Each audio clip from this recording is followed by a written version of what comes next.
Hi, welcome back guys. This is your friend, the Saiyan Fanfics, back with amazing fanfiction. This is the series of What If Super Smart Deku Was Mechanical Genius. Now before starting, please give this video a like and subscribe to the channel if you want more videos like this. Now let's get into the fanfic. Speech, thoughts, tape 1. My name is Izuku Midoriya ... and I am trying to create life. A fully sentient android who will go on to save lives. A hero. I know it sounds crazy ... but I can't take it anymore. All I have is my mom and she is so busy it's getting to the point where I rarely see her anymore. And due to my quirklessness, making friends is all but impossible. So I want to have company, then my only choice is to make some. Lucky I have ...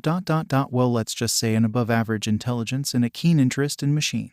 I am making these tapes so in the event that an incident occurs that causes me to lose my memory, I'll be able to listen to these and figure out what I was doing. I have already started drawing up blueprints and I plan on getting my materials from that beach where everyone throws their trash. I'm hoping to get her ready by the UA entrance exam, which will be happening in about 9 months. Hopefully, this will go well. Tape 2. This is not going well. To put it simply, I underestimated the type of parts I needed to do this. The beach has basically nothing strong or complex enough to use and I don't have the money for the parts I need. If I can't find a way to get parts ... then this project is done. Tape 3. It seems that for the first time in my life I got lucky. When I was searching for parts on the beach again, a black portal appeared and swallowed me. Next thing I knew, I was in a dark room with a very strange man. He has no face except for a mouth and outlines of where his eyes should be. He wore a black suit and was attached to what looked like life support. He introduced himself as All for One and he told me he could help me with my project. I asked how he knew about my project. I hadn't told anyone, not even my mom, about what I was doing. He just laughed and said it didn't matter. He told me that he could give me all the resources I needed to complete my work. But he said he wanted one thing. He wanted me to make him an android as well. That is to say, he wanted me to make a second android for him. Not that he wanted me to turn him into an android. Jay just wanted to clarify that. This all seemed so shady. In truth, I probably should have said no. But I can't be alone again. Tape 4. All for One wasn't lying when he said he could give me everything I needed. Parts, better blueprint paper, computers. He even gave me a fully functioning lab. I can't tell you how much better it is to work in a lab instead of just my bedroom. Tape 8. Finally, the blueprints are done and I can get to work on the bodies for the two. All for One had given me instructions on what he wanted his android to look like. He said he wanted it to be a child. White-haired, male. He seemed to know exactly what he wanted, which made me a little suspicious.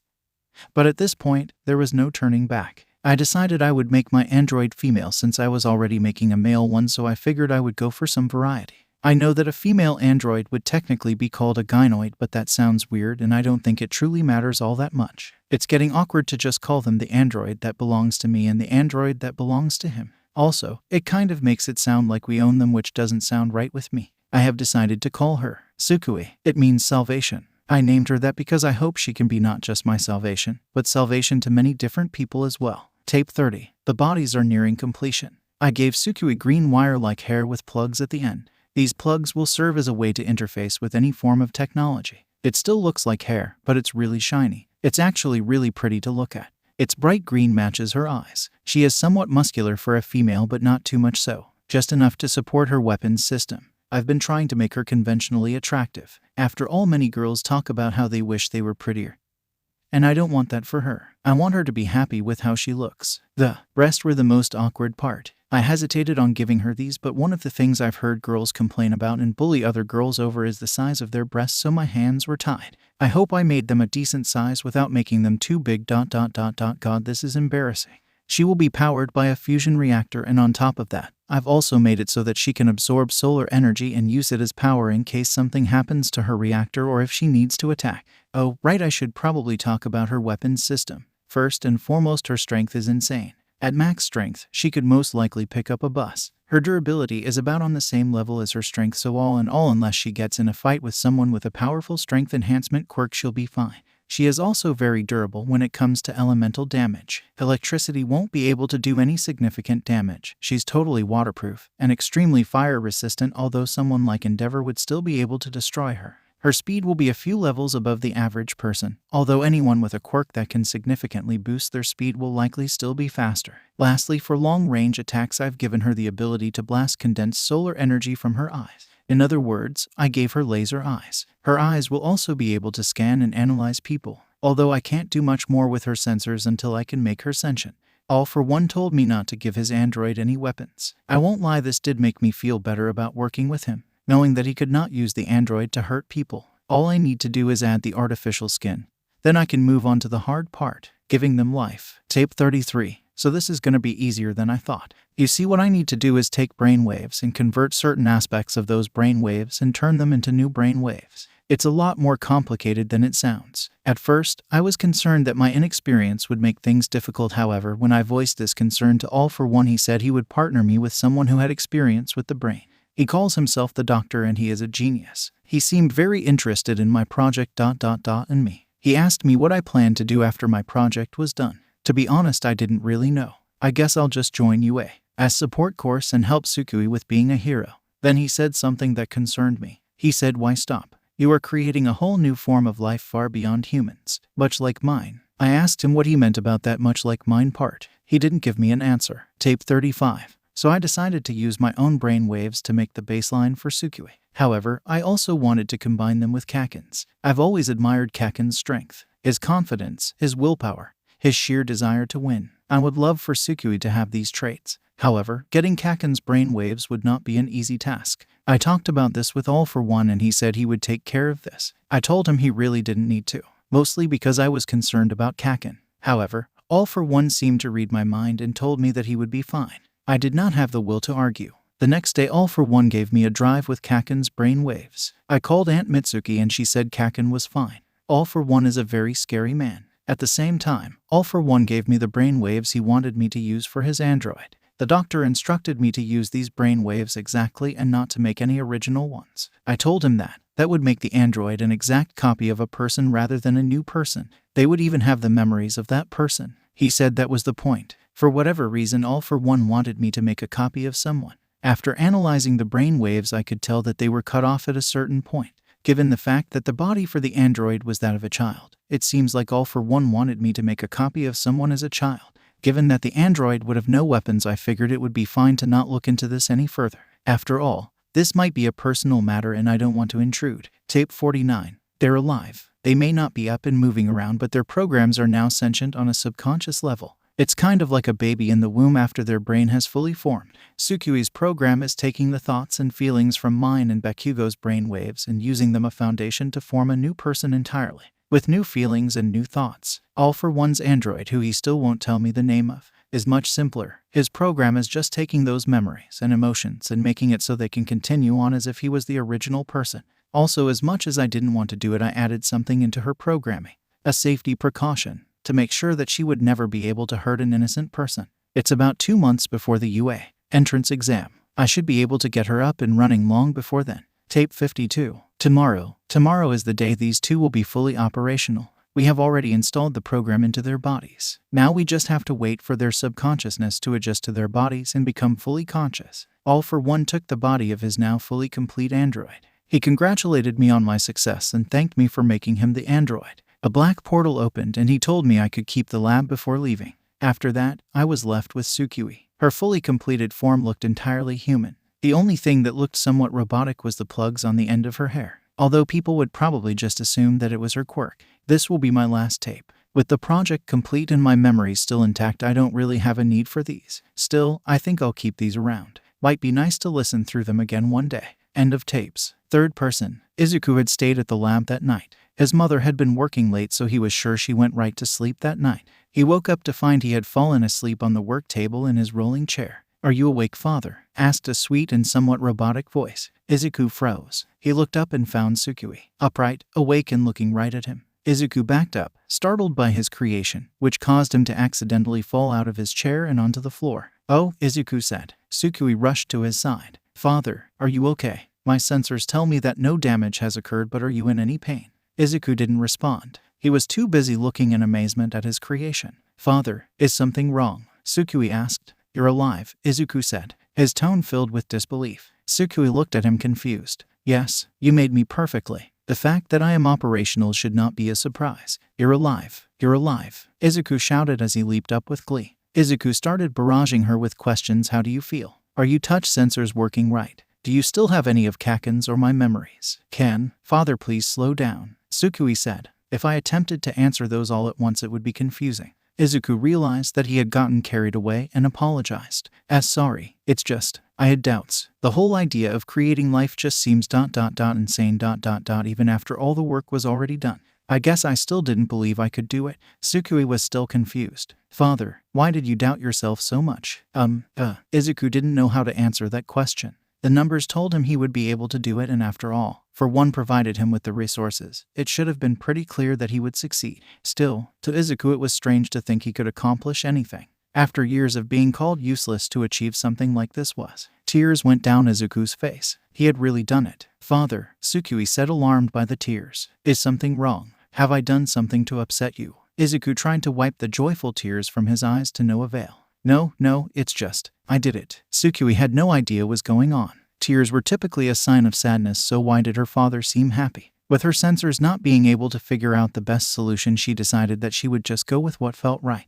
And so the creation hugged her creator. Izuku's eyes widened as her arms closed around him. It had been so long since he had received a hug. Izuku Midoriya cried in his creation's arms as he was reminded of why he built her in the first place. Finally, he would never be lonely again. Meanwhile, a small boy woke up in a room. This room wasn't familiar to the boy, and he had no idea on how he got here. He looked down to see he was in a bed. Also, something that was unfamiliar to him. I see you're awake. The boy looked to his side and screamed. AHHH. To his left was the scariest looking man he had ever seen. Come now. I know I look and sound different from what you remember ... but it's still me. Little brother. All for one stared at the child form of his long-dead little brother. This time, this will go very differently. Izuku Midoriya walked into her house after a long day of work, ready to go to bed. She sighed, looking at her door sadly. I'm so tired, I don't think I'll be able to make dinner. I hope Izuku found something to eat. After Izuku's father died, Izuku had to work 2 jobs in order to allow her and Izuku to live comfortably. Of course, this resulted in Izuku having a lot less time to spend with her son, which tore her apart on the inside.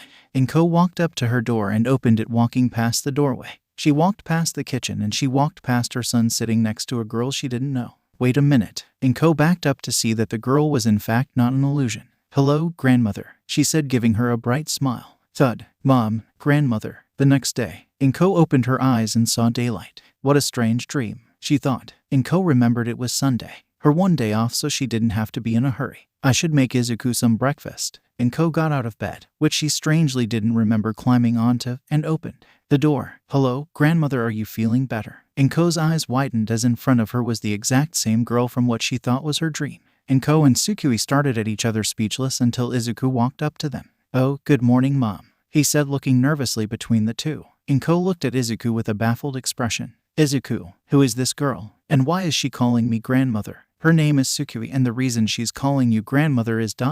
well, because you are, Izuku said nervously, trying to figure out the best way to explain this. The realization that Izuku would have to introduce his mother to Sukui hit him like a brick wall back at the lab. It didn't help that Sukui insisted on calling him father, which was technically true, and calling his mother grandmother. What do you mean she is? Asked Izuku, who was now freaking out. Mom, please calm down, Izuku said, also starting to panic. She's an android. I created her, so that technically makes me her father, and that technically makes you her grandmother. The panic on Izuku's face was replaced by confusion. Izuku, what does any of them mean? Izuku sighed. This might take a while. One explanation later. So ...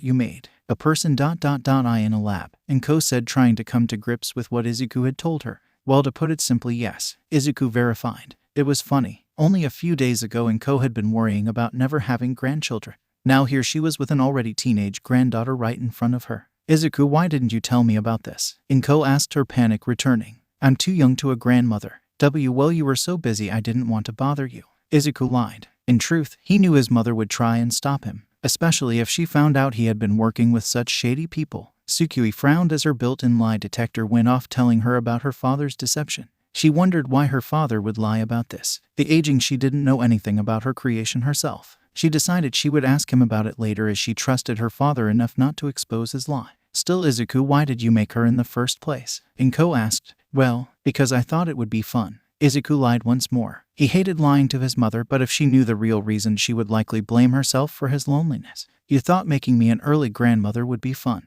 Izuku asked, now brandishing the trademark Midoriya tears. Grandmother, do you dislike me? Sukui asked sadly. Izuku looked at Suki's sad expression and felt her motherly, or in this case grandmotherly, instincts kick in. No, of course not, dear, it's just strange to think I have granddaughter ... but ... you're here, so as your grandmother I try to show you all the care you deserve, Inko said. Sukui's expression immediately brightened, and without hesitation, she hugged Inko tightly. Inko smiled and hugged back. Looks like I have a granddaughter now. She still wasn't used to the idea, and she was probably going to need to talk to Izuku later when Sukui wasn't around, but for now, she would just enjoy having a new member of the family. Izuku took a sigh of relief. This went better than he had expected. Father, would you like to join us? Sukui asked, opening her arm to allow Izuku to join the hug. Inko did the same and motioned for Izuku to join them. Izuku did so, and the Midoriya family engaged in a group hug. Izuku smiled as a tear went down his cheek. It was all worth it, just for this. Later that night, Inko had gone to bed. She had to wake up for work the next morning, so she needed the rest. However, Izuku and Sukui realized that there was a problem. There was only one bed. You see, while Sukui did not actually need to sleep, it did help her process data by shutting down unneeded functions until she woke up. She was programmed to always sleep for 8 hours unless something triggered her wake-up protocols, like a loud noise, sudden force, or someone calling her name. Izuku was offered the bed in his room to Sukui as he wanted her to be comfortable. Sukui could feel things like comfort due to her sensors, which sent information like smell, taste, and feeling to her head and thus allowed her to feel it in the same way normal humans do. However, it was dulled a bit due to the artificial skin, so she could only experience about half as much feeling as a normal human. Izuku also did not program the sensors to detect pain, so she could not feel pain. However, she had a different idea and picked up Izuku, threw him into the bed, got in and held Izuku down with a hug, making sure he could not escape. Izuku struggled, trying desperately to escape, but to no avail. Eventually, Izuku stopped and went to bed. Meanwhile, elsewhere, in the ruins of the Yakuza's base laid Kai Chisaki. Overhaul. His base in ruins, his followers slaughtered, and his quirk gone. He knew he was done. He should have never allowed that man into his base. He was the stuff of myths, a real-life boogeyman, and he had just allowed him into his home. I must thank you, Overhaul. Overhaul looked up at the man that had ruined him. All for one. The large faceless man stood before him carrying what was his. Thanks to you, I now have a way to accomplish my goals without compromise. All for one said, holding up the unconscious girl. Earlier that day, All for One came to the Yakuza saying that he had a proposition that could benefit both of them. It only took one look at All for One's broken, faceless body to figure out what he wanted. The two had gotten into negotiations when suddenly Eri came running into the room in one of her normally fruitless escape attempts. All for One turned his head towards her, and after a few seconds ... he smiled. And now Overhaul was here, dying. However, I'm afraid that I no longer have use for you. And when I kill her tormentors, I'm sure the girl will be as trusting of me as I need her to be. He said. What ... are you planning? Overhaul asked. He might as well learn the reason he was going to die. All for One laughed. My retirement plan, of course. You see, I used to have it all planned out. However, a recent development has caused me to change those plans, and you were going to be an essential part of them. But now that I have this girl, that is no longer the case. It's strange how things have just been going my way recently. They'll never let you ... even if you run ... to the ends of the earth ... the heroes will find you. Overhaul said. All for One just laughed once more. I never knew you were such an avid believer in heroes, Overhaul. Or perhaps it's just your wishful thinking. Either way, I think we are done here. All for One aimed his palm at Overhaul. Goodbye. Boom. The next day, Eri opened her eyes. What happened? She thought. She had tried to escape and ran into a room with Overhaul and a strange man. The man smiled at her, and then she woke up here. You're awake. Eri jumped and turned her head to the source of the voice. It was a boy who looked to be around her age, with messy white hair and red eyes. He was sitting on a chair next to her, giving her an excited look. Eri crawled backward on her bed, but when she tried to move, she felt a pain in her back. The boy grabbed the girl and gave her a concerned look. Don't move too much. Your big brother said you'll reopen your wounds. The boy said. Eri looked at the boy confused and scared. Where am I? Who are you? The boy frowned. Don't be scared. My name is Yoi Otoko, but just call me Yoi. You're at my house. My brother saved you from some bad people and took care of your injuries. Saved me ... from bad people? Does that mean Overhaul is gone? Hope swelled in Eri's chest. She should know better than to hope. After all, hope had only ever led to disappointment for Eri. But if this boy was here, maybe it was true. The feeling of hope started to overwhelm Eri, and she started to cry. Her horn grew and a green glow covered her. Yoi immediately went to comfort the crying girl by hugging her. Eri was shocked at this. The way he held her ... it wasn't like anyone else had.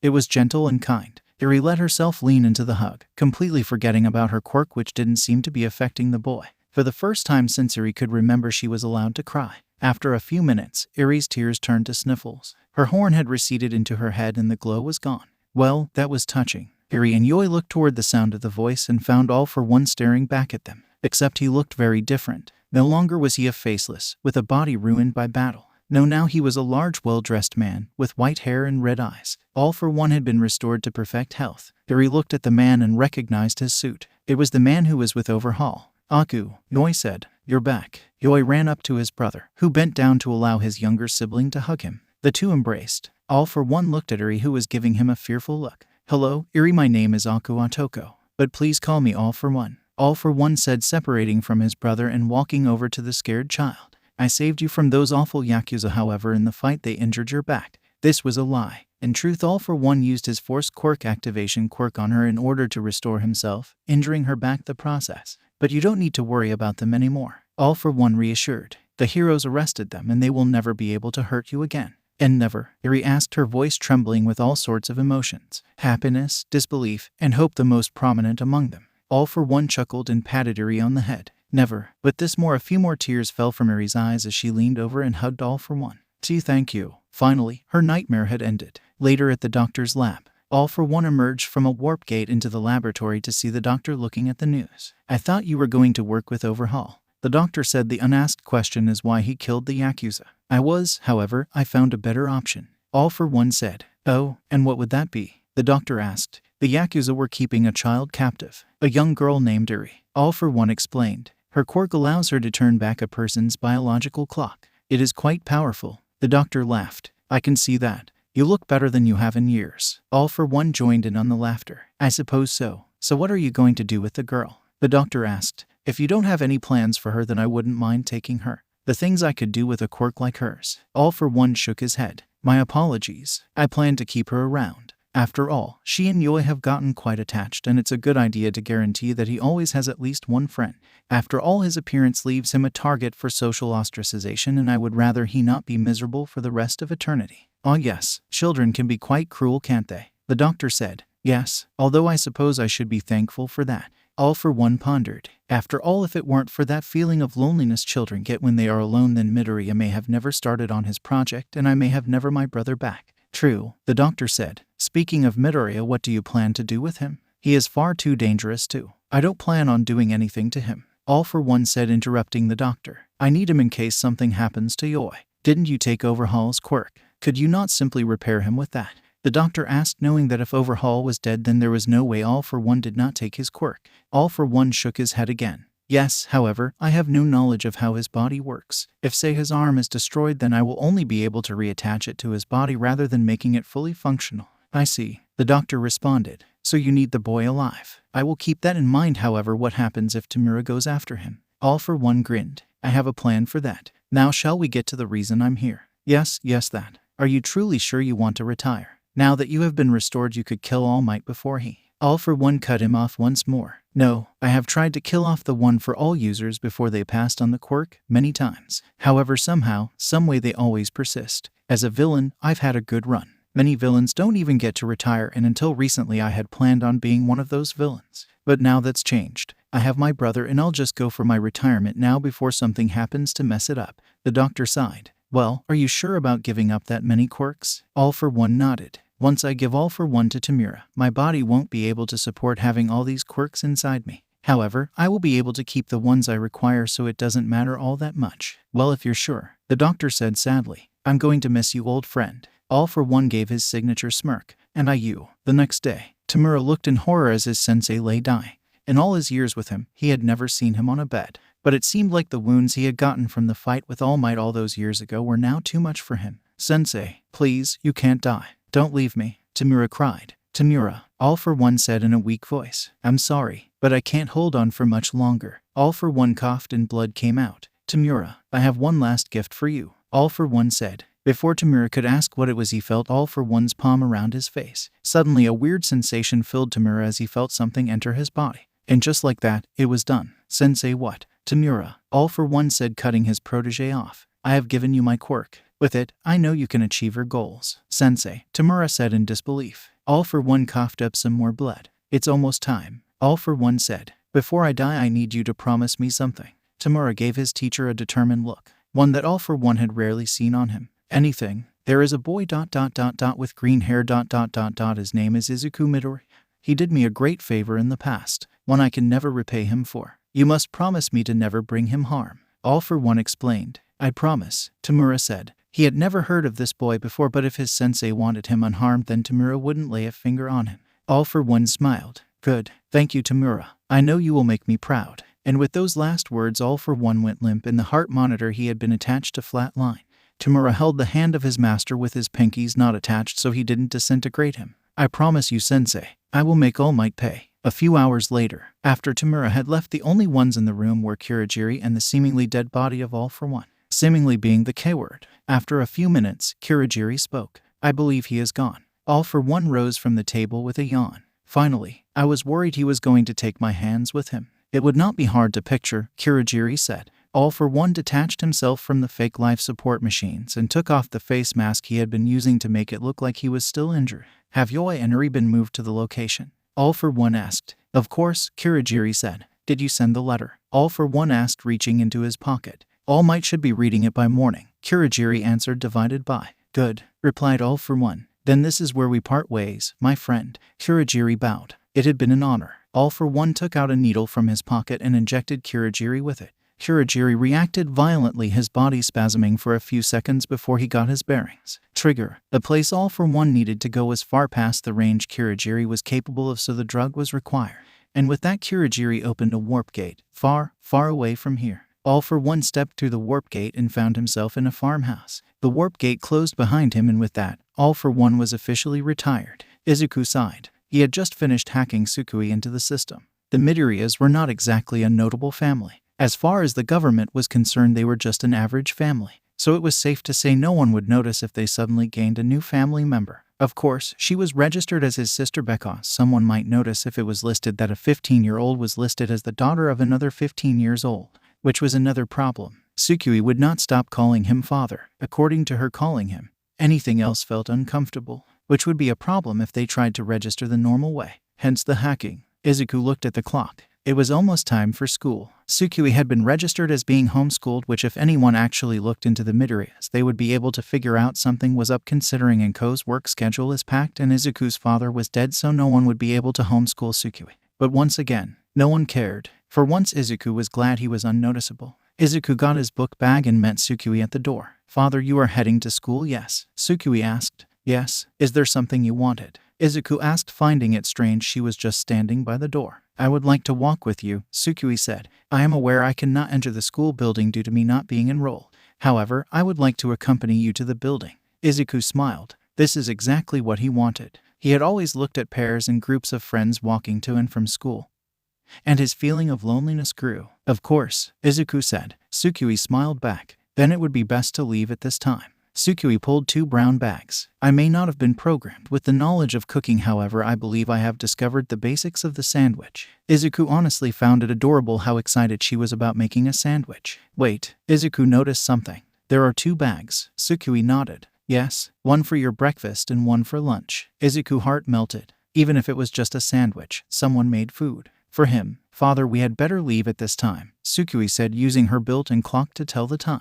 I intend to take the longer route, so if we do not leave within the next few minutes, then you will be late. Oh, sorry, let's hhhh. Izuku was interpreted by Tsukui shoving a sandwich into his mouth. No time, she said before taking Izuku's hand, dragging him out the door. Later, like Tsukui said, she and he had taken the long way to school. And for good reason. The longer route involved them going through a park, which was something Tsukui had wanted to do since her creation. If they were not in such a hurry, it would have been nice to stop and look at all the flowers, trees and birds going by. It was a very pleasant sight. I wonder why I stopped going this route, Izuku thought to himself. I mean, I know it's longer, but DKU. Oh yeah, that's why. Izuku and Tsukui turned around to see none other than Bakugo Katsuki. What the hell did I tell you about coming this way, Deku? Bakugo snarled, his 2 goons snickering at his side. Deku struggled for an explanation.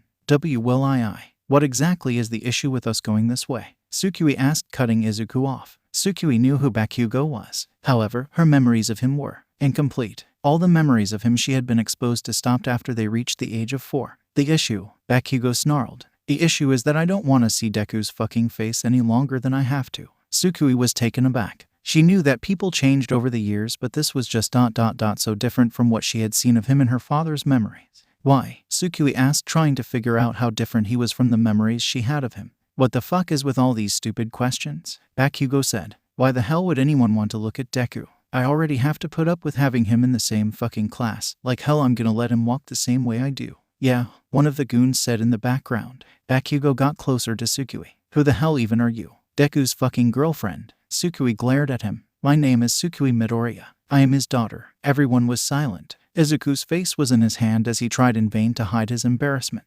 The two goons were looking rapidly between the two and Bakugo was frozen, his expression stuck in a WTF look. I could explain, Tsukui thought, but it appears that Bakugo Katsuki has turned into what is widely referred to as an asshole. There is a 90% chance that not explaining the situation will make Bakugo Katsuki angry. Path selected. With that, Tsukui picked up her father. Tsukui, what are you doing? Izuku asked, really confused and startled by suddenly being hoisted up. Tsukui gave no answer as she ran off, leaving Bakugo and his goons in the dust. What the fuck just happened? Said one of the goons. Could Deku really have a daughter? Said the other goon. No way, she looks like she's his age. Said the first goon. Yeah, but quirks can do some weird shit, man. Said goon 2. Who knows, maybe Deku had sex with someone with some kind of time quirk. I mean, he has been pretty hard to find recently, maybe. Shut up, Bakugo screamed. The two goons back away in fear. You stupid assholes. Do you really think anyone would be desperate enough to fuck Deku? Bakugo said. Oh, yeah, that doesn't add up. The first goon said. But then why the hell did she say she was his daughter? The other goon said. Bakugo glared at the two. I don't know, but I'm gonna find out. Later, while Izuku's in school, Tsukui walked through the park with a starstruck look on her face. Her father had shown her images and videos of things like birds and trees while her subconsciousness, and had even programmed what they would smell and feel like, but to see them in person, it was just better. Perhaps it was because her consciousness was now fully formed, or perhaps it was something else, but for whatever reason, Tsukui loved looking trees shake in the wind, the birds giving food to their young, and the squirrels scurrying around looking for food. She loved the life around her. Suddenly, Tsukui's sensors picked up the sounds of a little girl in distress. Tsukui headed towards the source of the sound to find a little girl trying to climb a tree, presumably to get the cat that seemed to be stuck. The girl had tears in her eyes as she slid down the tree once more. I see, Tsukui thought. Situation analyzed. Solution found. With that, Tsukui ran at the tree and jumped, grabbing the cat. She then performed a somersault as she landed on her feet, the cat safely in her arms. She turned back to the girl, who was looking at her in amazement. She walked up to the girl and held the cat out toward her. Tsukui leaned down and handed the girl her cat back. Here you go. Wow, the girl said with stars in her eyes. Thank you. The girl heard her parents calling her and ran off, waving goodbye to Tsukui, who waved back with a smile. What is this feeling? Tsukui wondered. Analysis points to the feeling being pride, saving that cat and seeing that girl so happy. It made her feel amazing. What was almost as good was the look the girl had in her eyes. That starry-eyed look made Tsukui feel like she was the coolest person in the world.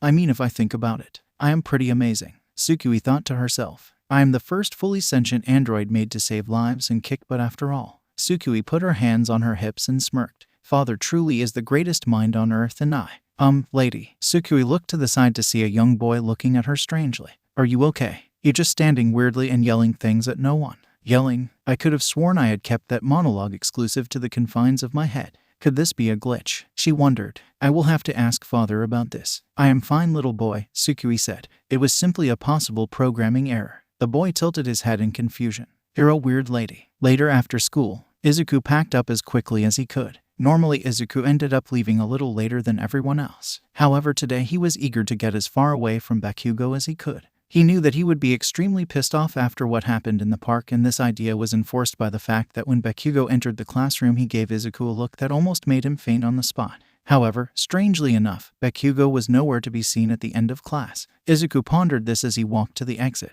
I wonder where Kaken we. Boom. Izuku flinched. He knew that sound all too well. The sound of an explosion. And he knew better than to hope it was some kind of accident. Despite the fact that it was illegal to use your quirk in public, people tended to do it anyway. No one really got in trouble when they used their quirk in minor or ignorable fashion. It was kind of like jaywalking or speeding. So long as you didn't commit some form of villainy of vigilantism, people would just walk past a person casually using their quirk. Of course, this was not the case for people with powerful quirks. They only ever get reported if a hero is around usually. A guy with a strong quirk could beat a guy up in front of a crowd, and so long as none of them were heroes, then no one would do anything. This was because of 3 things. 1, they didn't want to be a target. 2, they expect the heroes to do something about it. And 3, they just don't care. This happened in schools too. Teachers and principals wanting to make their schools look better by having some students with strong quirks go on to hero schools. So they ignore a lot of things kids with strong quirks do, like bullying and fighting. Izuku had suffered because of this, and it seems like whoever was unfortunate enough to be noticed by Bakugo was suffering it too. Izuku sighed. He couldn't allow this. Time to get beat up again. Izuku thought to himself as he ran to the main entrance. When Izuku got there, his jaw dropped at what he saw. Tsukui was facing off against Bakugo, who had some scrapes and bruises on him and was kneeling down. "I'm afraid you stand no chance, Katsuki Bakugo," Tsukui said in a surprisingly overdramatic fashion. "Father has given me all of your combat data, including all of your attack and pursuit techniques. Will you stop calling that quirkless bastard your father?" Bakugo screamed. "Who the fuck are you?" Tsukui smirked and put her hand on her hips. "I am the ultimate advancement in human civilization. I am the peak technological achievement. I am the ultimate hero come to save the day from evildoers." She pointed a finger at Bakugo in dramatic fashion. "I am Izuku Midoriya, future #1 hero." No one said a word as they were all too shocked to even move, partially from the fact that someone actually stood up to Bakugo and partially due to her over-the-top introduction. Where the heck did that come from? Izuku was the most shocked out of anyone here. Bakugo was the first to speak. "All right, that's it." Bakugo burst forward and prepared for his usual method of attack. Just as Tsukui went to counter, Bakugo let off an explosion to change his trajectory. Target has changed course. Analyzing trajectory and comparing it to known methods of attack employed by subject Katsuki Bakugo. Conclusion: the target will attempt to attack from behind, initiating preemptive attack. Just as Bakugo had positioned himself behind her, Tsukui punched him in the face, launching him across the entrance. Bakugo slowly got up and readied himself to attack again. "Kaken, stop!" Izuku yelled, running in between the two. Tsukui smiled. "Father, you're here. Good. I have a few questions I would like to ask you." Later, Izuku said before looking back at Bakugo. "Kaken, I will explain everything. I just need to do it someplace more private." Bakugo glared at him for a minute before saying, "Fine. Extras. Fuck off." Almost instantly, all the students that had gathered to watch the fight scattered like they were running for their lives. After everyone left, Izuku spoke. Can we talk at your house? I think I should probably explain this to Aunt Mitsuki too." Bakugo scowled. On one hand, he didn't want to have to deal with the hag and Deku at the same time. But on the other hand, if the hag saw Tsukui call Deku father, then she would probably nag him for an explanation, and fuck that. "Fine," Bakugo said. "But don't walk too close to me. I don't want people thinking I know you." Later at Bakugo's house, "Izuku, it's been a while," said Mitsuki Bakugo. Bakugo, Tsukui, and Izuku were standing on the doorstep of the Bakugo's house with Mitsuki greeting them. "And who's this?" Mitsuki asked, looking at Tsukui. "Izuku, did you get a girlfriend?" Has stopped responding. The poor boy's face turned redder than ever as he emitted a bunch of high-pitched noises that sounded like he was attempting to speak but simply couldn't. "No," Tsukui said simply. "I am his daughter." Mitsuki started at her for half a minute before turning to Izuku. "Explain." "That's what they're here to do," Bakugo said. "Now let us in, it's fucking cold." They all sat down in the living room on the 2 couches, Izuku and Tsukui on one couch, and Mitsuki and Bakugo on the other. "So," Izuku started, "you know how I have no friends?" Mitsuku frowned. "Yeah, assholes can't get over your quirklessness. Fuckers." Analyzation of the situation shows another possible reason for father's lack of friends. Tsukui chimed in. "Katsuki Bakugo seems to have a large amount of influence at the school and seems to bully father to some extent. Therefore, it's possible that because of this, people avoid father in order to make themselves targets." She figured all that out in just one day. Izuku, though, he was completely flabbergasted. "How well did I program her?" "Oh really?" Mitsuki said, glaring at her son. "Smack. Fuck," Bakugo yelled as he held the back of his head. "When they leave, you and I are gonna talk," Mitsuki said at dangerously low tone. Bakugo swiftly regretted letting Izuku and Tsukui follow him home. Tsukui smiled. "It seems that my data on Mitsuki Bakugo is not as outdated as her son's." Izuku regained her composure and spoke up. "Be back to what I was saying. I got really lonely, so I made myself some company, literally." The 2 Bakugos gave him confused looks, and Izuku realized he would need to clarify. "Maybe it would be better to show you what I mean," Izuku said before turning to Tsukui. 5798. Suddenly, Tsukui's arm opened up, revealing the metallic part beneath it. Both Mitsuki's and Bakugo's eyes were as wide as dinner plates when they saw this. "Wait, so she's a fucking robot?" Bakugo shouted. "Android," Tsukui corrected. "Well, technically she's a gynoid, but android sounds cooler," Izuku said. Mitsuki got up and took a close look at Tsukui. "She looks so alive, though." "Well, she is alive," Izuku clarified. She the world's first fully sentient android. She's just as alive as anyone. How the fuck did you do that? Mitsuki asked in shock. Well, it's complicated. But to put it simply, I just took a pair of brainwaves and used them as a baseline for her program to make completely new brainwaves. Mitsuki gave him another confused look before shaking her head and leaning back on the couch. I have no idea what any of that means, and I have a feeling I'll never understand any of it, but hey, good for you. At least you have a friend now. Or daughter, I guess. Father, I thought only your brainwaves were used in my creation. Yet you said that a pair of brainwaves was used. Who was the other person? Tsukui asked. Crap. Izuku thought to himself. I shouldn't have said that. Izuku stuttered. I'll tell you later. Father, you are aware you gave me a lie detector, right? Tsukui asked. I forgot about that. Izuku was starting to sweat. If he told Tsukui, then she would wonder how he got Bakugo's brainwaves, and then he would have to tell her about All for One. And Izuku really did not want anyone to know about his collaboration with that man. He was basically the embodiment of shady. First we should probably get your arm out of repair mode, Izuku said. Tsukui looked down at her opened-up arm. I didn't even know I had a repair mode. How many things about myself do I not know? 6973, Izuku said, ignoring her question. Tsukui looked down at her arm, but nothing happens. It remained in repair mode. Whoops, Izuku said. I said the wrong code. 7291. In an instant, Tsukui's arm closed up and returned to its normal state. Sorry about that, Izuku said. Really, Tsukui, I will tell you later. Your lie detector must be malfunctioning. Tsukui felt that something was off. It felt like her father was lying, but her lie detector was not going off. So he must be telling the truth, right? Little did she know that when Izuku accidentally said the wrong code, what he really did was deactivate her lie detector. Izuku had a bunch of codes to deactivate or reactivate certain parts of Tsukui, all of which would only respond to his voice. Of course, there were also certain things Izuku could not deactivate, like her fusion reactor or her brainwave processor. Anyway, Izuku said in a somewhat nervous tone, I just wanted to tell you about her so you didn't get confused. We should be going now after I wouldn't want Mom to get upset. Izuku grabbed Tsukui by the hand and ran out of the Bakugo's house at speeds even Katsuki had never seen him run. After a few minutes, Mitsuki spoke. Something's not right. I don't think I've ever seen him act so shifty. Yeah, it's like he was hiding something, Bakugo added. Mitsuki shook her head. Whatever it is, it's probably best to just let it go. After all, it's Izuku. Whatever he's doing, I'm sure he would never dream of hurting someone. Meanwhile, with All Might, Toshinori Yagi was searching through his mail when he saw something that made his heart stop. A letter with the words from All for One to All Might. All Might immediately dropped all the other papers and shakily opened the letter. Tsukui couldn't be more excited. After 2 months of testing and running simulations, today was finally the day of the UA entrance exam. Are you ready? Izuku asked her as they walked to the gates of UA. Izuku was going to take the support course exam, so of course, the two walked there together. Even if Izuku's exam wasn't for another hour after the hero exam. Of course, father, Tsukui said. All systems are fully operational and ready for combat. All data on the entrance exam has been fully analyzed. Awesomeness level at 1000%. Tsukui stuck a confident pose. I am ready to be number one. Did she really say awesomeness levels? Izuku thought to himself. Unfortunately, this distraction caused him to not see a rock in his path and trip. Tsukui was about to act when she saw someone rush past her. Izuku never hit the ground and instead found himself floating above the ground. Huh, Izuku said. Suddenly he found himself being lifted upright, face to face with a girl. A very pretty girl. Izuku's face turned crimson and his heart started beating at speeds that would put Ingenium to shame. Are you okay? The girl asked, concern showing on her face. What do I do?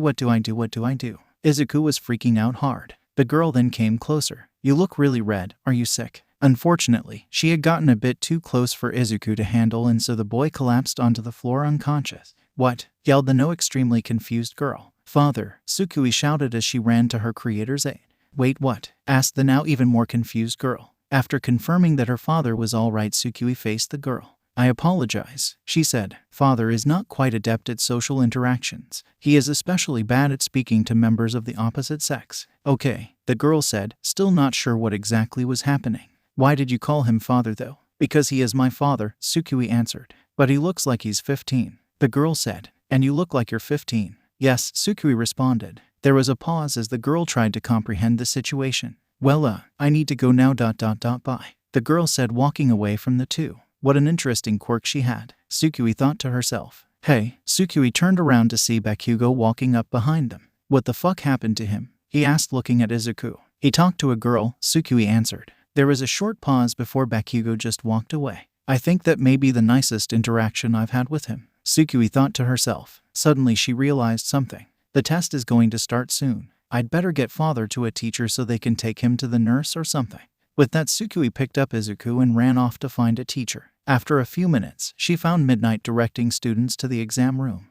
Sukui yelled to get the teacher's attention. Midnight looked over to see Sukui holding the still unconscious Izuku. She walked over to her and asked, "What happened?" "He talked to a girl," Sukui answered. Midnight cringed. "Yikes, poor kid probably hasn't talked much to girls." Sukui shook her head. "He hasn't talked much to anyone really. Other than me, that is." "Oh, are you his friend or sister or something?" Midnight asked. "I am his daughter," Sukui answered. There was yet another pause as Midnight processed this unexpected answer. "I am sorry, could you repeat that?" Midnight asked, wondering if what she had was correct. "I am his daughter," Sukui repeated. "He is my creator and therefore my father. It is very simple." Wait. What do you mean creator?" Midnight asked. "Like, are you part of his quirk or did he use his quirk to create you?" Sukui shook her head. "No, father is quirkless. Perhaps it would be easier if I introduced myself." Suddenly Sukui put her hands to her hips and gave Midnight a proud smile. "I am Izuku Midoriya, the first sentient android. And this is my father, the one who created me, Izuku Midoriya." No one said anything as Midnight, as well as every other student around her, gave her strange and confused looks. Sukui frowned. "Do you not believe me? Here, let me show you." Sukui reached for the back of her head, specifically for the small slit in her artificial skin, before opening it and revealing her metallic face to everyone around. "Tada," she said. A few hours later, Izuku slowly and groggily opened his eyes a little. What happened?" "Hello, Midoriya," a voice said. Izuku looked up to see Principal Nezu himself sitting on the opposite end of a desk. Izuku's eyes shot fully open and he jerked upright. Principal Nezu." He nodded. "Yup, that's me. So we heard that you created sentient life." Izuku's eyes somehow got even wider. "How did you?" "She told us," said a man Izuku didn't recognize. "My name is Naomasa Tsukachi. I've been brought in to make sure you're telling the truth. My quirk makes me a human lie detector, so lying won't work." "What is it with me and lie detectors?" Izuku thought to himself. "And why did Sukui tell them?" "I specifically told her to keep it a secret." "So, Izuku Midoriya," Nezu said, regaining the boy's attention. "Our files say that Sukui Midoriya was adopted by your mother and was homeschooled. However, looking at your mother's work schedule, that would be impossible. Now she has revealed herself to be an android and says you are her creator. Is this true?" Izuku had no choice. With Naomasa here, lying was futile. "Yes, he's telling the truth," Naomasa said with wide eyes. He almost didn't believe it. A 15-year-old boy creates life. It just sounded so bizarre. "Well then, first I would like to congratulate you on this amazing scientific achievement," Nezu said. "And next I would like to ask you a few more questions." Izuku gulped. "Thank you, and I figured as much. First, why did you create her in the first place?" Nezu asked. Izuku looked away sheepishly and muttered something. "Please speak up," Nezu said. "Because I was lonely," Izuku admitted. One of the many reasons Izuku wanted to keep this a secret was because of how pathetic it sounded. He couldn't make friends, so he had to make one himself. Naomasa frowned. It was a pretty sad answer, one that said a lot about Izuku and the life he lived. The fact that he was quirkless further painting a picture in the mind of the two adults about what his life was like. "I see," Nezu said. "Next question. Where did you get the resources to create her?" "She allowed us to analyze her, and while we were unable to look at her inner mechanisms, we can tell the materials and parts used in her creation would not have been available to someone who wasn't incredibly wealthy." Izuku started to sweat. He knew he probably wasn't getting out of here without telling them about All for One, but he had still held hope that he would be able to worm his way out of it. "Well, you see, Izuku stuttered, trying to think of an answer. "Someone showed up and offered me the resources." Naomasa gave the kid a suspicious look. "You're telling the truth, but you're obviously hiding something.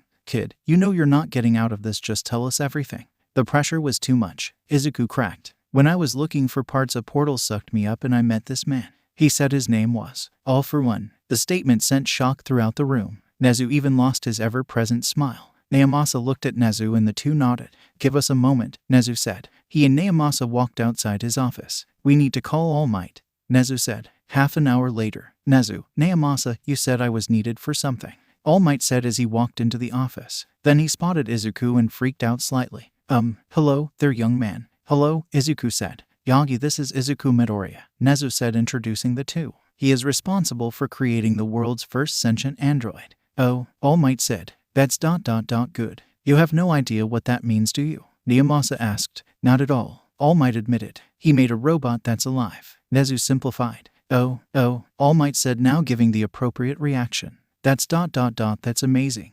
Yes, it's a miraculous achievement, Nezu said, praising the boy. However, it is also a suspicious one. Most suspiciously was how he managed to get his hands on the materials required to pull off such a feat. Midoriya, would you mind repeating what you said to Yagi? Izuku faced the skeleton like a man with fear written across his face. I was looking for parts when a portal showed up and swallowed me. After that, I met a man who said he would give me the parts I needed. His name was All for One. All Might's heart skipped a beat. What? All for One, Izuku repeated. He was a large man whose face was damaged to the point where he basically didn't have one. He always had life support machines attached to him and an oxygen mask. He wore a dark suit and never seemed to change out of it. Dread filled All Might at the description. Last time he fought All for One, he caved the villain's head in. And all that resulted in was him not having a face. And he was still wearing that fucking suit. Were you aware that he was a villain? Miyamasa asked. Izuku looked down, uncomfortable at being the center of attention. No, but I did suspect he was. And you continued to work with him despite that?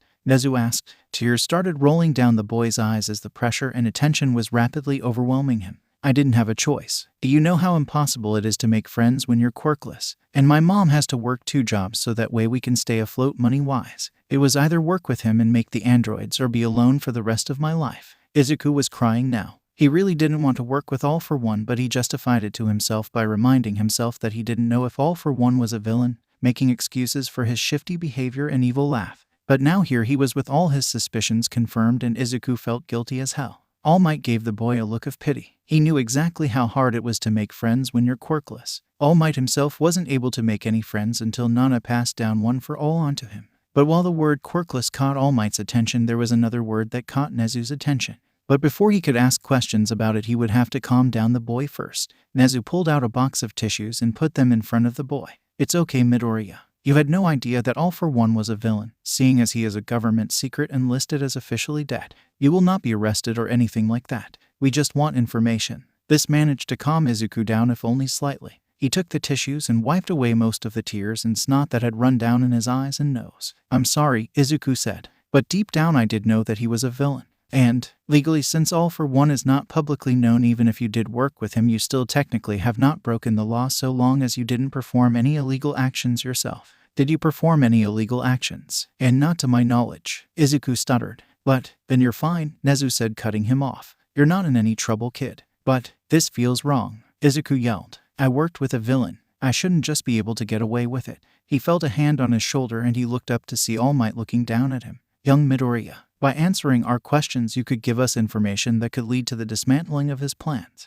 That is more than enough to make up for working with him. We questioned the young lady you created, Nezu said. She seems like a fine future hero that could save a lot of lives. Even if she is a result of you working with All for One, it is an undoubtedly positive thing. Izuku didn't know what to say, so he just cried some more. After 15 minutes, Izuku managed to stop crying. I want to ask you some more questions, Nezu said. Will you be able to answer them, or do you need a few more minutes? Izuku sniffed. I'm fine, thank you. All right. Now, I noticed earlier you said androids, as in plural, Nezu pointed out. Izuku nodded. Yes, All for One said he would give me the materials and resources I needed to build Tsukui if I built him an android as well. What? All Might gasped. Can you tell us more about the android you made him? Nezu asked. Izuku nodded. He had a lot of requests for how he wanted it to look. He wanted it to have messy white hair, pale skin, and red eyes. He also wanted it to be a child somewhere between 9 and 11. Messy white hair, pale skin, and red eyes. Why does that sound familiar? All Might wondered.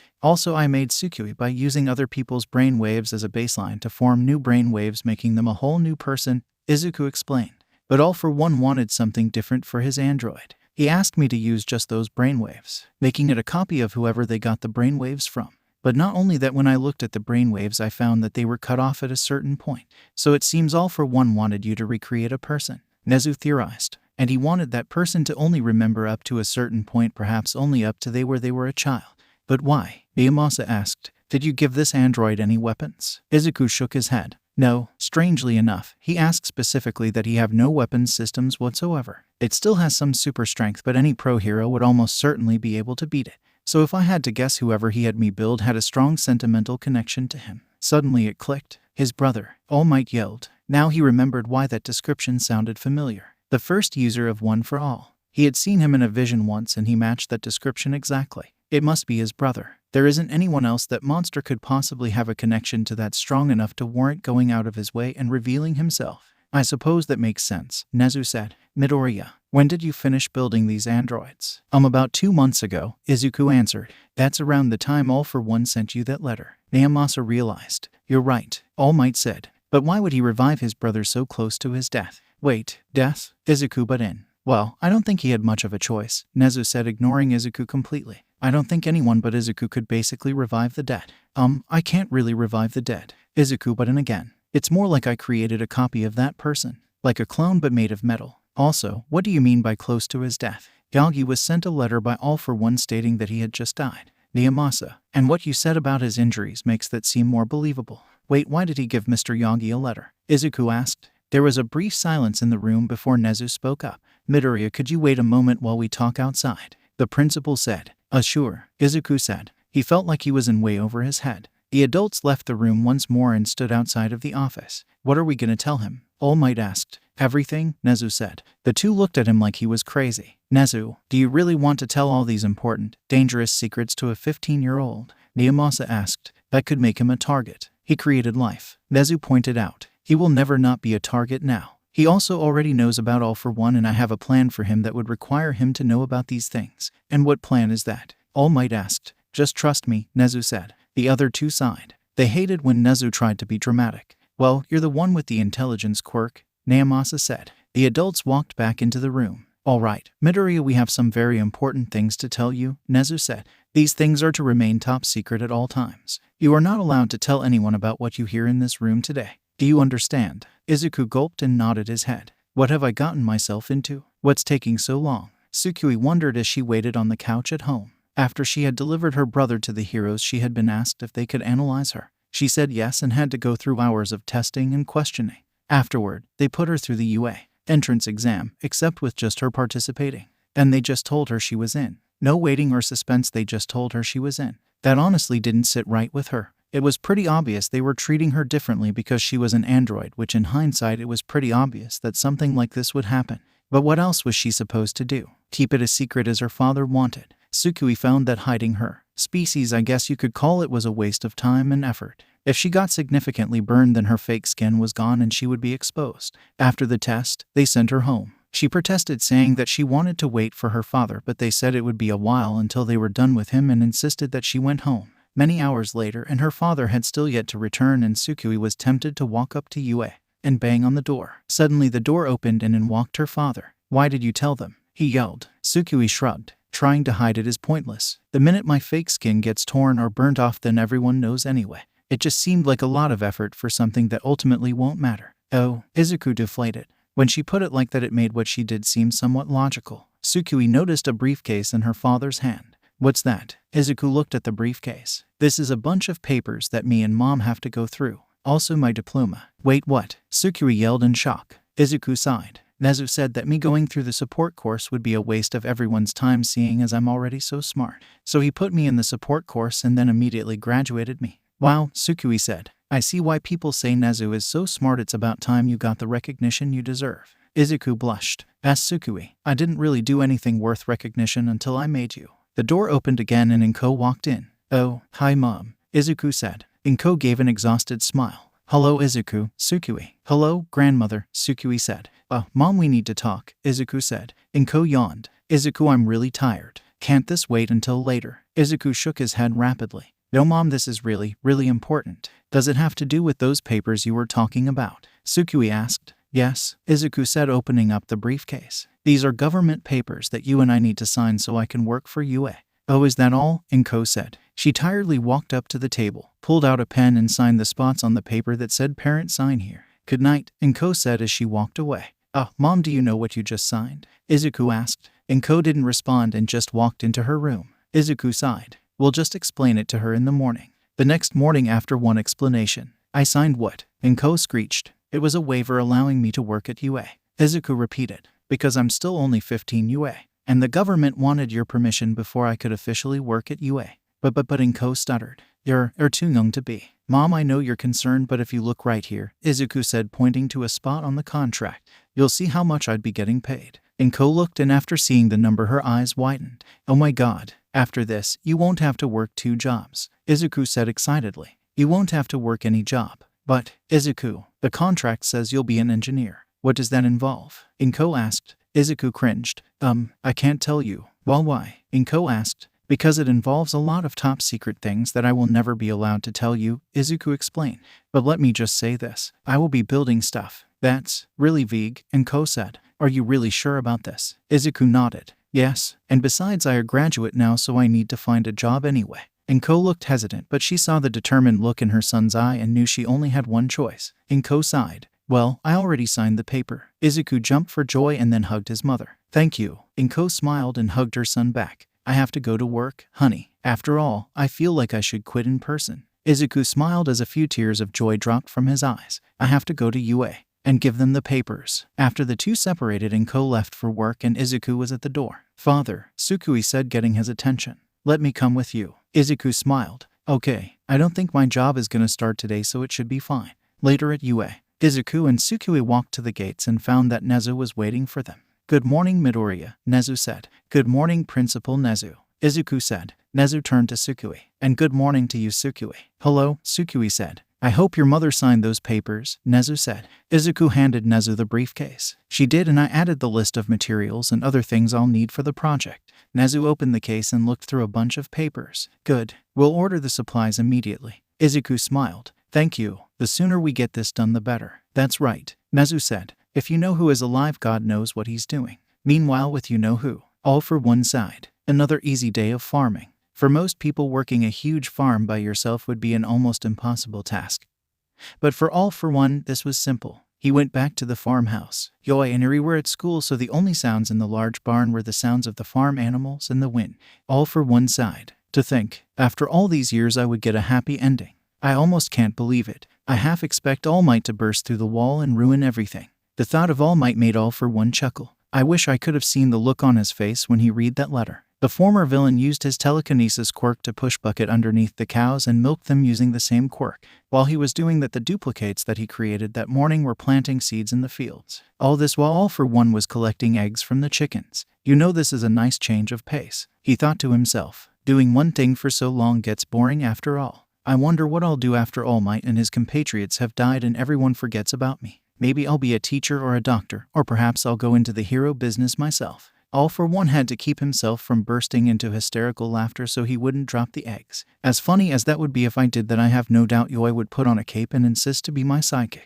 And like hell I'm allowing that. All for one had told his brother that he did indeed develop a quirk. He called it Metal Body, which made him stronger and more durable while also making him immortal. Unsurprisingly, he had bought it and spent the rest of the week making him regret telling him he had increased durability and strength. He would do stupid things like banging his head against walls, jumping off the top of the barn, and other things that made his older brother want to rip his hair out. Thank God for Eri though. After Yoi almost set himself on fire, it only took one look at Eri crying hysterically for him to cut out his testing. I wonder if I could keep her alive forever. She has been rather useful. All for one pondered. Her quirk doesn't seem to work on herself, but perhaps I can find a way around that. She and Yoi are quite attached. It would be strange if they developed romantic feelings for each other only for Eri to grow into an adult and Yoi to stay a child.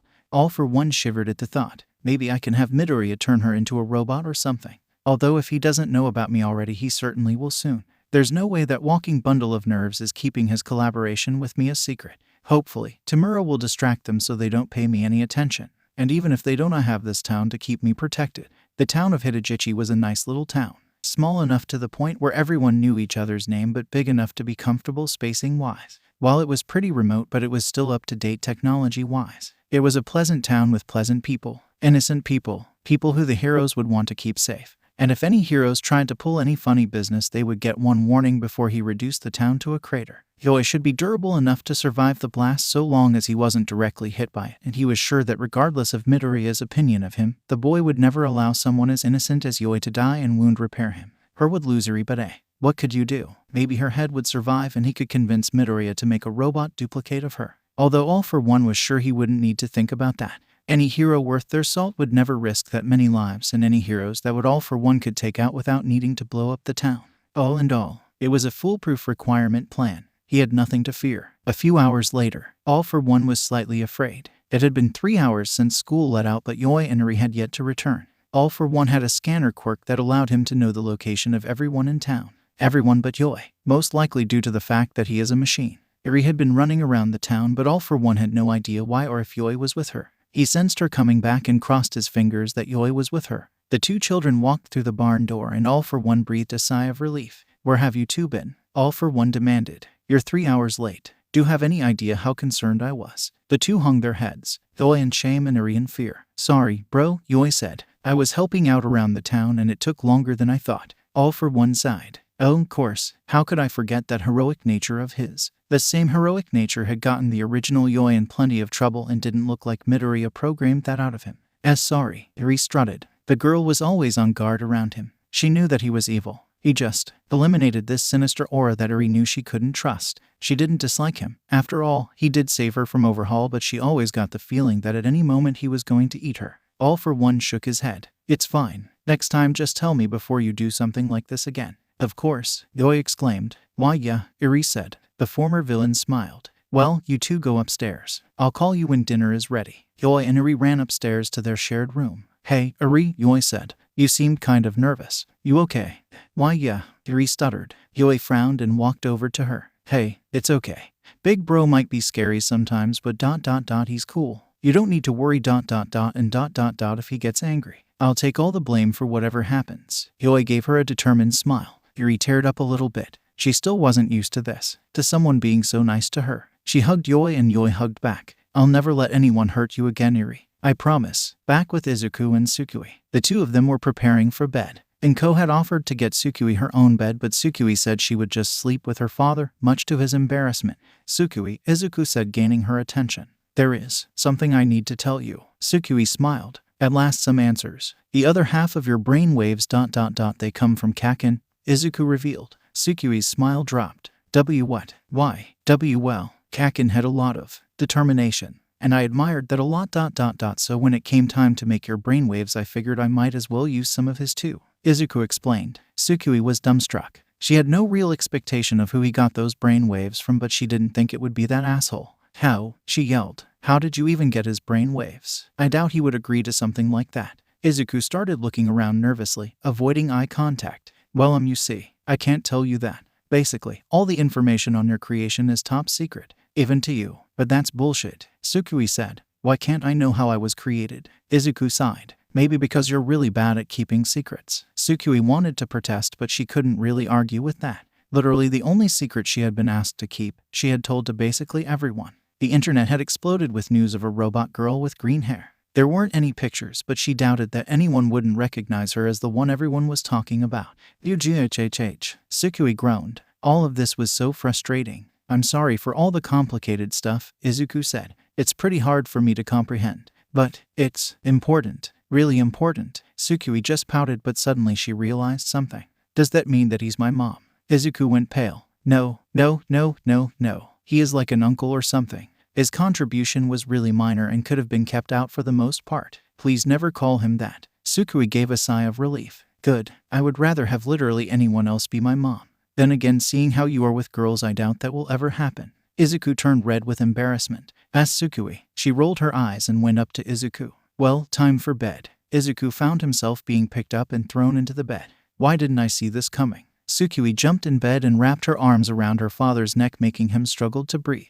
"Good night, father," Tsukui said with a smug grin on her face. "Well, it's still better than being alone." Tsukui was bursting with energy. Figuratively, of course. If her power source was overloading, then Izuku would have had her stay home. Today would be her first day at UA. She would get to meet her classmates, learn about their quirks, and if she was lucky, she might even get to spar with them. "You're really not nervous at all?" Izuku asked. The two had been walking to UA together and were nearly there, only about a mile away. The two were already familiar with the route as Izuku had been working there for a little while now and Tsukui always walked with him. "Of course not," Tsukui said. "I get to make new friends, see new quirks, train to become a hero. What could I be nervous about?" Izuku gave her a surprised look for a moment before smiling. "I guess when you put it like that, you really do have nothing to fear. You're you after all." Tsukui grinned. "And you built me this way, so you have to take credit for my amazingness too." Izuku turned red.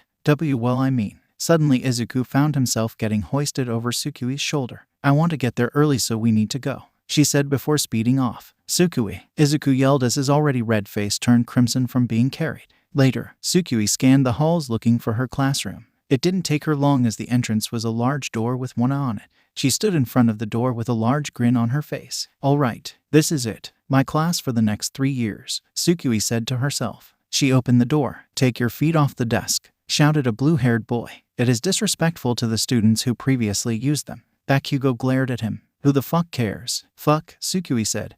All the joy she had was gone after seeing Bakugo. He may have been part of her creation process, but he was still an asshole. Language, the boy said, marching up to her. Future heroes should not use such deplorable language. Tsukui shook her head. I apologize. It's just me and him don't have a good history. How long have you known him? About 2 minutes, the boy said. Then you already have a grasp on his personality, Tsukui said, shooting Bakugo a smug look. In response, Bakugo flipped her off and said nothing. Tsukui gasped. That's the nicest thing he said to me. Bakugo was about to curse at her when a large green caterpillar appeared in the doorway. Everyone turned to look at it. No one saying anything when suddenly something started coming out of it. Turns out it was a sleeping bag containing a Eraserhead. If you're done acting like preschoolers, I would like to start class, he said. Most of the students were wondering who exactly this was, but Tsukui already knew. Eraserhead, she squealed. So cool. Eraserhead raised an eyebrow, surprised that somebody recognized him. Then he realized that this was the android that he had been told about. He decided to ignore it and move on. Get changed and meet me outside in the field, he said, getting right to the point. This shocked the class, who was not used to such an approach. But what about orientation? Uraraka said. Waste of time, Eraserhead said. Before anyone could say anything else, he walked out of the room, leaving them all speechless, except for Tsukui, who stood up and started walking out before realizing her class was in shock. Judging from the data I have on Eraserhead's teaching style, we are all in for a very interesting year, she said to everyone before turning and leaving. Later in the girls' locker room, Momoye Urazu felt very uncomfortable. She was somewhat used to getting stared at by both men and females alike, but something about Tsukui's gaze was unusual. The girl's gaze was fixed on her chest, but unlike most people who looked at her with envy or perviness, she seemed to be looking at her with curiosity. Could you stop looking at my chest? She asked uncomfortably. Tsukui's eyes shot up to Momo's eyes. Sorry. She then looked up at the ceiling for a few moments before getting a determined look in her eye and saying, for science. She then walked right out of the girls' locker room. I have a bad feeling about what's about to happen next, Ochako said. Later outside, all the students had gathered outside waiting for their teacher. The boys were giving Tsukui some strange looks though, ranging from glares to winks. Midoriya, Eda yelled at Tsukui. Bursting into the men's locker room is against the rules. It is also shameful behavior for a student of UA. You did what? Yelled most of the girls, except for Mina, who snickered. I wished to test my sexuality, Tsukui explained. I had no particular attraction towards the females, so I tried the males. There was no attraction there either. Wait, so you're asexual? Toru asked. Tsukui shrugged. No clue. I'll have to ask father. Ask me what? Everyone looked in front of them to see Eraserhead and Izuku walking toward them. Izuku was now in a white lab coat and green shirt with blue jeans. Deku, Bakugo yelled. The fuck are you doing here? Language, Ida yelled, chopping the air. Shove it, glasses. Bakugo snarled. Quite. Eraserhead yelled, activating his quirk. Bakugo grumbled but didn't say anything. Good, Eraserhead said, deactivating his quirk. This is Izuku Midoriya. He is an engineer at UA. What? Yelled everyone but Tsukui and Todoroki. The latter just looked at him with wide eyes. But he's the same age as us, Mina shouted. Shouldn't he graduate first before getting a job? Kaminori asked. He did graduate, Tsukui said. He graduated on the same day of the entrance exam.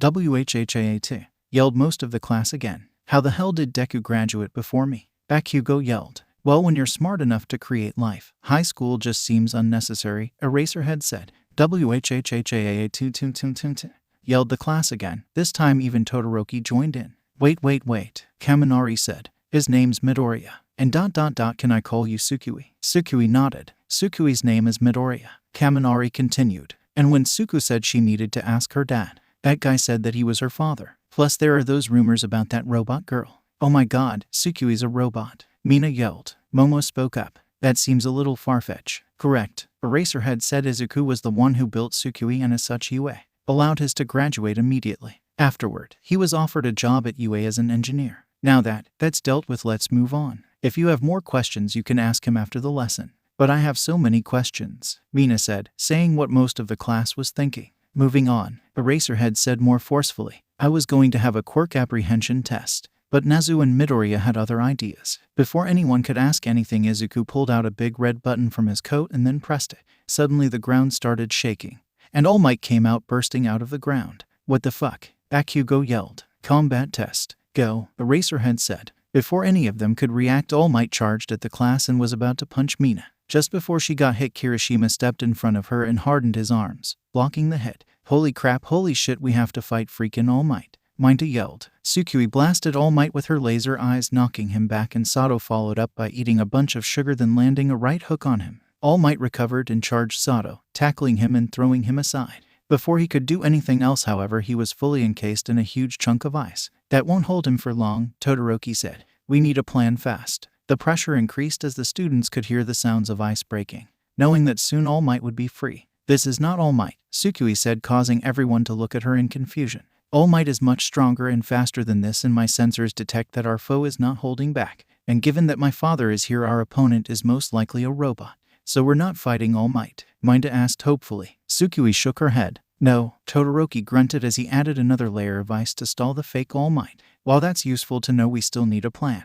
Just blast him, Tsukui said. A combined assault from all of us should be able to destroy this thing. TT, I don't need your fucking help. I could beat this fake by myself. Bakugo yelled. Tsukui rolled her eyes. While Bakugo could probably beat this thing by himself, it would not be easy. At that moment, the fake All Might broke free of ice. Although it was not undamaged, the ice seemed to have done a number on it, and its fake skin was torn in several places, including its eye. Sato, Kirishima, can you hold it in place? Tsukui asked. The two nodded and charged at the robot.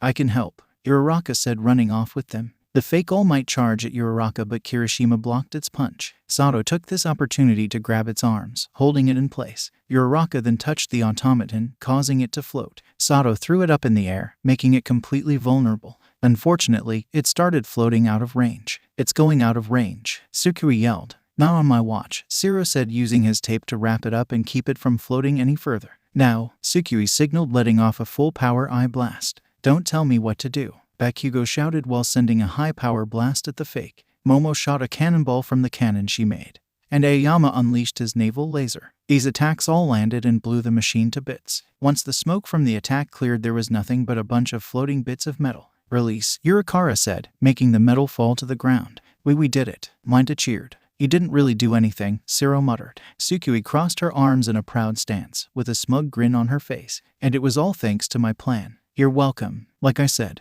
I could have destroyed that thing on my own. Bakugo snarled. Is he always an asshole? Kaminari asked. Congratulations, Eraserhead said sarcastically. You finished the warm-up. Now on to the real test. Wait, what? Mina said. Izuku pulled out another button from his other pocket and pressed it. Suddenly the ground started shaking again, this time much more violently. Then 10 more All Might robots popped out of the ground. Oh, come on, Mina shouted. AHHH, Mineta screamed in terror. The fake All Mights charged them all, scattering them and splitting them up. One of the robots was about to punch Ochako, but Tsukui blasted them with a full power blast, knocking it to the side. Tsukui kept blasting the robot, destroying its fake flesh and burning the metal. Then the beam stopped. Optic beams reaching overheating level. Need to go on cooldown. Damn it, Tsukui thought as the robot charged her. Just before it reached it, suddenly started floating. Tsukui took this opportunity to punch the robot into the air. Tsukui looked at Ochako, who let out a sigh of relief. Made it. Thank you, Tsukui said, smiling at the girl. You saved me first. Ochako smiled back. Tsukui looked up at the now flying robot.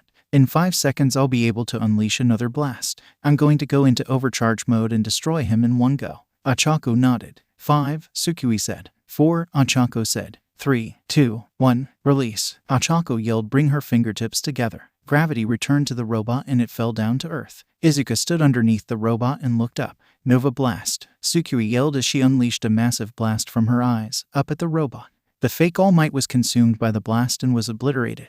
Ochako looked up at the blast with wide eyes, before looking back at Tsukui, whose eyes were smoking. Tsukui looked back and was delighted by the shocked expression Ochako was wearing. Cool, huh? Tsukui said. Yeah, Ochako said excitedly. Why didn't you do that earlier? Oh, simple. If I use it, then I won't be able to use my optic blast for an hour. Tsukui answered. Oh, Ochako said. Meanwhile, Kirishima held off one of the fake All Mights, protecting Mina, who was behind him, and Mineta, who was behind her. The fake punched him again, chipping away at Kirishima's defense. A little help here, Kirishima grunted as the robot whittled away at his quirk. Mina turned to Mineta. What does your quirk do? I have sticky balls, Mineta said nervously. Mina would have laughed if it wasn't for the situation she was in. All right, you stick him, I'll melt him. What? Minta yelled. I can't. Kirishima was knocked back a little as he tried to hold back the robot.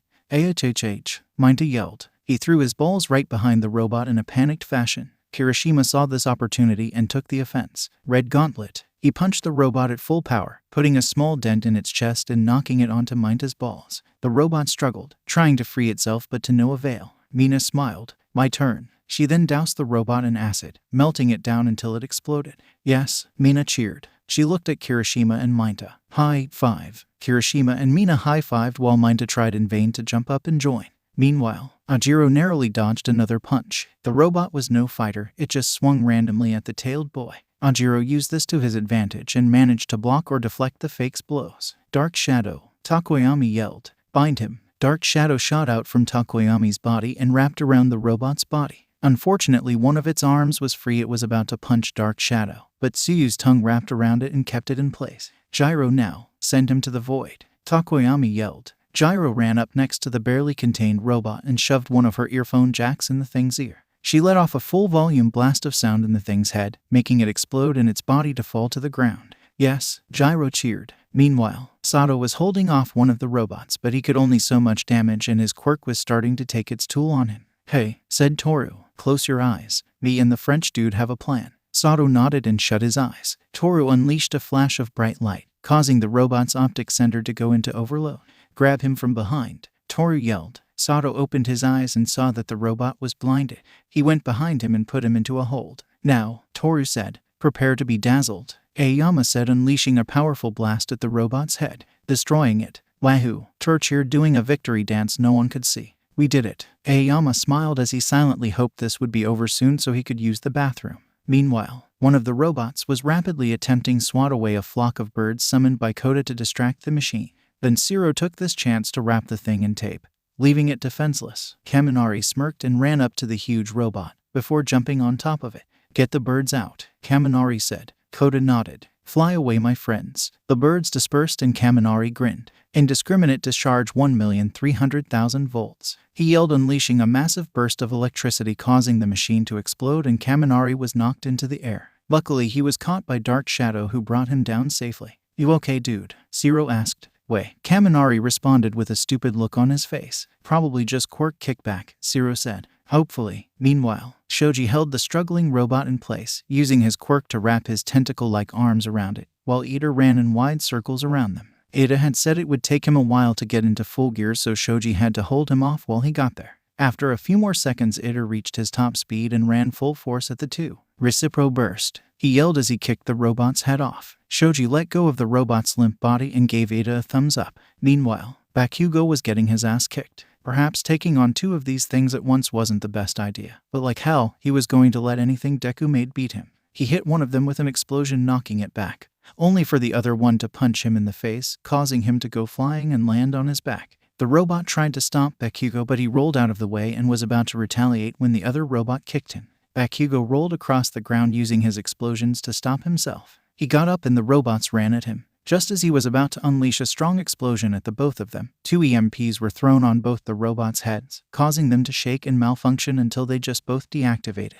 Bakugo looked back to see that it was Momo who had done them in. I didn't need your fucking help, Bakugo yelled. Momo ignored that. We need to help Todoroki. He also took on two of them in. Bakugo rolled his eyes. Look behind you, dumbass. Momo looked behind her and saw that Todoroki had impaled both the robots on ice spikes. Oh, Momo said. All the robots were defeated as many of the students cheered and celebrated. Izuku looked at Eraserhead. So do they have potential? Eraserhead sighed. These robots were tough. Even he would have a difficult time taking them out. For these kids to take down 10 of them proved that they had what it took to be heroes, which meant that Eraserhead would actually have to do his job this time. Yeah, alright, Eraserhead shouted, getting the students' attention. You all proved you had at least some semblance of skill, so none of you are getting expelled ... for now. Go change, then you're dismissed. The students ran off, leaving a smiling Izuku and a grumpy Eraserhead. Later in the girls' locker room. So are you really a robot? Mina asked Tsukui, looking all over her body for any robotic parts. Yep, Tsukui said, happy to have another chance to talk about herself. The world's first fully sentient android. I dunno, you look human to me, Gyro said skeptically. In response, Tsukui reached for the opening in her artificial skin and took it off, revealing her metallic face. I take it back, you're definitely a robot, Gyro said. That explains why you called that guy father when we met. Ochako said. I was so confused when that happened. I thought you guys were just weird. Well, I would hardly call a teenager making a scientific breakthrough that's leaps and bounds above anything else in his field normal, Momo said. Suddenly the door slammed open and a pink-haired girl rushed in. Where is she? The girl yelled before her eyes landed on Tsukui. It's true, she said in a whispery tone as she walked right up to Tsukui. You're real. The marvel of technology I've dreamed about for years is real. The girl looked all around her body, not caring where her hands went, making all the other girls go wide-eyed as their classmate was being felt up. Ooh, I get I amazing, but slow down a bit, Tsukui said. She didn't mind the girl was doing she was doing. She was just really confused. Oh, my name is Meihatsu. Please let me see inside you, she said. Phrasing. Mina yelled. Sure, Tsukui said. Huh, responded most of the girls. My father will probably want to do a rundown on my systems after I get changed, Tsukui explained.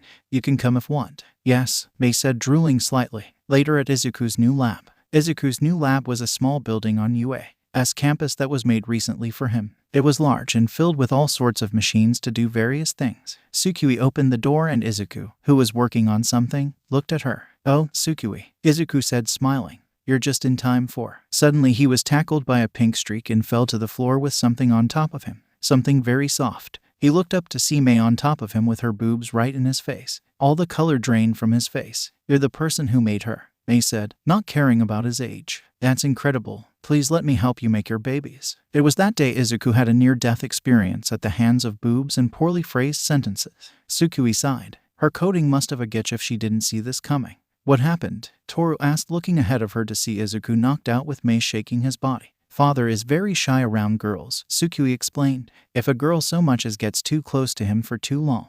And Hatsum just said she wanted to have his babies. Fucking lucky, Minta yelled. Oh, right, I remember he passed out after I met him, Ochako said. Meanwhile, Mina rubbed her hands in glee. She was gonna have so much fun. So if a chick rubs her boobs on him he conks out, Kaminari asked. Yup. The only females, he's not a complete nervous wreck around me and his mother, Tsukui said. That's a little pathetic, Shiro said. Well, if people avoid you like the plague then it's logical that you would be shy and socially awkward, Tsukui defended, glaring slightly at Shiro. Why would people avoid him? Momo asked. He is clearly very intelligent, so why would people stay away from him? Tsukui sighed. This is where she got to see what classmates she could get along with and which ones she would hate. He's quirkless. Everyone seemed surprised by this. Wait, you mean he doesn't have a quirk? Kaminari asked. No, she meant the type of quirkless where you still have a quirk, Gyro said sarcastically. Well, I mean ... it's just weird, Kaminari said. I mean, I knew they existed but I never met one until now. I agree, it is rather surprising, Momo said. I was sure he had some sort of intelligence quirk. I was too, Shoji said. However, this does make his creation of Tsukui more impressive. Agreed, Ada said. So ... and no one wanted to be around him because he's quirkless, Ochako said. That's terrible. Indeed, Ajiro said. He had been teased a few times for not having a very impressive quirk, so he can only imagine what would happen to someone without a quirk at all. Wait, so none of you have a problem with him being quirkless? Tsukui asked, slightly bewildered by how accepting they were. Of course not, Mina said. Judging someone for that would be stupid and highly unheroic, Ida added. Everyone seemed to be in agreement, which surprised Tsukui a lot. From what she knew of people, she had expected at least one person here to be an asshole. Maybe Bakugo had enough asshole energy for two people, Tsukui thought. Come on, wake up, Mei yelled as she continued to shake Izuku. Tsukui sighed. Can any of you wake him up? Allow me, Momo said, holding up some smelling salts she made. Tsukui smiled. I'm gonna ask you some questions about your quirk later, but for now. Tsukui walked up to Mei and using all her strength she managed to pry Mei off of her creator. Let me go, Mei yelled, struggling to escape Tsukui's grip. I need to know how to make babies like him. You're never gonna find that out if you don't stop making him pass out, Tsukui pointed out. And just like that, Mei stopped, with a look of realization on her face. Oh yeah, how do I do that? Don't get too close to him and stop talking for 5 minutes, Tsukui said. Okay, Mei said. She didn't like having to wait, but she would if it meant learning a whole new way to make her babies. All right now, Yamomo, if you would please, Tsukui said. Momo looked at her strangely, clearly not used to the nickname. What? Your name is too freaking long and I don't want to call you by your first name yet, Tsukui explained. Momo nodded, still unsure about it, but not against it. She walked up to Izuku and slipped the smelling salts under his nose. Instantly Izuku's eyes opened and he jumped into an upright sitting position. Wah, huh, Izuku said. What happened? Girls, Tsukui said. Izuku looked at Tsukui to see that Mei and the rest of Class 1 had followed her. Izuku quickly crawled back, somewhat frightened by the number of people in front of him. Sure, he had seen them all before, but they were focusing on the robots rather than him at that time. Class 1A, Izuku said in shock before looking at Mei. And you are? Her name is Mei Hatsume. She's a machine nut who seems to refer to her creations as her babies. Tsukui explained before Mei could get a word in. Oh, I see, Izuku said, feeling embarrassed. That explains a lot. But ... why did the rest of your class come? We wanted to see the person who made our classmate, Todoroki said. I for one was curious about how you managed to accomplish such a task with little to no resources. That's top secret, Izuku answered nervously. As I suspected, Todoroki said. So you made Tsukui? Gyro asked, still having a hard time believing that. Why yeah, Izuku said, looking away from them. That's so cool, Toru said. So you can just make people anytime you want. Well, it takes a while, but so long as I have the resources then yes, Izuku said. So can you make a robot me? Mina asked. I mean, I could make a robot duplicate of you. I could even make it think like you to the point where no one would even know the difference. Even the duplicate, Izuku said. There was a pause as Izuku slowly realized how scary and creepy that sounds. I mean, I would never do that though. Izuku quickly clarified. And even if I wanted to, which I don't, Yue would have to know about it and would probably never approve of it. Probably, Gyro asked. Well, Izuku stuttered, quickly getting overwhelmed by all the attention.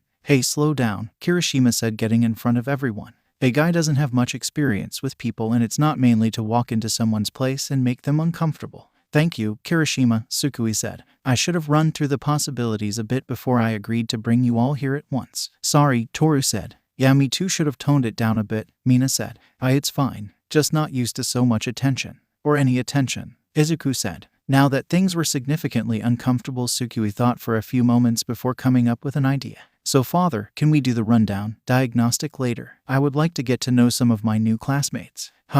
Sure, Izuku said, frowning a little. Cool, and while I do that you can talk to Hatsume, Tsukui said. What? Izuku said as Hatsume's eyes gleamed and she had to force herself even harder to not say anything. Now just remember to stay at least a foot away from him and not to say anything suggestive, Tsukui said. Have fun. Tsukui let go of Mei and immediately she ran in front of Izuku, asking questions rapid fire. All right, let's go, Tsukui said, leading the class out of the building. When they got out, Kirishima asked a question.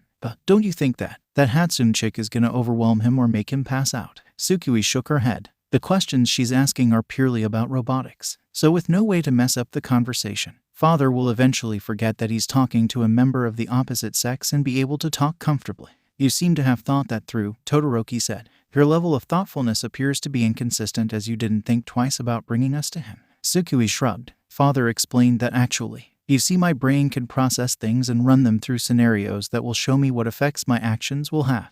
It's basically a cheat code that lets me become the world's best strategist. However, this has some drawbacks. I have to think to activate it. It's not a natural thing, otherwise I would see the possibilities of everything at once and my head would explode. Literally. Whoa, Mina said. So you can be either super smart or super dumb, Kaminari said. There was a pause as Tsukui gave him a deadly glare, her eyes glowing red. Did you just call me dumb? She said. Well, Kaminari's dead. Mind a thought. No, Kaminari tried to figure out an explanation. Tsukui's eyes turned back to green and the glare was gone. PFF50 ha. Tsukui laughed. You should have seen the look on your faces. Wait, she was joking. Minta yelled. Tsukui walked up to Kaminari. Yeah, I'm not really mad per day. I'm insulted and I'm gonna beat you within an inch of your life first chance I get, but I'm not mad. Tsukui said. Is she mad or not? Kaminari frantically wondered. Anyway, you said you wanted to hang out, right? Mina asked. Oh yeah, that, Tsukui said. Actually, I wanted to see if you girls wanted to hang out. I haven't really been around girls other than my grandmother. That sounds great, Mina said. I've been wanting to get to know my new classmates better. Ditto, Toru said. I have nothing better to do. Gyro shrugged. I also have no plans and would like to participate, Momo said. Me too, Ochako said. Just not someplace too expensive, please. I've got nothing better to do. Ribbit, Tsuyu said. Great, Tsukui said. I already know where to go. But we better leave before the teachers kick us out. Follow me. With that, the girls left. Suo, Kaminari said. Any of you guys want to hang out? No, said Todoroki, Takoyami, and Shoji. The first two just walked away, but Shoji stayed behind to explain. I have things I need to do, he said before leaving with the others. Well, I think bonding would be a great idea, Ada said. Well then let's do this, Kaminari said. Well, do it quickly and get off campus. If you're not seeing Midoriya, then get out, Eraserhead said, surprising everyone. Ahhh, they shouted. Many hours later, Nezu walked into Izuku's lab. Progress, he asked. Things are progressing steadily, Izuku said. The data I got from All Might is just starting to make sense. I've been able to start designing. Suddenly something caught Nezu's attention. A snore. He looked to the side to see Mei, sleeping there soundly on the floor. Nezu looked back to Izuku for an explanation. Tsukui came by and brought her along, Izuku said. She wanted to talk about machines and she and I talked for so long that she eventually just passed out. Nezu responded. I was under the impression you were terrified of women. Why did you not call the guards to escort her out? Well, she was so interested in my work and I got so into the conversation. Izuku stammered. Well now, how interesting. Neihatsune was her name, correct? Nezu said. Oh yes, Izuku said. Interesting. Well, we should call her parents first. We can continue talking about the project another time. Izuku nodded and called one of his robots to carry Mei and the three left the building. So how do you eat? Ochako asked. The girls had decided to hang out at a restaurant and they were all shocked when she ordered food. Well, I didn't understand a lot of father's explanation, but from what I understand, when food or anything really goes into my mouth, it gets destroyed by my power source and then blown back out as a burp, Tsukui answered. Oh, said Ochako, but how do you even taste it? Father said something about sensors allowing me to experience sensations like taste, smell, and touch, Tsukui said. I honestly don't know how most of my systems work, at least not in detail. You would have to ask my father about that. Why is that? Momo asked. If you are an AI, shouldn't you be able to process information like a computer? If that's the case, then there should be no reason for you not to know that. Tsukui shrugged. Father said that there is a limit to how smart he can make me. Which makes sense, I guess. You guys have a whole brain that makes you function. I have a small chip. Yeah, when you put it like that it makes sense, Mina said. So why do you call him father? Toru asked. Because he's my father, Tsukui answered. Yeah, but doesn't that seem a little formal? Gyro said. You don't seem like the rich fancy type. No offense, Momo. None taken, Momo said. Tsukui paused. She had never really thought about that. Papa Dad. Yeah, that last one. I like that one, Tsukui said out loud. Hello, Gyro said. Tsukui snapped her head back to the girls. Oh sorry, I was just thinking. Out loud, Ochako asked. Did I do that again? Tsukui said. Sorry about that. I think it's a glitch. Wait, you can have glitches, Momo said. Wouldn't that be potentially dangerous? No, Dad said I shouldn't be able to get any major glitches. Just minor ones, Tsukui reassured. Well, I guess if the professional said so, Mina said with a slight giggle. It feels weird to call someone my age a professional. Yeah, no offense, but your father is weird, Toru said. Not in a bad way, but in a weird way. Yeah, Tsukui sighed. That's why I left him with Hatsune. He needs to interact with people more. Yeah, but Hatsune isn't exactly normal herself, Gyro said. That's what makes her right for the job. Tsukui said, as much as I love talking about me, I would like to talk a little about you guys. Sure, let's start with me, Mina said. Okay, Tsukui said. So from what I've seen, you can make acid right. Yup, pretty neat, huh? Mina said proudly. Yeah, but why is your skin and hair pink and why do you have horns? Tsukui asked. Mina shrugged. I dunno. You know, from what I've seen about quirks, sometimes people will gain random traits that have nothing to do with their quirks. I wonder why that is, Tsukui said. Yeah, like that Takoyami guy and his bird head, Toru said. There probably is a reason for it, Momo said. Perhaps the thing that makes your skin immune to your acid has also turned it pink. Well, I'm not immune to acid, only resistant, Mina corrected. So I'm guessing you can only use your acid so much then, Tsukui said. Ding ding ding. Correct, Mina said. Yeah, it kinda stinks, but that's quirks for you. Yeah, I don't even really have a quirk, but if I use my heat vision too much then I can't use it for a while, my head cools down, Tsukui said. So even though you don't technically have a quirk, your heat vision still acts a lot like a quirk, Momo said. Yeah, but you're also super strong and fast, right? Toru asked. Yeah, which is weird to me. I mean, being strong makes sense, but how did Dad make me so fast when I probably weigh a ton? Tsukui said. Wait a minute, we made the conversation about me again. To be fair, you're an android, it's hard not to be interested in you, Gyro said. Fair, but I still want to talk about the rest of you, Tsukui said. My scanners can only tell me so much. You have scanners. What do they do? Toru asked. Tsukui screamed in frustration. The next day in the UA meeting room, thanks to Midoriya, Cementos, and Power Loader, we have finished installing 25% of the new security system, Nezu announced to all of the staff. It was lunchtime, and so Nezu had called in the staff for a meeting, much to their dismay. 25%, Power Loader said. All that, and we're only a quarter of the way through. Power Loader took care of a lot of physical work that couldn't be done by robots, and as such he was exhausted.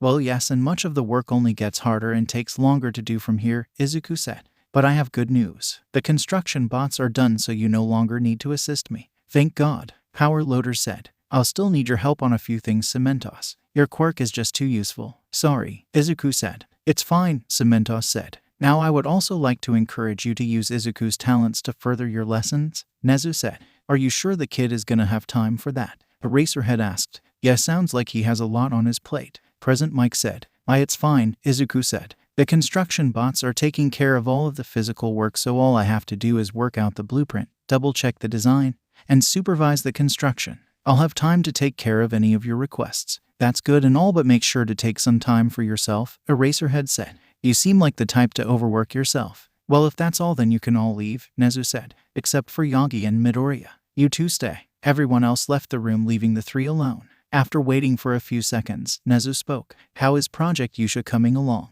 Nezu asked. The first part of the project is about halfway done, Izuku said. It should be done before the sports festival. Good, Nezu said. However, I think I know a way you can work faster. Faster, Izuku said. Yes, you see, you can accomplish so much on your own. So I was thinking about giving you an assistant, Nezu suggested.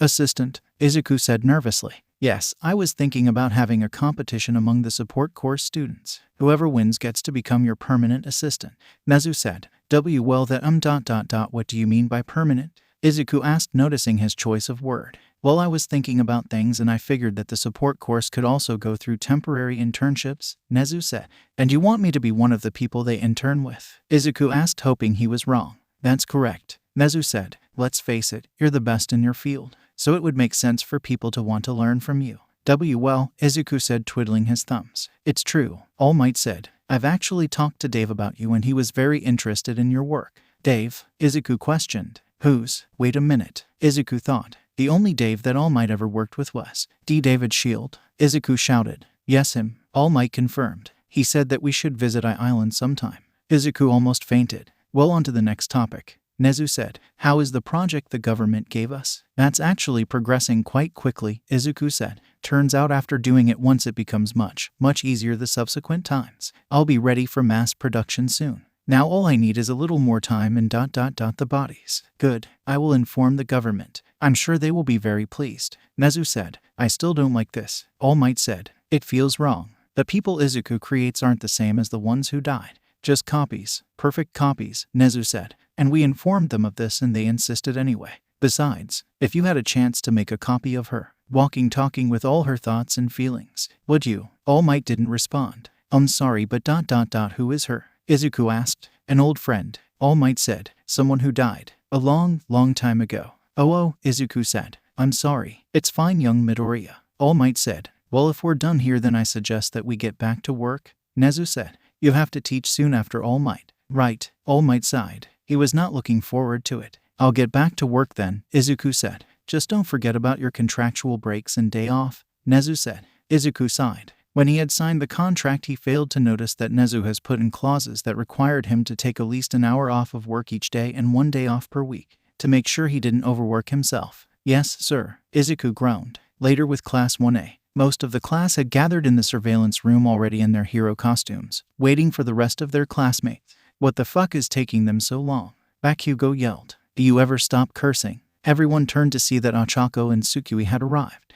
I really like your costume, Tsukui, Ochako said. Thanks, Dad designed it when he was little, Tsukui explained. He wanted it to be his hero costume, but well, you know. Ochako cringed slightly. Yeah, it must have been hard on him. Ochako had decided that she would become both the Midoriya's best friends, to make up for thinking they were weirdos when they first met, even though Tsukui had already told her that it was fine. Dad put all his hopes of being a hero into me, Tsukui said. I'm gonna be the best hero that ever lived, for both of us. TCH. Yeah, right, Bakugo said. Over my dead body. Nothing Deku makes will ever beat me. And it makes sense that Deku designed that. It looks fucking stupid. Well, I think it looks cute, Mina said, walking in. Thank you, Mina, Tsukui said. Well, I did make a few changes. The original design was well, it's what you would expect from a 4-year-old with a green crayon. And Grandma did a great job sewing. Well, as far as I'm concerned, your dad has a knack for making cute things, Mina teased. Yup, Tsukui said with a smirk. Do you like the smirk? I just perfected it this morning. You look even smugger than Bakugo, Kaminari said. What was that dunce face? Bakugo shouted. Have you seen Bakugo's smug face? Gyro snorted. I don't think Midoriya could design a more smug face if he tried. Fuck you, earlobes, Bakugo snarled. It's true Bakugo's smugness is incalculable. Being even smugger than him is scientifically impossible, Sukui said. Bakugo was fuming as everyone else laughed. Come on guys, aren't you being a little bit cruel? Kirishima said. I don't need your fucking help, shitty hair, Bakugo shouted. All right, is everyone here? All Might said, gathering everyone's attention. It seems like everyone is accounted for, Momo said. All Might looked at her and cringed slightly. He knew that a revealing costume was kinda mandatory due to her quirk, but it did not bode well for what was coming next. Good, All Might said. Well, I would like to welcome our guest, Izuku Midoriya. Izuku walked in nervously. Hello, I'm here to test out the new camera system and Izuku spotted Momo. His face went pale. Izuku turned around at speeds Ada would be impressed by. Why huh? Kahaha. Mina burst into laughter. I'm sorry, I know I shouldn't be laughing, but PFT haha. Momo turned red. She really hated her costume. Well, my quirk requires that my skin be exposed, so this is unfortunately necessary. Oh right. Why your quirk? That makes sense. Izuku stuttered, still looking at the wall. Wait. You're probably really uncomfortable about your costume too. And I probably made you feel worse about it. Oh god, I'm sorry. It's fine, Momo said. I'm just glad you're not staring. Unlike some other people. Everyone but Izuku looked at Minta. What? Minta said. I'm a pervert. What did you expect me to do? Wow, no shame whatsoever. All Might though. Mina had a mischievous smirk on her face. Geez, if he reacted that way to Momo, then what do you think he'll do when he finds out Toru is? Sukui covered Mina's mouth. Are you trying to kill him? Izuku turned around. Wait, I didn't see Toru when I walked in. I thought she was absent. Nope, right here, said the pair of shoes and floating gloves. Oh, I thought that Uraraka had just made a pair of gloves float with her quirk for some reason, Izuku said. That's so cool. What kind of material did you use to make your clothes invisible? And why didn't you use it for the gloves? Everyone in the room cringed. No one tell him, Gyro whispered, just loud enough to be heard by her class but not Izuku. Everyone nodded, Sukui making Mina nod. We'll talk about that later, All Might said. For now let's move on to the assignment. Oh right, Izuku said. I am just here to test the new camera system and analyze your quirks. I'm not a teacher, but I am responsible for making obstacles for you to overcome. As if you could make anything I couldn't beat, Bakugo grumbled. Now let me explain today's task. All Might said. One explanation later. A light, Sukui said, giving Ochako a high five. After the teams were announced, the students moved into their teams. The matches were also selected randomly earlier today. All Might said, pulling out a paper with the matches on them. Sir, is it wise to leave all of this to chance? Ida asked. Life can be very random, Izuku said. Unexpected things can happen quickly, and you won't always get what you want. Everyone cringed once more. All Might more than anyone. I see, Ida said. Good point, Midoriya. All Might spoke. Well, with that out of the way, the first match is Sukui and Uraraka as heroes versus Bakugo and Ada as villains. Bakugo looked at Sukui and smirked. You're going down tin can. Sukui smirked right back at him. That's funny. You know I have all your moves downloaded into my head, right? So what? I'll just come up with something Deku hasn't seen. Bakugo yelled. Well, you better make your attacks count, Sukui said, because guess what? My lasers are heat-based. What the hell does that realization hit Bakugo? Heat plus nitroglycerin equal boom. Bakugo looked at Izuku, who gave him an apologetic look. Fuck you, Deku, Bakugo said. Bakugo was not in a good mood. He sat in the bomb room, impatiently waiting for the match to start. We need to come up with a plan, Ada said. We don't need a fucking plan. Bakugo snarled. I beat them. We win. I don't believe you can beat Midoriya, Ada said. She has every advantage over you, as well as tools we don't know about. Do you? Shut it, Bakugo snarled. Nothing Deku makes can ever beat me. I don't know what grudge you have against Midoriya. Her father, that is, but your anger is blinding you to the facts, Ada said. I said shut it, Bakugo growled. Meanwhile, Sukui and Ochako stood outside of the building. Ochako looking slightly nervous while Sukui had a massive smirk on her face. So do you want to come up with a plan? Ochako asked. No need, Sukui said. We've already won. I know you're strong and all, but so are they, Ochako said. If they work together, we could be in serious trouble. Sukui just smirked at her. Them, work together. Yeah, no, they are already arguing. Wait, how do you know that? Ochako asked. Earlier I taped into the camera system. I've been watching both of them since they got in there, Sukui said. Is that allowed? Ochako asked. It's not. Not allowed, Sukui said. I'm just using the skills given to me, I guess, Ochako said, still not fully sure about this. So what are they saying? Well, Ida is just saying, Bakugo, we need to work together or we won't stand a chance, Sukui said, mocking Ada's voice while mimicking his arm movements. And Bakugo is going. Nay, nothing stupid Deku can make will ever beat me. Look at my massive ego, Sukui said, trying to make Bakugo sound as stupid as possible. Ochako giggled a little bit. Why does he call you Dad Deku anyway? Tsukui scowled. It's an insult. It means someone who can't do anything.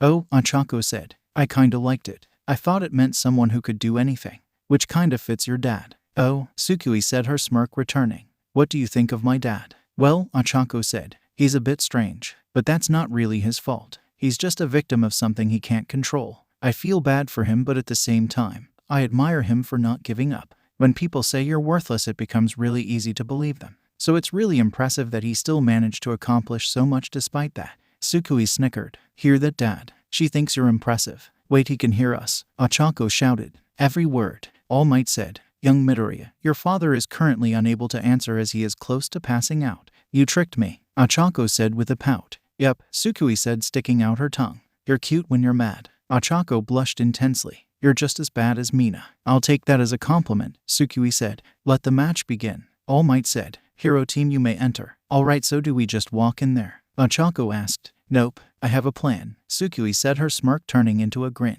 This is gonna be so much fun. Back with Bakugo and Ada. I'm going, Bakugo said. To find Midoriya, I suppose. Ada sighed. What else would I be doing, glasses? Bakugo snarled. Could you at least attempt to surprise attack her? Ada said. Well, that's not very heroic now, is it? Tsukui's voice said from the earpieces Bakugo and Ada had. What? Ada said. Midoriya, how did you? I plugged myself into the system before we got here, Tsukui explained. I have access to the communicators, cameras, and basically everything else. That means you're watching us. Ada said. I've been watching you, Tsukui said. I do feel sorry for you, Ada. Not having a partner must suck. See this tin can? Bakugo said, holding up his middle finger. Anyway, as much as I would love to watch Bakugo act like a jackass all day, I have better things to do, so let's just this over with, Tsukui said. Heckin', I'm 2 floors below you on the opposite side of the building. When you're ready to get your ass kicked, come and see me. Bruh. Bakugo roared in rage. That bitch. Bakugo ran out of the room before Ada could try and stop him.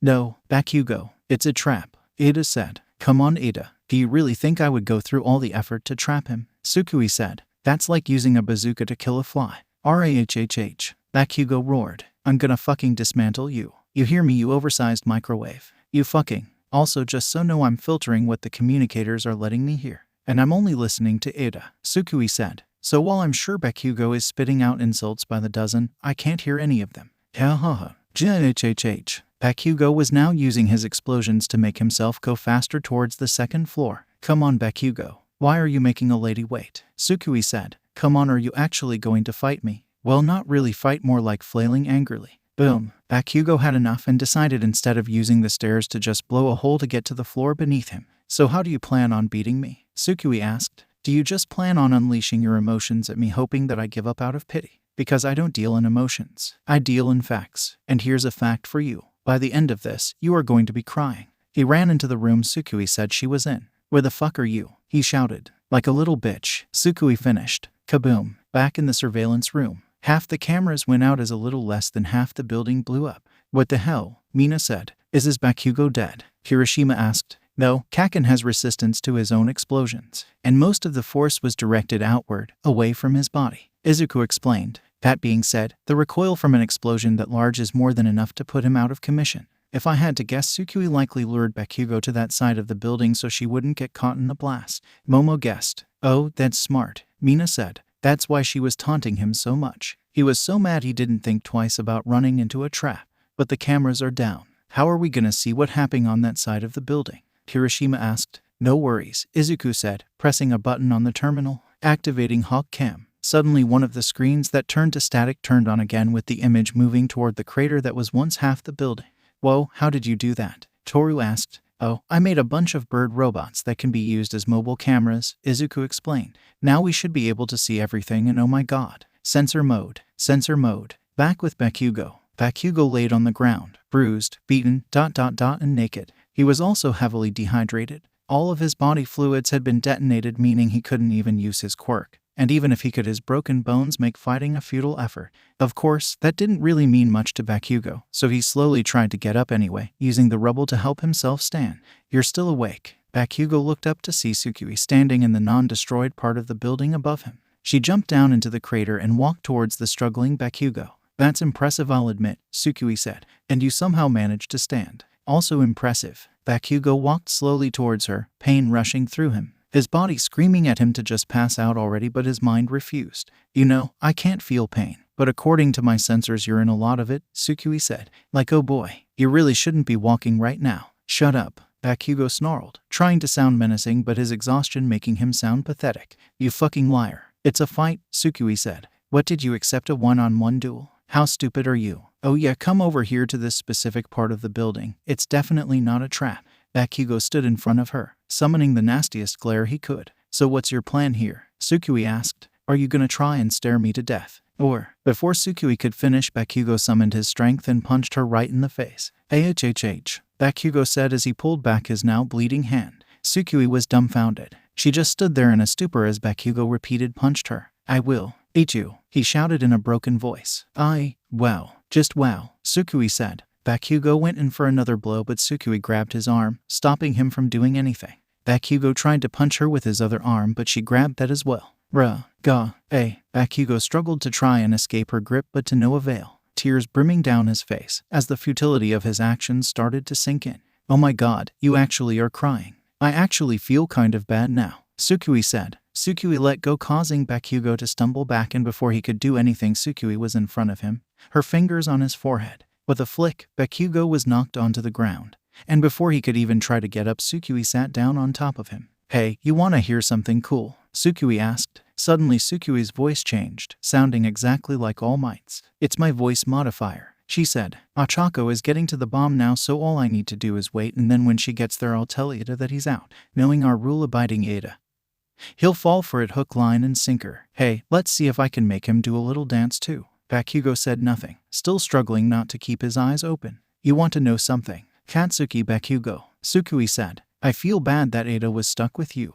because honestly, I think that just about any team could have beaten you too. Not because of him, because of you. Because you are a self-righteous, entitled douchebag.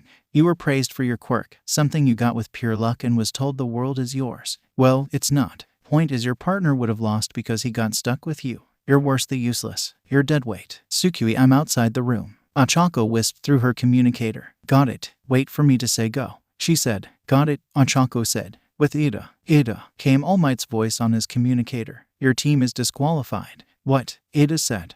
Sir, may I ask why? Why? You failed from keeping your partner from heavily damaging the building and potentially causing serious damage to the other students. All Might's voice said. You are to return to the surveillance room immediately. Why, yes, sir, Ada said in a depressed tone. But first, you must perform the UA. Dance of Failure, said All Might's voice. What? Ada said. It is a UA. Tradition. It teaches humbleness. You wouldn't go against a tradition, would you? All Might's voice said. Of course not, sir. I will give it my all. Ada said. How do I do it? Just dance, my boy. All Might's voice said. Of course, by having the students attempt the dance on their own, it encourages them to try their best regardless of the situation. Ada said. Yes, All Might's voice said. Right then, I shall try my best. Ada said. What happened next was too ridiculous to fully describe, as Ada in his full armor attempted to pull off dance moves he had only ever seen on TV. Back in the surveillance room, it was a laugh riot in there. Everyone but Momo, Izuku, Shoji, Shoto, Takoyami, and Kodo were laughing their asses off. Tsukui, haha, you fucking genius, Mina said. Oh, poor Ada. Momo cringed. I can't believe he fell for that. Kaminari said. This is ridiculous, Todoroki said. All Might tried his hardest not to laugh and was failing miserably. Ada, my boy, I am so sorry. Back with Ada and Ochako. All right, you can go in, Tsukui said over the communicator. Enjoy the show. What? Ochako said. She got no response, so she just sighed and walked into the room. And then she froze. You're Raka. Congratulations on your victory, Ada said while he attempted to dance. Ochako just looked at him with a dumbfounded expression for a few seconds before bursting into laughter. Laugh while you can, Ada said. Next time you'll be doing the dance of shame. This made Ochako laugh harder. Slowly Ochako walked past Ada while trying not to choke on her own laughter. The battle is over. Why are you still going toward the bomb? Ada asked. No reason, Ochako said. Ochako touched the bomb, and a few seconds afterward All Might announced the result. Hero team wins, he said. Wait, what? Ada said, stopping his attempt at dancing. Sorry, Ada, Ochako said. Sorry for making you dance. Tsukui apologized over the communicator. How did you like my voice modifier? Ada fell to his knees and screamed at the sky. I've been duped. Later, back at the surveillance room, after confirming that Bakugo had made it to the medical wing safely, they continued class. Can anyone tell me who was the most important player in this battle? All Might asked. Momo raised her hand. Young Yaoyorozu, All Might called, as much as I hesitate to say it. Midoriya, Momo said. Ouch, Sukui said. While Midoriya did several things that were completely unnecessary, she was also the only person who actually managed to do anything, Momo said. Bakugo was dead set on fighting Midoriya, and his only chance of actually winning an encounter with her was a surprise attack. Once Midoriya took control of the cameras, there was no chance of that ever happened, essentially taking him out of the fight before it even began. Same goes for Ida. Due to his rule-abiding nature, all Sukui needed was a reasonable excuse to get Ida out of the fight. In other words, they stood no chance. Shoto said. Still, Midoriya could have won without causing that much property damage. She also didn't need to confront Bakugo after he had already been taken out of the fight. Momo said. But her method was still foolproof. To think that following the rules would have led me astray. Ida said. Sorry about that, Ida. Sukui chuckled. It's fine. Ida said. I will simply need to improve my awareness and your dance skills. Mina said. Well, if that's all, then we can move on to the next match. All Might said. All Might, Izuku said. Can I have a word with Sukui? Sukui looked at Izuku, and judging by his expression, he was not happy. Oh, so this is what dread feels like, Sukui thought. Outside, Izuku brought Sukui outside the surveillance room. Suo, what's wrong? Sukui asked. Cause you look upset. Izuku sighed. I'm not upset. I'm just disappointed. Sukui's eyes widened. What? Why? I know I caused a little too much collateral damage, but that's not what I'm disappointed about. Izuku cut her off. I'm disappointed because of what you did to Kaken.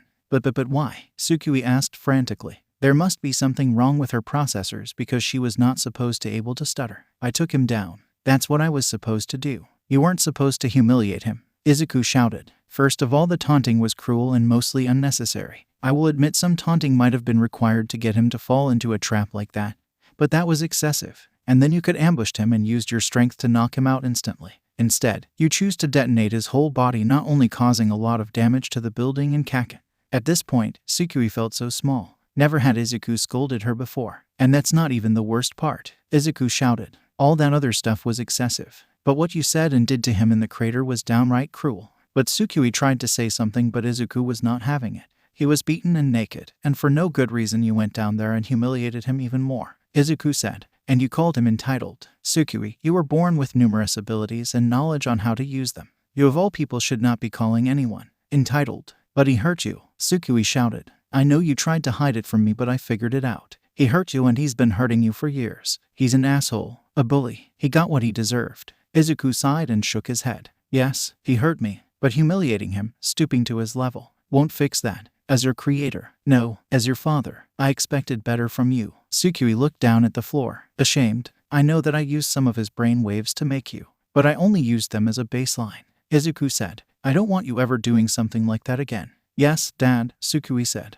There was a short pause before Izuku spoke again. I'm not going to ask you to apologize, because that would just make him angrier. But I want you to know this. The reason I used some of his brain waves ... is because I admire his will. Even after he was heavily injured, he refused to give up. He didn't let himself pass out until he was halfway to the medical wing. Kaken has the drive to become a hero I've never seen in anyone else. That's the part of him I wanted to give to you. Izuku walked back into the room. Sukui stood there until suddenly she legs failed her. An unpleasant sensation filled her, one that was completely new to Sukui. And then a realization hit her. Oh, I guess I can feel pain. Hey, are you okay? Ochako asked. School had ended a while ago and the two had decided to hang out at a ramen shop. However, the whole time Sukui seemed down. I fucked up. Sukui sighed. Was it about what you did to Bakugo during class? Ochako asked, having a strong feeling that was the case. Cause you kinda went a little too far. Well, actually you went way too far. I know. Sukui groaned. Dad said he was disappointed in me. Ochako cringed.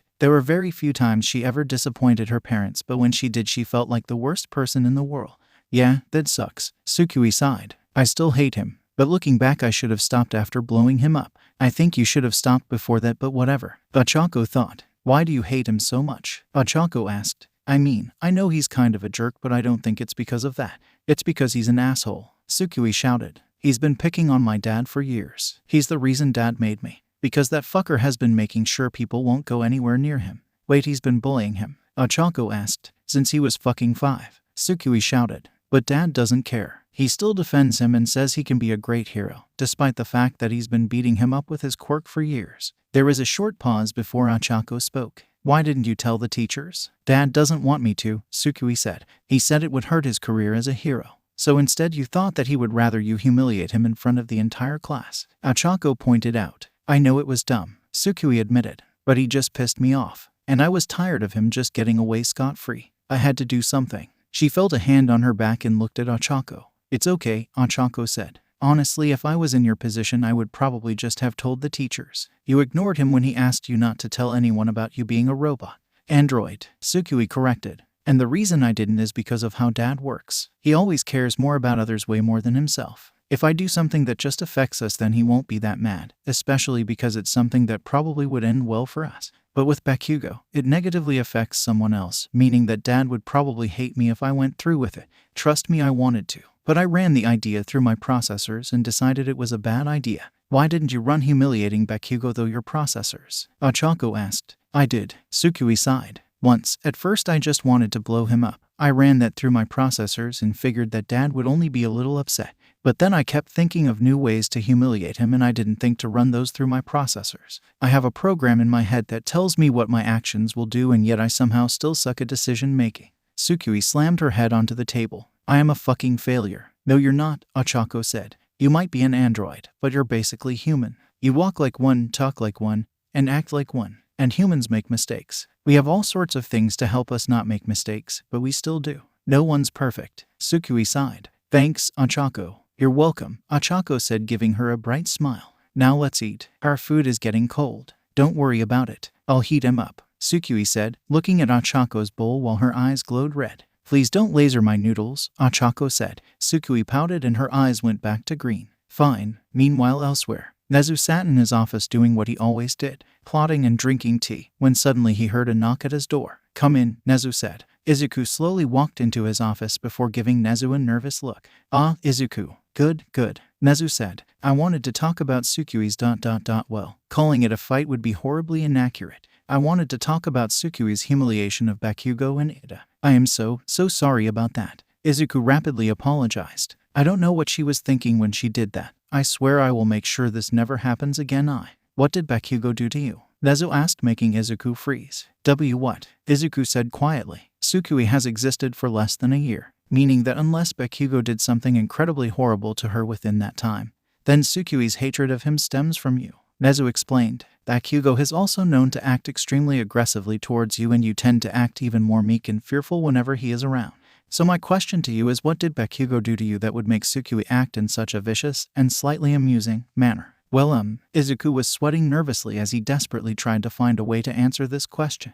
Was he perhaps one of the people who bullied you? Nezu asked. And no, Izuku lied. Kaken would never do something like that. There was a short pause before Nezu shook his head and spoke again. Izuku, you and I are both aware of my abilities, so I don't know why you would think it was a good idea to lie to me. Izuku stayed silent. How about this? You're going to tell me everything. And if you lie 3 times, then Bakugo will be expelled. Nezu said. What? Izuku shouted in shock. That's not fair. Yes, it would be incredibly unfair for you to get him expelled because you don't want to do something as simple as telling me the truth, Nezu said, his upbeat tone never changing. Now I'll ask you again. Did he bully you? Well, he may have said some mean things and accidentally used his quirk on me a few times. Izuku lied. That's another lie, Nezu pointed out. 2 more of those and Bakugo is out. Izuku panicked. Okay, maybe it wasn't accidental, but I'm sure he just wanted to practice his quirk and needed something to use it on. That's another lie, Nezu said. But I wasn't lying, Izuku said. Really, I'm sure that's why. I said that if you lie 3 times then Bakugo is expelled, Nezu repeated. I never said those lies have to be directed at me. Izuku stopped talking as what Nezu said sunk in. We both know that he doesn't need to use a person to practice his quirk on. And even if he did, that will still be both cruel and illegal, Nezu told him. You have one last chance, Izuku. Tell me the truth. Bakugo's future is in your hands. Izuku hung his head in defeat. He had no choice. He had to tell him everything. The next day. Thank you for coming, Mrs. Bakugo, Nezu said, greeting his guest as they entered his office. No problem. Now, what the fuck did my son do now? Mitsuki asked. I didn't do shit, Bakugo said. Aunt Mitsuki, Izuku said, shocked at just how upfront she was. Oh hey, Izuku. Oh, Sukui's here too, Mitsuki said before turning her head to her son. And I doubt we got called here for something either of them did, so it must have been you. Actually it might have been me, Sukui said nervously. She knew where this was going and she would accept her punishment with dignity. Not really, Nezu said. Wait, what? Sukui said in slight shock. Never mind, guess I don't know where this was going. We will talk about it when our last guest arrives, Nezu explained. Last guest? Izuku asked. Who? Sorry, I'm late. The traffic was really bad. I hope you can forgive me. Izuku froze as he immediately recognized the voice of the person who just came into the room. He turned around and his fears were confirmed. Mom, he shouted in shock before turning to Nezu. Why you called my mom? But I'm not a student. True, but you are still a minor and therefore I am still obligated to tell her what you told me. Nezu explained. So I invited her over and she said yes. Izuku ... What is this about? Inko asked as she took a seat next to her son. Allow me to explain, Nezu said. Yesterday the students were having 2-on-2 matches against each other. Yeah, and he fucking lost, Mitsuki said. I'm guessing that was why he was crying yesterday. Hag. Dakugo growled at his mother. Tsukui snickered, but Izuku gave her a look, making her cut it out immediately. Yes, he did in fact lose, Nezu confirmed. But there's more to it than that. Nezu coughed to clear his throat before speaking again. She hacked into the communications and used them to taunt Bakugo into a trap before using her heat vision to detonate all of the nitroglycerin on his body, blowing up half of the building they were in and doing horrible damage to Bakugo's body and destroying all of his clothes. Then she went up to him and taunted him some more while he attempted to punch her metal body, doing more damage to himself. She then proceeded to knock him down, sit on him and humiliate his partner, all the while blaming him for their loss. The fight was being monitored, so this all happened in front. Izuku and Tsukui cringed as both Mitsuki and Inko had shocked looks on their faces. Mitsuki recovered first before looking at Tsukui and saying, "That was a little bit much." "Yeah, I know," Tsukui sighed. Normally this would call for a suspension at the very least. However, I decided to ask Izuku what Bakugo could have done to deserve such humiliation, and the response I got was very enlightening, Nezu said. Bakugo raised an eyebrow in confusion. He had a bad feeling about this. What are you talking about? You see, after forcing the truth out of Izuku, I found out that Bakugo had been bullying Izuku for the last 10 years. Nezu said. I fucking knew it. Mitsuki shouted. I always knew you were being a fucking asshole to him this whole time. But whenever I asked Izuku, he would always make excuses for you. But not this fucking time. Kei Katsuki, Inko said, giving him a betrayed look. I just put the nerd in his goddamn place. It's not fucking bully, old hag. Bakugo shouted back. You're right. It's not bullying, Nezu said, getting everyone's attention. It's more along the lines of serious physical and mental abuse. Mitsuki turned to Nezu, eyes wide with disbelief. What? Apparently Bakugo has been physically beating Izuku using his quirk, which, may I remind you, is illegal, for long periods of time, quite frequently, all the while saying horrible things to him. In fact, his nickname, Deku, translates to useless, meaning he literally addresses him as useless each time he sees him. This almost surely the cause for Izuku's extremely low self-esteem, Nezu said. This repeated targeting combined with Izuku's quirklessness is almost certainly the reason Izuku was ostracized by all of his fellow students, meaning that he is responsible for socially isolating him as well. This behavior continued into his teens to the point where he literally told him to jump off the school roof. The room was silent for a moment as Nezu let his words sink in. Everyone but Izuku was shocked. Inko had a look of horror etched on her face as tears slid down her cheeks. Tsukui, who had already known about the bullying but didn't know just how bad it was glaring at Bakugo, her eyes glowing red. Izuku just had his head down, ashamed that he may have ruined Katsuki's chances at becoming a hero. Bakugo was glaring at Nezu for saying all this unimportant shit that was sure to piss off his mother. And Mitsuki. No one could see her expression as she stood there frozen in place. Apparently the teachers and staff of those schools just lied in order to not harm Bakugo's chances of becoming a hero just because of a quirkless child, Nezu explained. Please be reassured that we'll be investigating those schools for discrimination and child endangerment.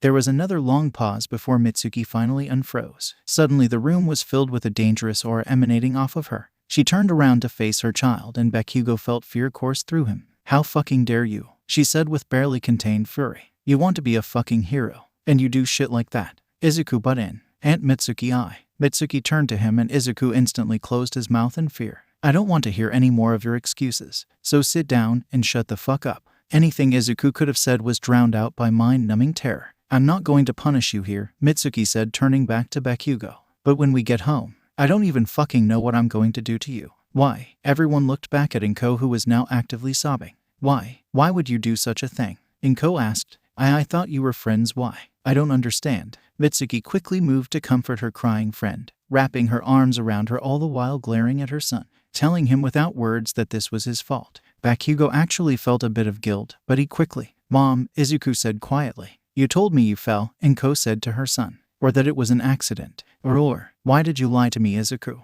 Even more shame filled Izuku as he couldn't even find the will to look his mother in the eye. Now Mrs. Bakugo, your son has committed several illegal acts that in any other scenario would not only result in his immediate expulsion but would also likely land him in a juvenile detention center, Nezu said. Mitsuki was seething with rage, her eyes fixed on her son who was now beginning to realize how fucked he was. However, Nezu said, after looking things over and after Izuku begged me for 5 hours non-stop, I have decided to leave the decision of Bakugo's expulsions in the hand of Mrs. Midoriya. In truth, Nezu didn't really have much choice. Expelling Bakugo would cause Izuku to have a mental crisis bigger than the one he is currently having. That would mean Izuku might not even be able to work, and if he did work it would likely be at dramatically slower speeds. This would displease the government, who had a lot to ask of the young man, and they would most likely force Nezu to take Bakugo back anyway. However, neither him nor the government could stop Inko from suing the Bakugos, which, given the fact that it would be a case involving 2 UA students, would inevitably catch the media's attention, and after that Nezu would have no choice but to expel Bakugo. And the government couldn't do anything about that without seriously harming UA's reputation. So, in the end, it was all in Inko's hands. Inko, Mitsuki said to her friend, I won't blame you, no matter what you do. You're my friend and I let my son do something terrible to yours. Whatever you want to do, I won't hate you for it. Bakugo balled his fist. This whole part of his day sheds a different light on his actions. Seeing Inko and Mitsuki's reactions actually managed to make the boy feel a little bad. But still, they were talking about his future as a hero. If Inko wanted to, she could put an end to all his hopes and dreams in one fell swoop. Inko sniffed. It's not your fault, Mitsuki. Those teachers who let him get away with it and encouraged him are the ones responsible. I won't press charges. Inko looked at Bakugo. I don't know why you would do something like that to Izuku, but I really hope that you can improve and become a better hero. Well, that felt like getting blown up all over again. Fuck, White is hurt. Bakugo wondered as he avoided eye contact with anyone in the room. And why the fuck does this feel familiar? Are you fucking kidding me? Tsukui shouted. You mean he just gets away with this? She wanted to punch something, Bakugo in particular, but her programming wouldn't allow her, so all she could do is scream. Oh heavens no, Nezu said. While we will be keeping Bakugo enrolled here, there will be consequences for his actions. Firstly, Bakugo will have to attend several therapy and anger management sessions. He will be excluded from all extracurricular events including the sports festival, and if he is caught breaking the rules he can be subject to immediate expulsion. Bakugo's eyes widened. If he couldn't participate in the sports festival, then how the hell was he supposed to get exposure? Bakugo was about to speak up when his mother saw him open his mouth and glared at him, telling him without words to shut his mouth. That didn't do much to calm Tsukui, who was still enraged. Collecting herself, Tsukui spoke. Can I leave for a little bit? Yes, in fact, I would like to speak to Mrs. Midoriya and Mrs. Bakugo alone, please, Nezu said. Bakugo didn't say a word as he got up and left the room, slamming the door behind him. Tsukui grabbed her father by the wrist and dragged him out of the room. There was a short pause before Nezu spoke again. Now, let's talk about Izuku. As I said earlier, I had to force information out of him while he tried to defend Bakugo. Why the hell would he do that? Mitsuki asked. He has to know that what Katsuki was doing to him was wrong. He did, Nezu said. At least on some level. The fact that he hid his abuse for Bakugo's sake shows that deep down he knows that what Bakugo did was wrong and therefore could get him in trouble. However, he most likely did not want to confront that fact. He made up excuses in his head, trying to justify or explain away Bakugo's abuse. This is likely because he still desperately wishes to be friends with Bakugo like they were when they were young, so he just endures the abuse and hopes that it ends. Oh, Izuku, Inko said sadly. The only exception to this seems to be when Bakugo targeted other children. Then he would attempt to stop him. Nezu explained. I think it goes without saying that Izuku will need to go to therapy. Oh well. As his employer, I can't force him to, but since you're his mother you can. Oh of course, Inko stuttered. My poor Izuku. Good, now one last thing, Nezu said. This desire to be friends with Bakugo again was likely a result of his loneliness. The fact that you had to work most of the time not helping this, although that was not your fault. Now that you have much more free time, I would like to suggest that you move on campus. This would allow you and Tsukui to spend much more time with him, and would allow us to protect you. He protect me? Inko questioned. Yes. You see, right now most people only know about a rumor, saying that a robot girl is a UA student. They don't know who she is, what she looks like, or who made her. Nezu explained. But when they do, I have no doubt people will want to get their hands on him. Whether it be to kill him to try and stop the new technological advancements or to try and use him for their own purposes. And there is a large chance that they would try to use you to get to him. Inko's eyes went wide. She had never really considered such a thing, but when Nezu said it, it sounded so obvious.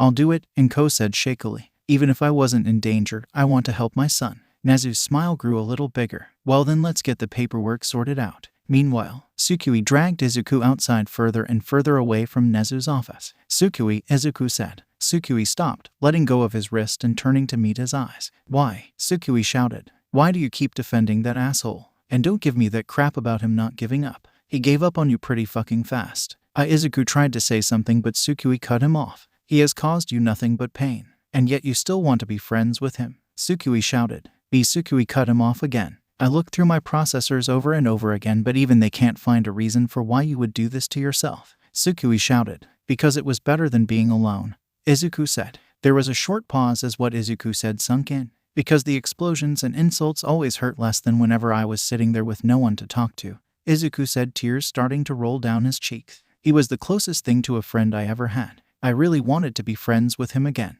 I wanted to pretend like those things didn't happen." There was another short pause before Izuku spoke again. "I'm sorry, Tsukui," Izuku said to his creation. "I programmed you to care about me and then got upset when you did. I am not okay. I shouldn't act like I know better. I have failed you as a father." Izuku was going to say more when he felt two arms wrap around him. "Dad, I'm sorry for yelling." Tsukui apologized. "You haven't failed me. You just made mistakes. And from what I'm told, that's just part of being human." "Tsukui," Izuku said. "I could have handled this situation better too," Tsukui admitted. "So now that we've apologized, can we just put this behind us?" Izuku looked at her for a moment before smiling. "That sounds good. Thank you, Tsukui." "You're welcome, Dad." Tsukui smiled back. The Midoriyas moved into one of UA's buildings with no difficulty. Inko mostly stayed inside and did things like watching TV, knitting, etc. Tsukui went out a lot more, mainly with Ochako, but Tsuyu would join in sometimes. Izuku, however, was walking into his lab with Nezu and All Might. "Are you sure you want to do this?" Izuku asked again. "I have my doubts, but I made peace with them some time ago," All Might said. "Nezu has convinced me that this is the way to go about things, and I'm not about to back out now." "Yes, and the sooner we get this done, the sooner we can move on and start with the next phase," Nezu said. "We need to move quickly. After all, we are creating the next symbol of peace." Izuku sighed. Project Kaiu. What would probably be the biggest project in Izuku's life. He still remembers when Nezu had assigned him this Herculean task. Flashback. Izuku was in shock. One for all. A quirk that could be transferred from person to person, gaining power each time. All Might's quirk, Izuku muttered. "That's ... Why are you telling me this?" "Yes, I am confused as well," All Might said. "Why, it's quite simple. Midoriya, do you think that you could give one for all to a machine?" Nezu asked. Izuku thought about that for a second before answering. "Well, from the sound of it, one for all is an energy-based quirk. It doesn't make you stronger by altering your body's muscles, otherwise you wouldn't grow weaker after losing it. And if it's energy, then it's possible that the biological energy that is one for all could be converted into regular energy." "So it's possible?" Nezu asked again. "Possibly," Izuku said. Wait, All Might said. "I'm confused. Are you saying I should give the quirk to young Tsukui?" Nezu shook his head. No. This is a perfect opportunity. Why spend time searching for the perfect successor, when we can just make the perfect successor?" All Might realized what Nezu was talking about, as did Izuku. "You want me to make a new android to wield one for all?" Izuku asked, slightly freaked out by how important the task sounded. "Yes, now you're getting it," Nezu exclaimed in an excited tone. "If we go this route, we will have complete control over the personality and traits of the ninth wielder. No risk of them secretly being a spy." Neither All Might nor Izuku knew what to say. They couldn't deny the appeal of the option, but All Might was unsure about giving one for all to a machine, and Izuku was unsure he could build something like that. "I will ...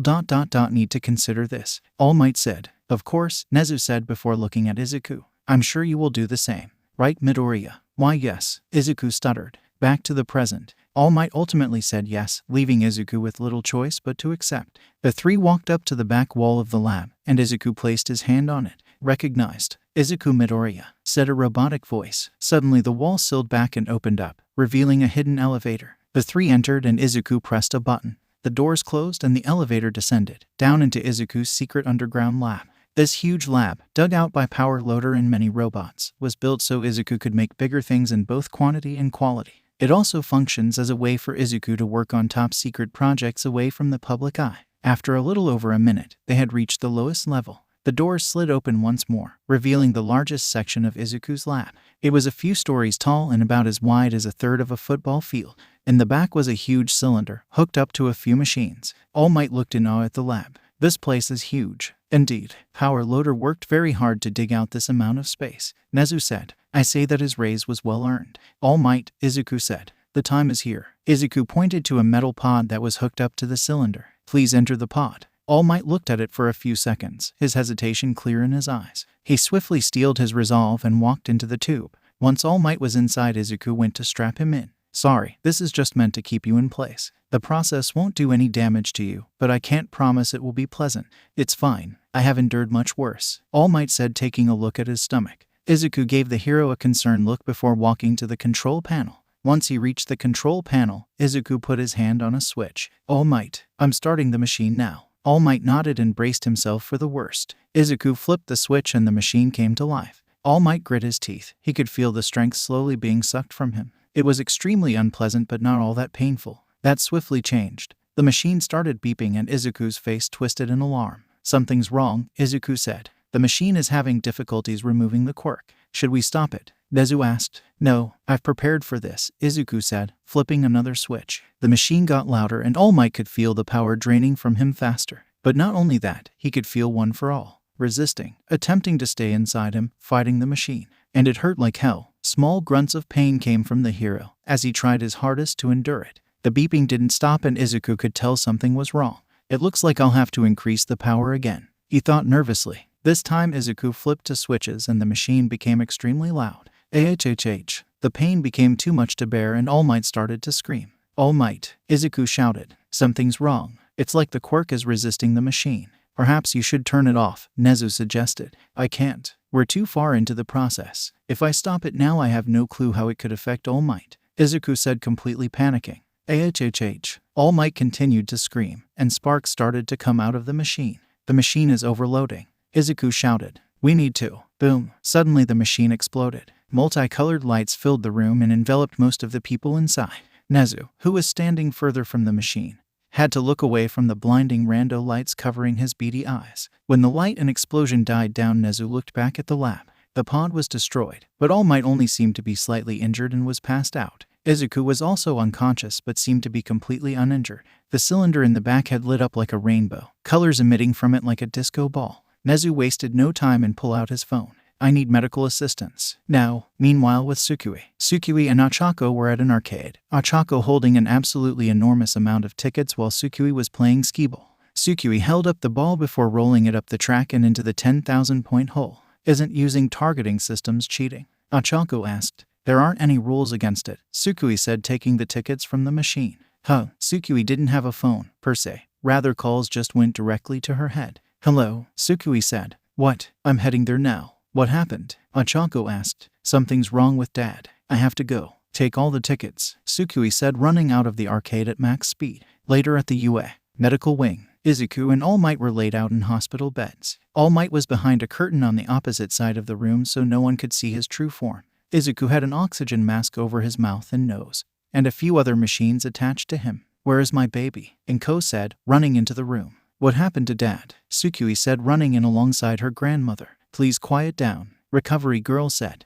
Yelling won't help anyone. The two Midoriyas looked at Izuku with a mix of concern and dread. An experiment went wrong, Nezu explained. Somehow, Izuku's strength was drained from him. His muscles, his bones, his eyesight, even his immune system. And he appears to be in some kind of coma as well. Sukui scanned Izuku's body and found that everything they were saying was true. Izuku's body was substantially weaker than this morning. What's going to happen to him? Inko asked fearfully, tears sliding down her face. He should be fine for the most part, Recovery Girl said. He should still be able to walk and move, although I wouldn't suggest running. I can't tell without an eye test, but he will likely need glasses. Also, he's going to have to take some medication to strengthen his immune system. And what about the coma? Inko asked. When is he gonna wake up? I don't know, but from the brain scans, it shouldn't take too long. A few weeks at the longest. How did this happen? Sukui asked. What kind of experiments were you guys doing? Nezu spoke up. I'm afraid that's classified information. Of fucking course it is, Sukui said. What does Dad do that's not classified? I realize that you must be tired of hearing that, but to be fair, you have a very poor track record when it comes to keeping secrets, Nezu said. Inko sat on a chair next to Izuku, holding his hand and crying. My baby, my poor baby. Sukui walked behind her and put a hand on her back. It's okay, Grandma. He's gonna be okay. Recovery Girl told us so. Dad wouldn't want you to cry. This did very little to stop the tears, but she did feel a little bit better. The next day in class, man, those press guys are so pushy, Mina complained. Yeah, and very are rude too. So unmanly, Kirishima added. Midoriya, you're so lucky you didn't have to deal with them since you live on campus, Toru said. Yeah, lucky, Tsukui said in a depressed tone. Achako gave her friend a concerned look. Midoriya, are you okay? Kaminari asked. Yeah, you've been gloomy since we got here, Siro added. Midoriya's father is in a coma, Aizawa said, walking into the room. His body has been weakened and he likely won't wake up for the rest of the month. What? Shouted the entire class, except Todoroki. Doc's in a coma, Mina shouted. Doc? Gyro questioned. Yeah, it's his nickname, Mina said. But enough about that. What happened to him? An experiment went wrong, the details of which are none of your business, Aizawa said. The only thing you need to know is that after he wakes up, don't overwhelm him. In his current state, it might actually give him a heart attack. Most of the class looked concerned, with many of them sending sympathetic looks towards Tsukui, except for Bakugo. He was just angry. Later, outside the UA gates, a blue-haired man in a hoodie looked at the press, swarming outside the gates. The man, Tamura Shigaraki, smiled with glee as he walked off to the side. How rude of them to ignore the people like this, he said. I'll just have to let them in. He walked over to the side, where no one was looking, and pressed his hand against the wall. The wall started breaking apart, and Tamura grinned. Warning, defenses under attack. Subduing attacker, shouted a robotic voice. Shit, Tamura said. Better speed this up before the heroes come. Before Tamura could finish that sentence, a turret sprung out from the top of the wall and shot him with a tranquilizer dart. Fuck, Tamura said, looking at the dart that was now lodged in his arm. Had it not been for an endurance and stamina quirk he stole, he would be on the ground. Tamura decided to abandon his plan and escape, and the turret decided he didn't have enough darts in him. After being hit by about 6 more darts, Tamura managed to escape the range of the turret. Trying not to lose consciousness, Tamura called Kurogiri with his phone. Get me. Now, Tamura demanded. I'm in an alley not far away from UA. Get me out of here. After about a minute, a black portal opened below Tamura, bringing him back to the bar. Tamura hit the wooden floor with a thud. They upgraded their security. I can see that, Kurogiri said, picking up the phone and dialing the doctor. Should we postpone our attack? No, as long as we have that guy with the electric quirk. The security shouldn't be a problem, Tamura said tiredly. I'm going to take a nap now. Not because of these darts. I just happened to be tired. And with that, Tamura fell into a deep sleep. Izuku opened his eyes slowly. Everything seemed blurry to him for some reason. The lab. What happened? Izuku thought. Need to get back to the lab. Figure out what went wrong. Izuku tried to sit up but found it was significantly harder than normal. With enough effort, he did manage to sit himself up, and he looked around at his surroundings. I'm in the medical wing. That's right, the explosion. Izuku remembered. I need to see if All Might's okay. Izuku moved his legs over the bed and tried to stand.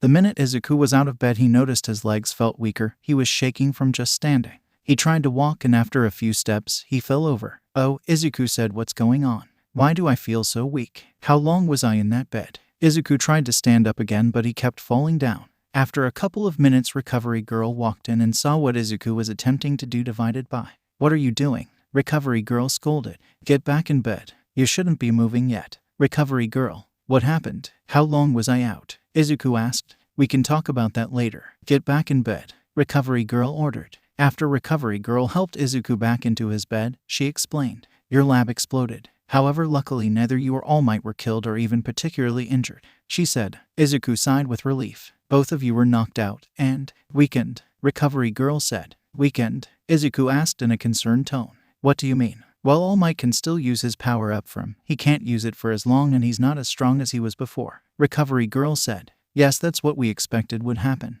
But what do you mean by I was weakened? Izuku asked. I was just about to explain that. Have some patience, Recovery Girl complained. Your body is much weaker than it was before. Your muscles, your bones, your eyes, your immune system, basically everything but your brain. Oh, Izuku said with wide eyes. That's it. That's all you're going to say after hearing something like that, Recovery Girl said. Well, I wasn't really using anything but my brain all too much anyway, Izuku said optimistically. Will I still be able to walk and use my arms right? After some physical therapy, yes, although don't expect too much out of your stamina, Recovery Girl said. Also, you'll need to take pills to strengthen your immune system. Speaking of which, Recovery Girl took out a bottle of pills and a bottle of water from her pocket and handed them to Izuku. Take 2 every 6 hours. When you run out, make sure to come back to me immediately. Understood. Yes, ma'am, Izuku said, before opening up the bottle and taking 2 pills. Lastly, you're going to need these, Recovery Girl said, handing Izuku a pair of glasses. Izuku took the glasses, looking at them for a bit before putting them on.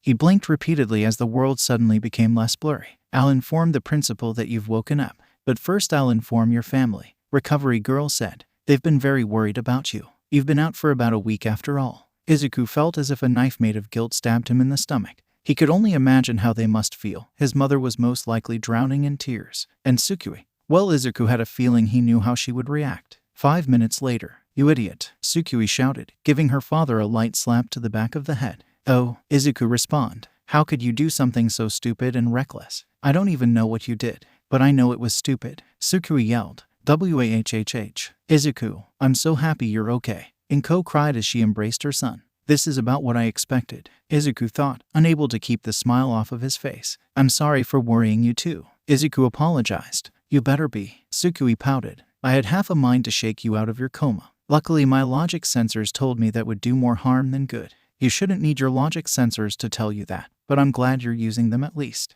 Izuku thought. Suddenly Izuku felt Tsukui envelop him into a tight hug. "Tsukui," Izuku cried. "This is what you get for making us worry. Accept your punishment," Tsukui said. She wasn't even hugging him all that tight, but his weakened body made it feel a whole lot more forceful than it really was. After a few seconds, Izuku managed to find comfort in the twin embraces of his mother and daughter. Izuku struggled his arms out from the hug and wrapped them around the two of them. "Thank you," he said sincerely. Recovery Girl smiled as she watched the Midoriya family embrace each other. A few hours later, it took a while for Nezu to convince Tsukui and Inko to leave, but after much insistence from both himself and Izuku, now Nezu and Izuku were alone. "This is quite troubling," Nezu said. "With your body in such a weakened state, it will surely slow down the progress of your work." No, it's fine," Izuku said. "My brain was unaffected, so I should be able to work just as well as before." "You and I both know that's not true," Nezu replied. "While your work doesn't require much physical strain, use of your arms and legs are still required, and with how your body is, walking and lifting things for any extended period of time would be problematic."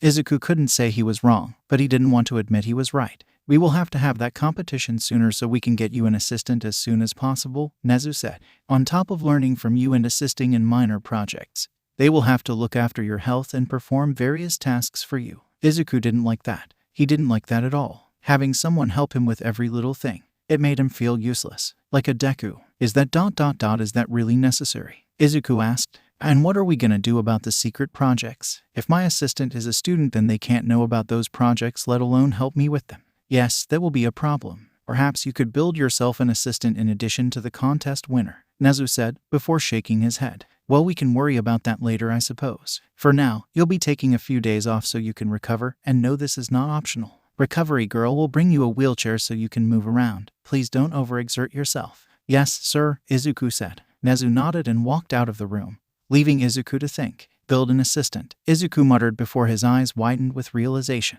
Later that night, Nezu walked into Izuku's workshop to see Izuku doing exactly what he expected him to be doing. Working, hunched over a table trying to draw up some blueprints, although due to his weakened body the sketches were not very good. "Midoriya, I told you that your days off were not optional," Nezu reminded. "This is a personal project," Izuku said, not turning away from his work. "You said I could build my own assistant. So I am, in a manner of speaking." Nezu walked up to Izuku's table and hopped up on it so he could see what was on the blueprints. I see," Nezu said, before hopping back down. "Very clever, Midoriya. Please continue." "Thank you, sir," Izuku said, before going back to focusing on his blueprints. A day later, after classes were done, a good amount of students gathered around Tsukui with one question on their minds. "Did your dad wake up yet?" Achako asked her friend with concern. "Yup, he's fully awake and out of the medical wing," Tsukui happily reported. "Yeah, all right," said Mina and Kaminari. "I am glad to hear that your father is well," Ada said. "Same," Todoroki said from his seat.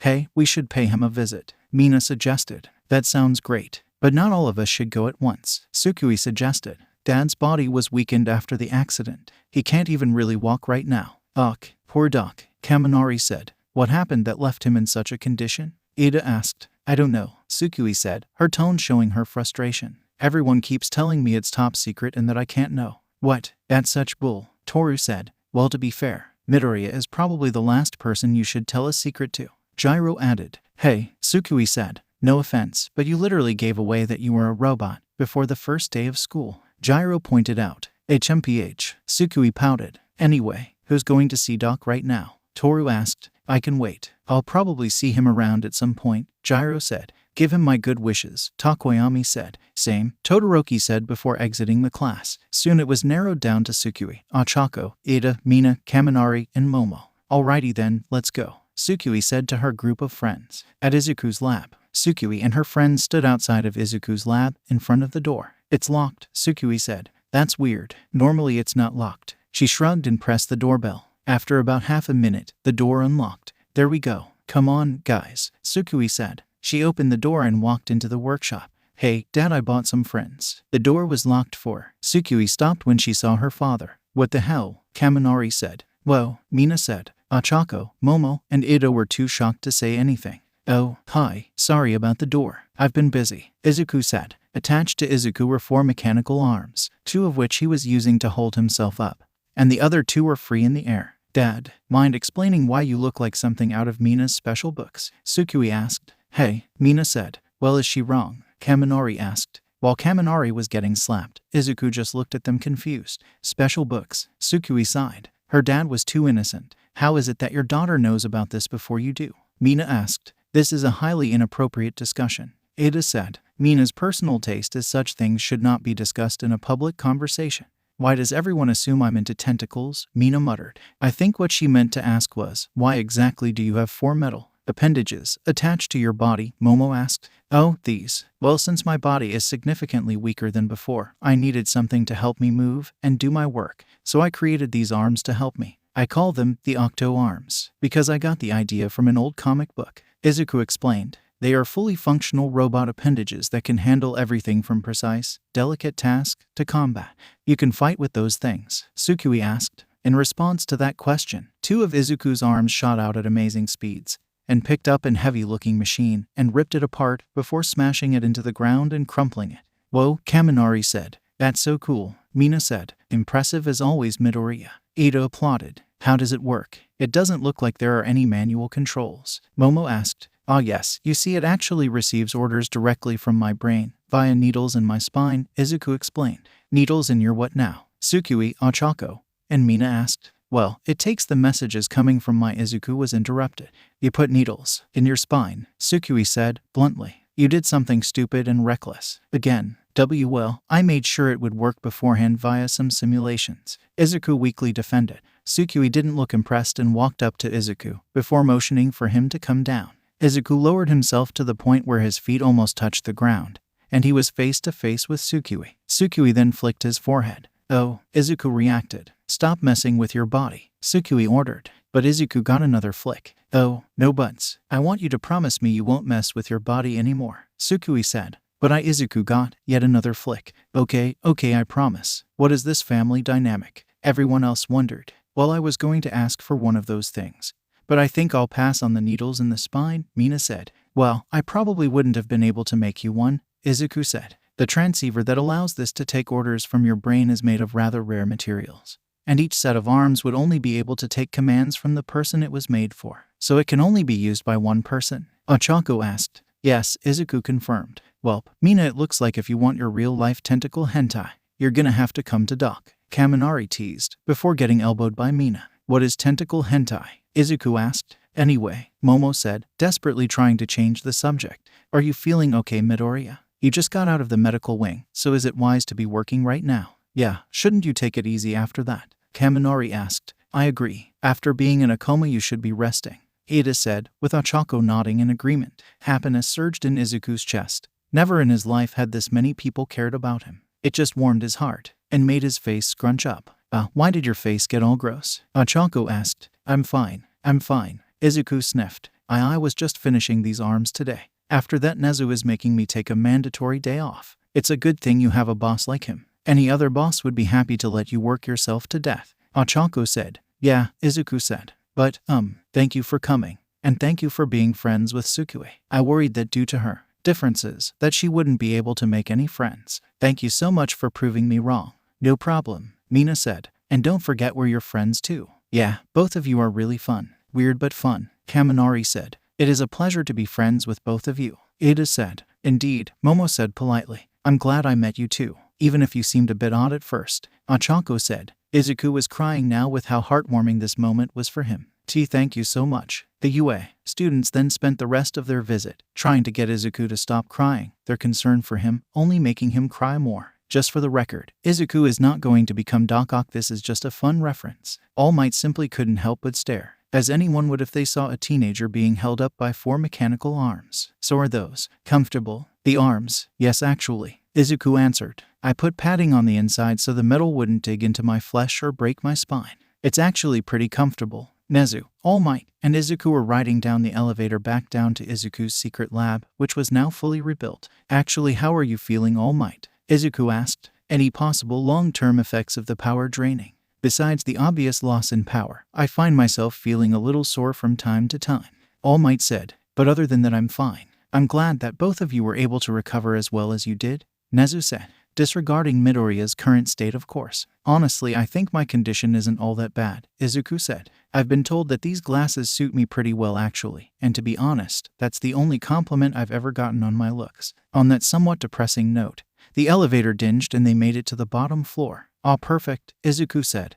Exiting the elevator, this is what I needed to show you. Izuku gestured to the enormous tube-shaped container that was glowing with multicolored energy. All Might looked at it in awe, as he got a strangely familiar feeling from the tube. Is that? Yes, this is one for all, Izuku said. All the power that was obtained many generations of heroes is now stirring in this container. It's actually a little overwhelming to think about. All Might kept staring at the tube, feeling as if the energy was beckoning to him. He walked over to the container and slowly placed his hand on it. He could feel the energy already. It was warm, familiar, like an old friend. Nana, All Might muttered. What was that? Izuku asked, not hearing what the hero had said. Nothing, All Might lied. It's just this energy, it feels alive almost. Well, that's because it is, Izuku said. Both All Might and Nezu gave Izuku a shocked expression, although it was hard to tell with Nezu. Well, it's not alive in a human or Nezu sense, but rather in a robotic sense, and not like Tsukui robotic, but more like an AI. In a movie, Izuku said. It even has something like programming and directives. Would you mind explaining a little more about those? Nezu asked. Well, I haven't figured out everything since I only just figured out how to look into One for All's biodata, Izuku explained. But there are a few things I have looked into. Firstly, the reason for the lab accident is because One for All was actively resisting the extraction. But One for All has never resisted transfer before, All Might pointed out. Yes, but this wasn't a transfer into an organic host. This was an extraction into a mechanical container, Izuku clarified. The quirk's semi-sentience fought against the unnatural transfer into an artificial vessel, and so it not only attempted to cling on to All Might, but it also made a last-ditch effort to jump into another vessel. You're referring to yourself, Nezu said. What? All Might said, barely understanding any of this. You are correct, Izuku said. I was, for a few seconds, the 9th wielder of One for All. Or rather, the 8th and a half wielder. What? All Might shouted, now very bewildered. Interesting, Nezu said. Does this happen to have to do with your body's weakened state? Well, I don't have any confirmation of that, but that's probably the case, Izuku said. Although I do have a theory on why that happened. Please explain, Nezu urged. Well, you know how All Might deflated after his fight with All for One? Izuku asked, getting a nod from the two heroes. And you know how we explained that by saying that it was because of the surgery even though that didn't make any sense? What do you mean it doesn't make any sense? All Might asked. Yagi, you can't just lose muscle mass like that after a couple of surgeries. And even if you could, you would have lost a lot of things within that muscle mass, like nerve endings and veins. Also, your bones might not even fit in your body, Nezu said. By all means, what happened to you is a complete mystery. We just shrugged it off and said it was the surgery because we didn't have any explanation for it. Yes, that is correct. I also found it curious how he manages to regain his buff form. Izuku continued. Oh, that's easy. It's just like those people you see at the pool who try to make their fat look like muscle. All Might explained. Izuku raised an eyebrow. Well, firstly, I'm not even sure if that works. And secondly, that would be a redistribution of weight. You don't have any weight to redistribute. You're literally creating muscle out of nothing, which should be impossible unless you have a quirk that allows you to do that. Oh, All Might said. I feel really dumb right now. So all these questions lead me to another question, Izuku said. Where does One for All get its power? There was a short pause as both Nezu and All Might considered the question. They both knew that One for All gained its power after transferring from user to user, but neither of them knew exactly where that power came from. Nezu had wondered about it a few times, but could never come up with an answer. Seeing as the two were stumped, Izuku continued. One for all gains power as it goes from user to user, meaning that either the users are somehow generating power for the quirk, or it's stealing power from them. Interesting, Nezu said, finally starting to get it. So you think that one for all is taking power from each user and giving it to the next user? Yes, I theorized that during the process of giving one for all to the next user, one for all's stockpiling aspect takes hold and leeches power from that person's body. Izuku explained. But I didn't pass one for all on when I became like this. All Might pointed out. Yes, but you were very, very close to death, Izuku said. It's possible that one for all viewed you as a lost cause, and tried to take as much power from your body while you were still alive. That would explain the deflation. One for all sucked so much nutrients and energy out of Yagi that his muscles deteriorate at an accelerated rate, Nezu said. This had to be the most bewildering day of All Might's life. Not only were these two on a level of understanding that he was simply not on, but he was also learning that everything he had learned about his condition was wrong. Yes, exactly, Izuku confirmed. And so when one for all jumped into me, it made me a user, and much like with all users, when one for all leaves you, it takes some of your body's energy, hence my weakened body. And it's possible that due to the artificial nature of the transfer, and the quickness of it moving from your body to the machine, it's possible that it took more from you than intended, Nezu theorized. Ah, thank you, Midoriya. These mysteries had been bothering me for years. Well, they are still just theories, Izuku reminded him. Ones that we'll find out more on as I analyze one for all. But for now, I think we should move on to the project. Ah yes, I suppose we should, Nezu said. Please tell how much progress you've made on the new symbol of peace. I understand if you haven't been able to progress much, considering that you've only just gotten your hands on the quirk, and you've been busy with your arms and figuring out the nature of one for all. Well, Izuku paused as he tried to figure out how to phrase what he was about to say. I wouldn't say I've made a lot of progress, but I haven't made significant progress. Come look. Izuku brought Nezu and All Might over to a table that contained a bunch of tools as well as 2 sheets of metal.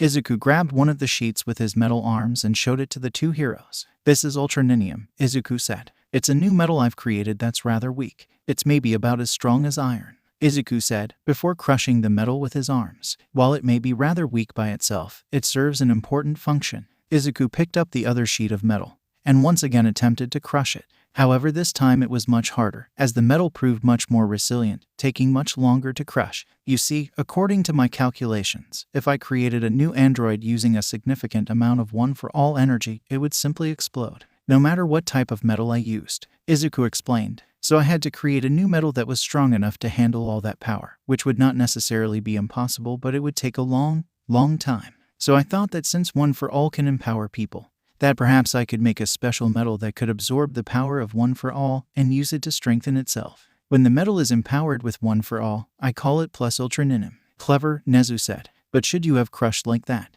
It had valuable energy inside it after all. Oh, you don't need to worry about it all that much, Izuku said. The energy won't leave its vessel until it's either transferred or its vessel is completely destroyed. And even if its vessel is completely destroyed, the energy won't disperse. Rather, it will just jump onto the next closest vessel, most likely a living thing. That's good, All Might said. We won't have to worry about losing energy permanently. Yes, but that news also has some negative connotations, Nezu said, using his serious voice. If what Midoriya says is correct, then what we previously thought about one for all being unable to be stolen is incorrect. And if you manage to completely destroy a user, then you would gain their power. A thoughtful expression crossed Izuku's face as he pondered what Nezu just said. Well, I wouldn't worry too much about that, as even if someone gained one for all's energy, that doesn't mean they would be able to necessarily use it. While I can't confirm it, I have a theory that if anyone were to use one for all with ill intent, one for all would not activate due to its own programming. Well, until you can confirm that theory, we will have to be extra careful about who hears anything about this project,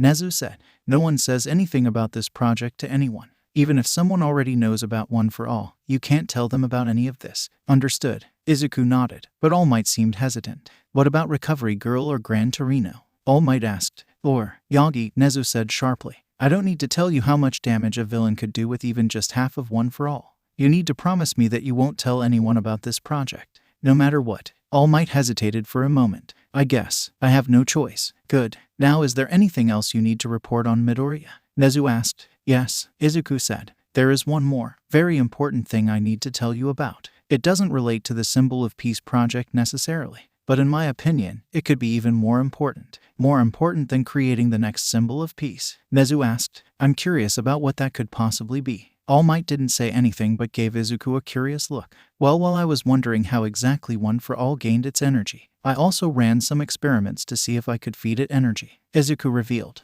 And I can. All Might's eyes widened and Nezu seemed to be visibly excited.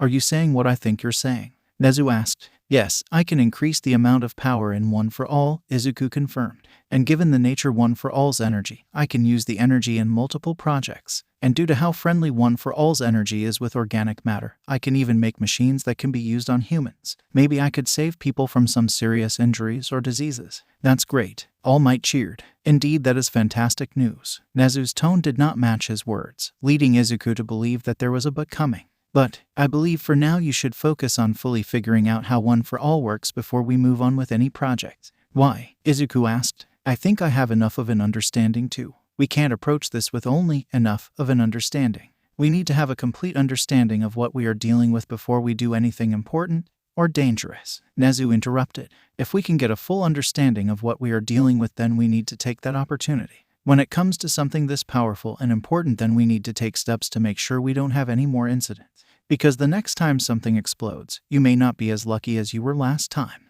There was a short pause as what Nezu said sunk in. Now, is that all you wanted to show us, Midoriya? Nezu asked. Yes, sir, Izuku said. Good. You've made good progress, Midoriya. Please learn more about One for All and then report back to me. Nezu said. Yes, sir, Izuku repeated. Also, Shipment C has arrived. Nezu announced. Izuku cringed. He personally hated this project in particular. It wasn't that he hated the thought of bringing back the dead. It's the fact that he wasn't bringing back the dead, but rather making replicas of them is what he hated. What's worse is just how desperate some of the government officials were to have their loved ones returned to them. Even after he told them that he couldn't restore the ones without intact the brains, they just handed him a list of personality traits and memories that they knew that loved one to have and sent him on his way, fully disregarding the fact that what they gave him was not enough to make a full android. Izuku sighed. Even so, I need to start production. When I get the bodies, I can just get them into the automatic system and then I don't have to look at them again. Just need to start production. Thank you, sir. I'll begin production as soon as I can, Izuku said.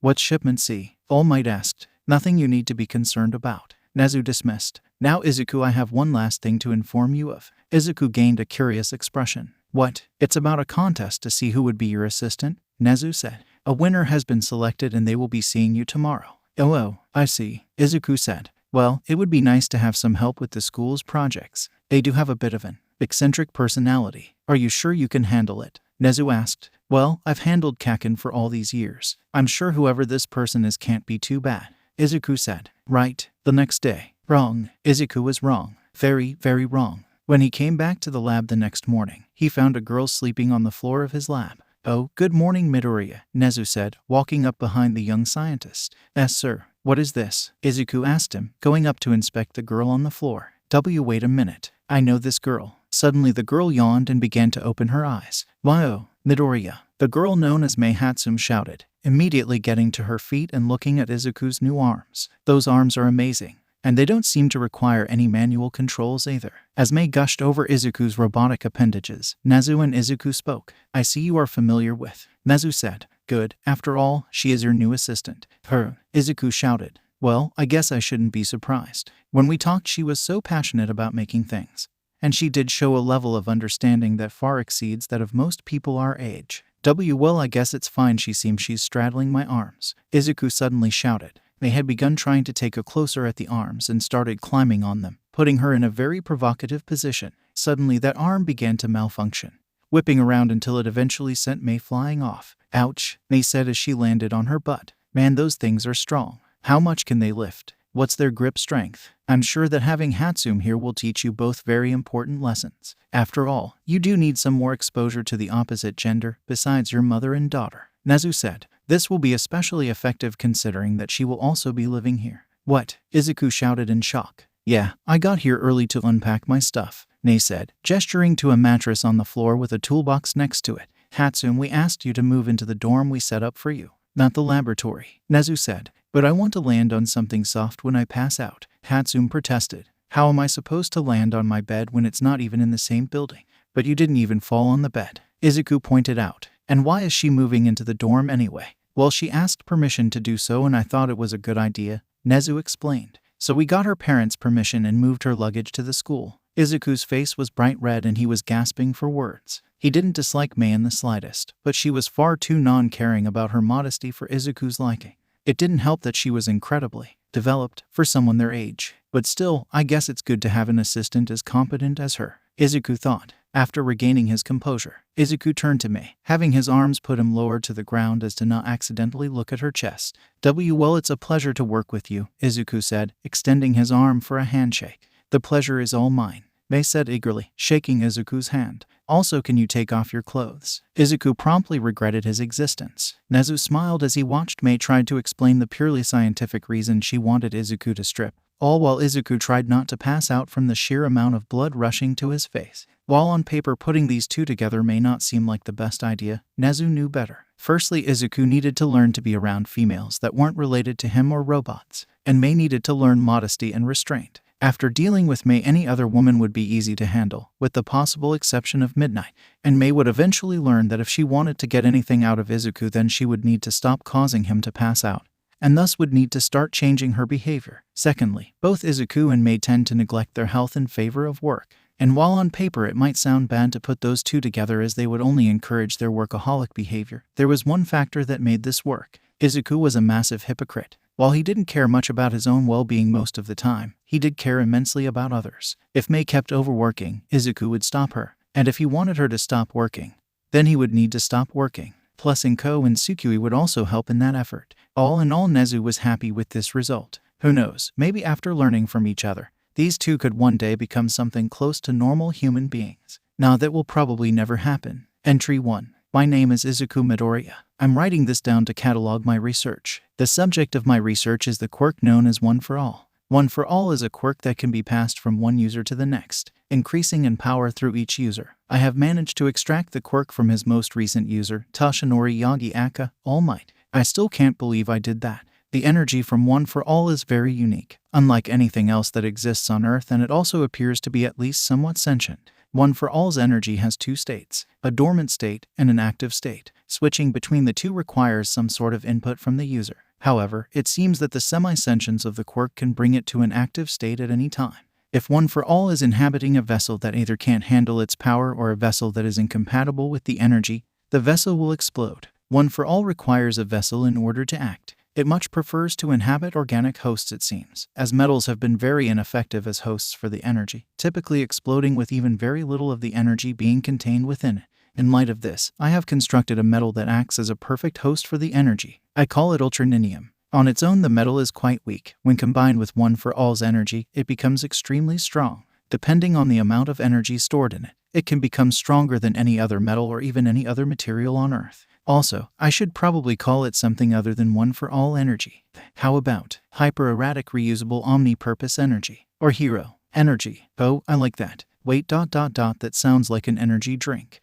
Okay, I looked it up and apparently hero energy isn't a drink, but mighty energy is. I'm gonna have to see if I can get some of that. Oh, back to the point at hand. One for All seems to drain energy from the user, probably over a long period of time normally. The evidence of this exists in both All Might's depowered state and my current state, although I have no other wielders to use as examples, as all the other wielders died soon after passing over the quirk. Side note, it's possible that anything possessing hero energy could be targeted by All for One and his people, although I doubt All for One would do anything to harm or kill me. After all, if anything happens to his brother, I'm the only one who can fix him. Anyway, when a vessel for One for All is destroyed completely, the energy will disperse into the air and immediately fly into the closest living being. Note, this is only possible when the vessel is completely destroyed. It is theorized that one could steal One for All energy like this, although it is unknown whether or not that would work. Either way, it is critical to keep this all a secret. Otherwise, vessels would be targeted by people wanting to take their power for their own.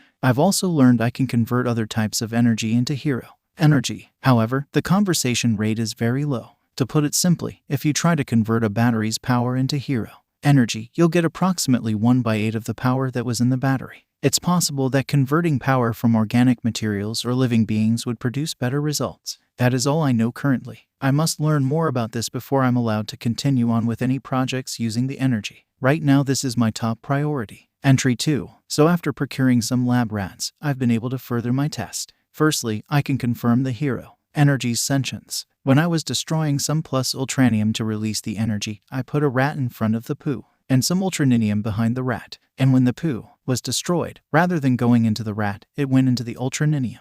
Rats make a poor host for hero energy on their own, exploding if they receive above 2% energy. At first, I believed this was the reason it chose to go into the metal rather than the rat, despite it seeming to prefer living beings. However, even after destroying some poo that only contained 2%, it still went into ultraninium rather than the rat. My theory is that the energy decided that a rat would be a poor host in general, and choose the metal instead, meaning that the energy possesses a sentience complex enough to judge its user's suitability. If this is true, then maybe we won't need to worry about it being stolen after all. Although I can't fully test this without having a human test subject, I've also constructed a device that can test how much hero energy something can take before exploding. It should be a useful tool for the future. Lastly, I've also confirmed 2 more things about where One for All draws its power. After removing the hero energy from the rats, they were significantly weaker, getting sick and dying soon after due to a weaker immune system. So it seems my theory about One for All drawing energy from its user is correct. Another thing that confirmed my theory, as well as confirming another theory I had, is my experiments on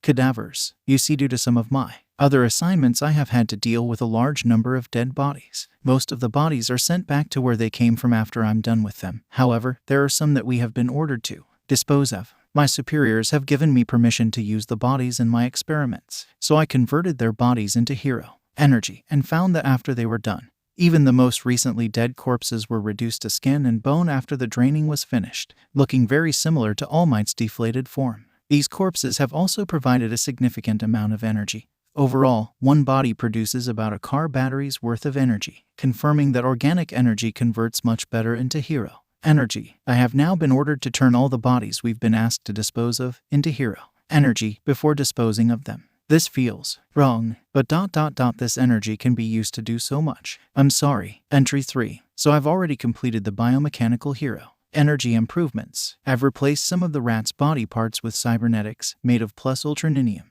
This increased their capacity for hero energy by 5%. While it's not much, I suspect that doing this to a human would increase their hero energy capacity by a far more impressive number. I've also been attempting to use hero energy on a purely robotic host, making small robots using plus ultraninium. The first few times I tried it, I couldn't get it to go into its active state. The next few times they exploded immediately. However, after a few more attempts, I managed to get it to work. Controlling it, on the other hand, was far more difficult. It seemed like it didn't want to exist, as it tried its best to destroy itself before eventually exploding.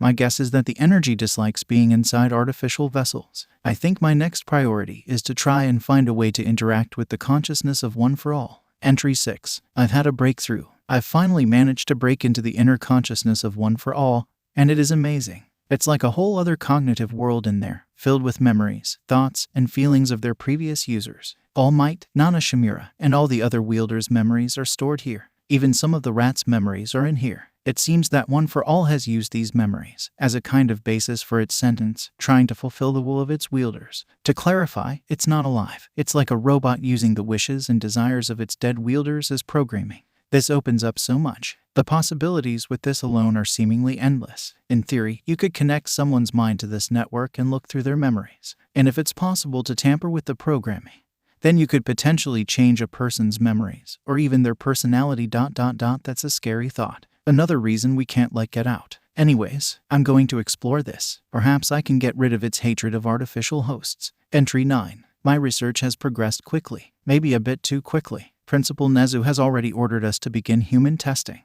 Apparently, the higher-ups are very adamant about it after all the research I've done. Of course, we have to find a willing test subject, one that's worthy of having the power these experiments will bring. Nezu had started discreetly searching for candidates and has tasked me with a way of sorting them. Entry 10. I didn't think that Nezu would find someone so quickly. It's only been a few days since they started searching and they've already found someone. His name is Hitoshi Shinso. He's a general ed student at UA. He tried out for the hero course but failed. Perhaps that's why he was so eager to sign up for secretive and potentially dangerous experiments. I thought that convincing his parents would be hard. But apparently, they signed the agreement papers without much of a fight. Of course, right now we still have to see if he is eligible. He's cleared all of Nezu's background checks. Now all he has to do is clear my SH test. It's a special test I've created using the One for All matrix, or just the matrix for short. but that will have to wait for a later date. I've decided to take the day off tomorrow. Tsukui wants to do something in the park, so I have no choice. I wonder what exactly she wants to do.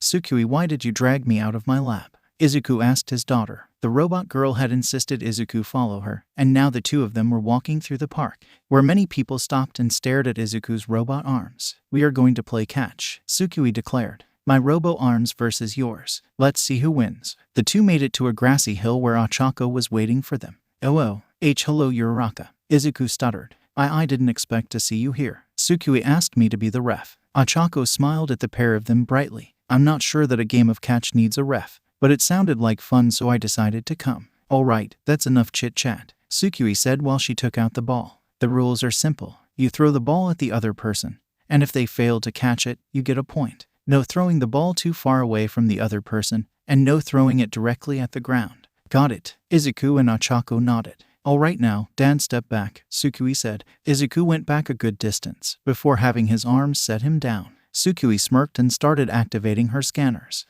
Not enough information. I need to get a scope of his speed and reaction time. Let's try a curvy ball. Tsukui threw the ball with all her robotic strength, sending it curving to Izuku's side. In less than a second, Izuku's arms reacted and caught it right out of the air.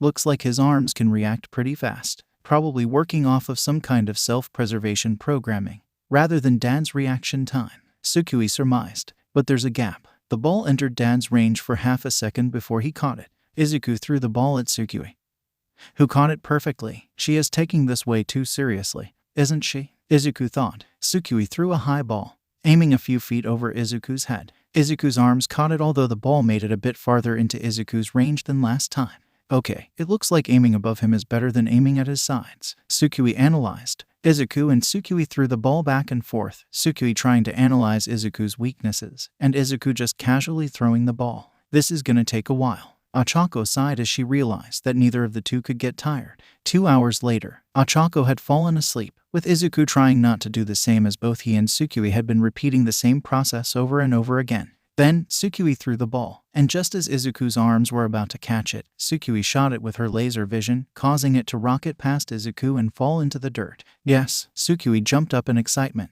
Izuku sighed in relief. Finally, it was over. He could have just let the ball go past him on purpose, but he knew Tsukui wouldn't let him do that and would likely have given him an earful. Well, there wasn't any rule saying you couldn't do that, Izuku said. I guess you win. Izuku sent one of his arms to shake Ochako awake. Wise is over. Ochako jumped. Oh, thank goodness. Over. That was just the first point. Tsukui readied herself to throw the ball again. We're going up to 10. Izuku and Ochako stared at her for a moment, before they looked at each other, and then back at her. Nope, they said in unison. Izuku picked Tsukui up with his arms. Hey, Tsukui protested. I'm so sorry about this, Uraraka. Izuku apologized. I swear I'll make it up to you. Uraraka was about to say don't worry about it when an idea entered her mind. Well, how about we all go for matcha? Ochako knew that the Midoriyas desperately needed social interaction, and if she could give them that while also getting some delicious matcha, then she could call this a good day. Oh, okay, Izuku said. I have more than enough money on me to get some for everyone. Oh, you don't have to pay for me, Ochako said. No, it's fine. My pay is rather generous and most of my family's living expenses are taken care of by the school, Izuku said. So please, let me make up for Tsukui wasting your time. Well, I had fun, Tsukui pouted. Well, Ochako wasn't one to have other people pay for her, but Izuku did say they were well off, and she was kinda hurting for cash. Suo. I guess it's fine. Alright, fine, let's go, Tsukui said. I'm starving. Tsukui ... You can't get hungry, Izuku reminded her, wondering if Tsukui was glitching. Later, the three had found some place that served matcha, and the three of them sat down. So why did you want to play catch today, Tsukui? Izuku asked his daughter. I just wanted to spend some time with you, Tsukui said, looking kinda embarrassed.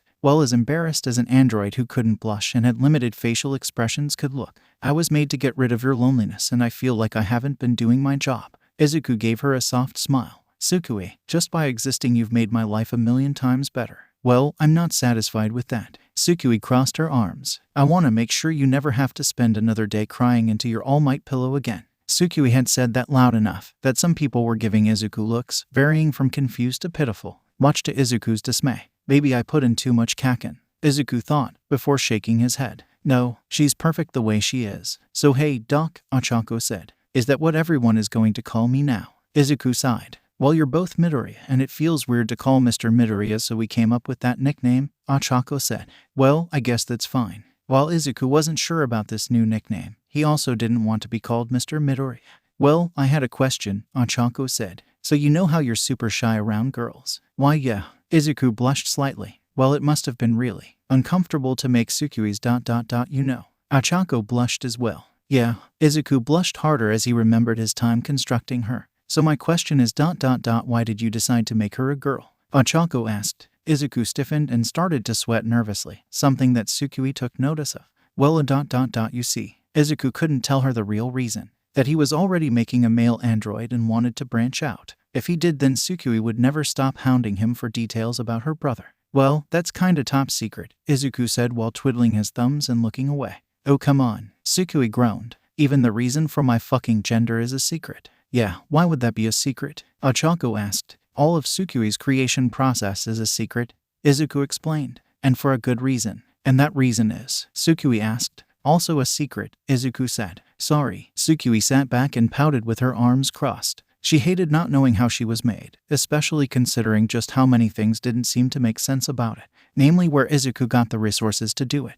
Well, let's talk about something else, Izuku said nervously. How has Tsukui been acting during school? What a dad question to ask. Ochako thought with a slight smile. She's fine. She's always so bright and peppy. She makes it feel good, despite her ego. An ego isn't bad if you can back it up, Tsukui defended. Besides, I'm not like a certain blonde Pomeranian. He thinks he's the best and everyone else is an extra. I know that everyone is great and that I'm just better. Yeah, I need to do something about that ego, Izuku thought to himself. It was good for her to have confidence. That's why he gave her Bakugo's brain waves. But this was a bit much. Hey, Acha, I've been wondering, do you have any recommendations for any shows to watch? The only thing Dad recommended to me are All Might shows and Grandma just watches cooking shows and the news, Tsukui said. Hey, I haven't really watched too much TV, Ochako admitted. Honestly, we just never had the time or money. But I started watching this anime called Konosuba recently and it's really funny. Oh, I've watched that, Izuku said. I thought the characters were a bit mean-spirited at first,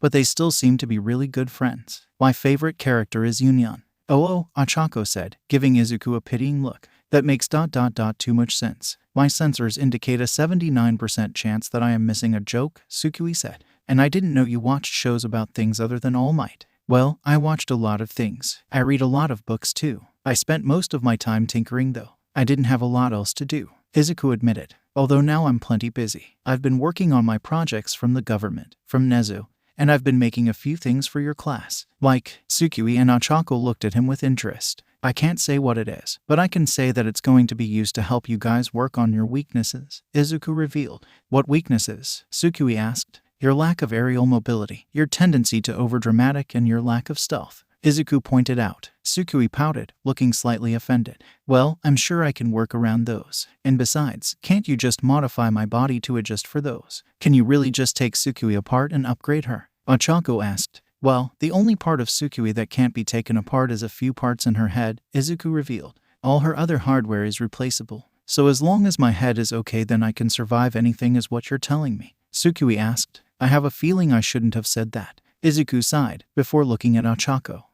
Thank you. Ochako gave him a confused look. For what? Doing this? Being friends with us? Izuku suddenly started sweating nervously. I mean, I assume we're friends. I'm sorry if I was too presumptuous. We're friends, Ochako confirmed. All of us are. I mean, I don't normally become friends with the dads of my other friends, but I'll make an exception this time. The three of them laughed, Izuku more awkwardly than anyone else, as he was simply unused to it. Overall, Izuku was happy he didn't have to be forced to take a day off this time. The class was on the bus heading towards the USJ facility, and the class decided now would be the best time to get to know each other. Hey, so if Kaminari's derping out after using his quirk, would he go back to normal if we turned him on and off again? Tsukui asked. How do you turn someone on and off? Kaminari asked. Minda opened his mouth to say something, but Tsuyu slapped him with her tongue before he could speak. By knocking him out and kicking him awake, Gyro smirked. That sounds like it might work. Let's try it when we get the chance. Tsukui teased. Can we not? Kaminari objected.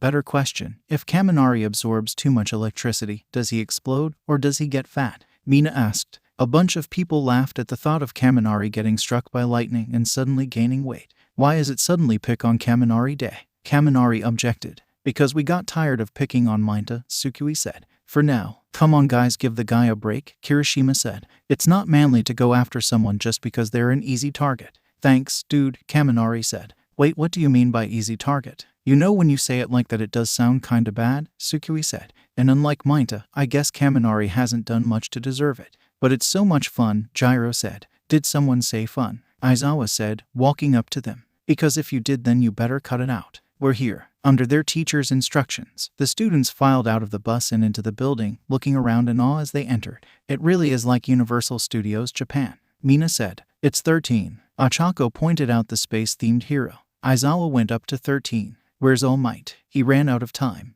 13 whispered to him. Idiot, Aizawa muttered. All the students started talking amongst each other, excited about their lesson today. However, Tsukui was staring at the water fountain. Midoriya, what are you looking at? Zero asked. My sensors are detecting something. Some sort of anomaly. Tsukui said. Wait, something's coming. Almost immediately after she said that, a dark portal opened up, and from it came an objectively evil-looking young man, covered in disembodied hands, Tamura Shigaraki. And behind him came many more villains funneling out of the portal. Whoa, they even got fake villains, Kaminari said. Are these more of your dad's bots, Midoriya? These aren't robots, and they probably aren't fake, Tsukui said. That portal is being made by the villain Kurogiri. Aizawa stood in front of the students, grabbing his scarf and getting ready to fight. Midoriya, you know who they are. Only the misty guy. And I don't even know how. I've never met him before, but it's like some kind of warning is going off in my head. Tsukui explained. He's called Kurogiri. He can turn some parts of his body into mist that can open portals. Noted. 13, get everyone out of here, Aizawa ordered. Wait, are you going to try and take them on by yourself? Minta freaked out. You can't take on that many by yourself, Zero said. They are not a problem, Tsukui said, a serious expression on her face. BRRRRR. BRRRRR. Intruder alert. Intruder alert. Engaging defenses. The entire facility was bathed in red light. As the alarms and sirens went off, Tamura looked surprised. What? I thought that guy's quirk could keep us from getting detected. They must have upgraded their security. Kurogiri closed the portal and stood beside Tamura. Then he spotted Tsukui, and his eyes widened. That's before Kurogiri could finish his sentence. Turrets popped out of the ground, and security drones started gathering in front of and behind the large group of villains. What the heba? The turrets opened fire on the villains, trapping them in a gooey, sticky substance that kept them from moving. Some of the other villains attacked the robots, making some dents but overall not doing much. In retaliation, the robots fought back, attacking them with tasers, tranq darts, and nets. HMPH. Looks like having Midoriya improve the security was a good idea after all. Eraserhead said. Oh yeah, go Doc. Mina cheered. Tsukui, your dad is awesome. Minta cried tears of joy, thinking they were safe. Well, you're right, but we're not out of danger just yet, Tsukui said. Why? What are your sensors telling you? 13 asked. That the guy with the hands in is seriously dangerous. Tsukui's sensors scanned over Tamura. Normally when Tsukui scanned something, she got a detailed report of every relevant thing about the person. However, this time all her scanners said, multiple quirks detected, danger level high. Tamura scratched his neck roughly, irritation growing within him as he watched his minions get taken down by the school's defenses. One of the turrets aimed at Tamura and fired one of the goop balls at high speeds. Just as the ball was about to hit him, Shigaraki disappeared. Suddenly, with a gust of wind, the turrets and robots were smashed apart, reduced to scrap. The students and heroes were stunned. What the Kaminari spoke up. Watch out, Tsukui interrupted him, firing her laser vision in front of Kaminari just as Tamura appeared in front of him. The lasers hit Shigaraki in the arm, who, not expecting the attack, was knocked back a few feet. He's moving at extreme speeds. My scanners can barely keep up with him, Tsukui exclaimed. Shigaraki got up, brushing off his shoulder casually. I had planned to let the small fry deal with you,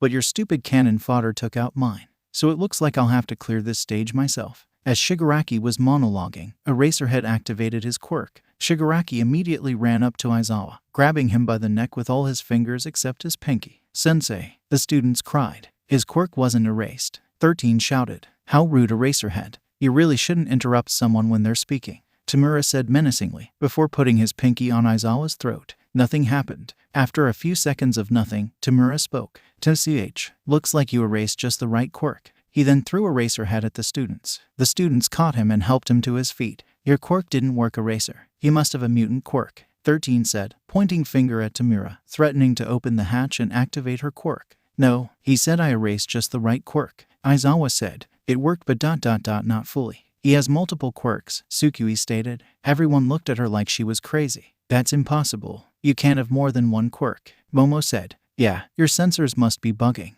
Kaminari said. I thought so too at first, but something is definitely up with him. Tsukui glared at Tamura. It's like my head is filled with alarm bells, and the message, multiple quirks detected, extreme danger, keeps showing up. You are pretty perceptive for a low-level mob, Tamura said to her. I think I'll get you back for that chip damage you did to me earlier. Shigaraki dashed towards Tsukui, cocked his fist back to punch her. Tsukui could see him move unlike the others and tried to react, but by the time she started moving out of the way, Shigaraki's fist was already a foot away from her face. However, just before Shigaraki could land a punch on her, a portal opened right in front of her face. Tamura's fist went through it, confusing him as he looked to his ally. Kurogiri, what are you doing? Tamura hissed. That girl is not to be harmed, Kurogiri warned. She is a creation of Izuku Midoriya. Everyone's eyes widened, including Tamura's. How do you know my dad? Tsukui asked. Dad, Izuku Midoriya is your father, Tamura asked her, taking his hand out of Kurogiri's portal and glaring at Tsukui. He is one who created her, and he would be extremely displeased if we were to destroy her,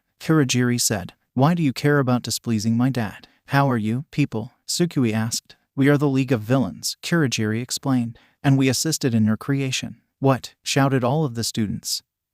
13 and Tamura. Tsukui was in shock. She repeated Kurogiri's statement over and over again.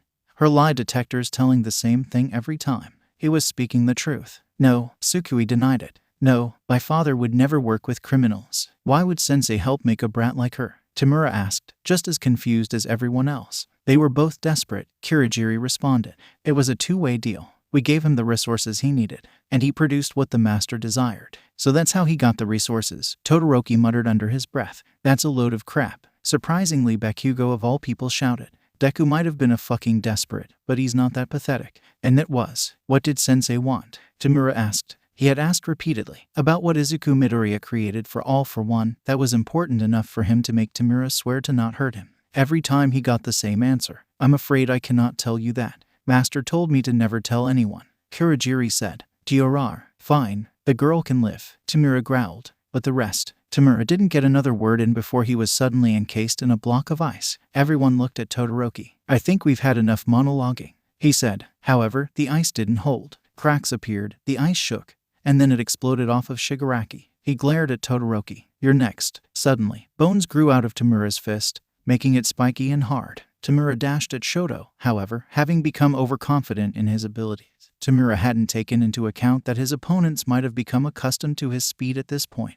Just as Tamura was about to dash, Shoto made a trail of ice in front of him and moved to the side. Tamura didn't react in time and dashed right at where Shoto was. The villain flew past Todoroki. He smashed through the water fountain, and his body flayed against the floor, and soon he was completely out of sight. If I laughed at that, would it be inappropriate? Kaminari asked. Very, responded everyone. Kurogiri stayed on the sideline, unsure of what to do. All for One had ordered him to make sure Tamura didn't kill or harm Izuku or his android. Otherwise, he may be less willing to repair his brother should it come to that. And while Tamura said he wasn't going to harm her, he was a rather fickle person, and his promise was not a guarantee. It looks like he hasn't mastered all his abilities, Aizawa noted. We'll need to take advantage of that if we want to win. Aizawa, you can't seriously be thinking of letting the children fight that monster. 13 objected. If we try and fight him ourselves, then we'll die before they can even get away. Aizawa reasoned. We need to do this together. Ochako dodge, Tsukui shouted, shooting her lasers at Kaminari. Waga. Ochako got hit in the chest by Tsukui's lasers, knocking him aside just in time to avoid Shigaraki's fist.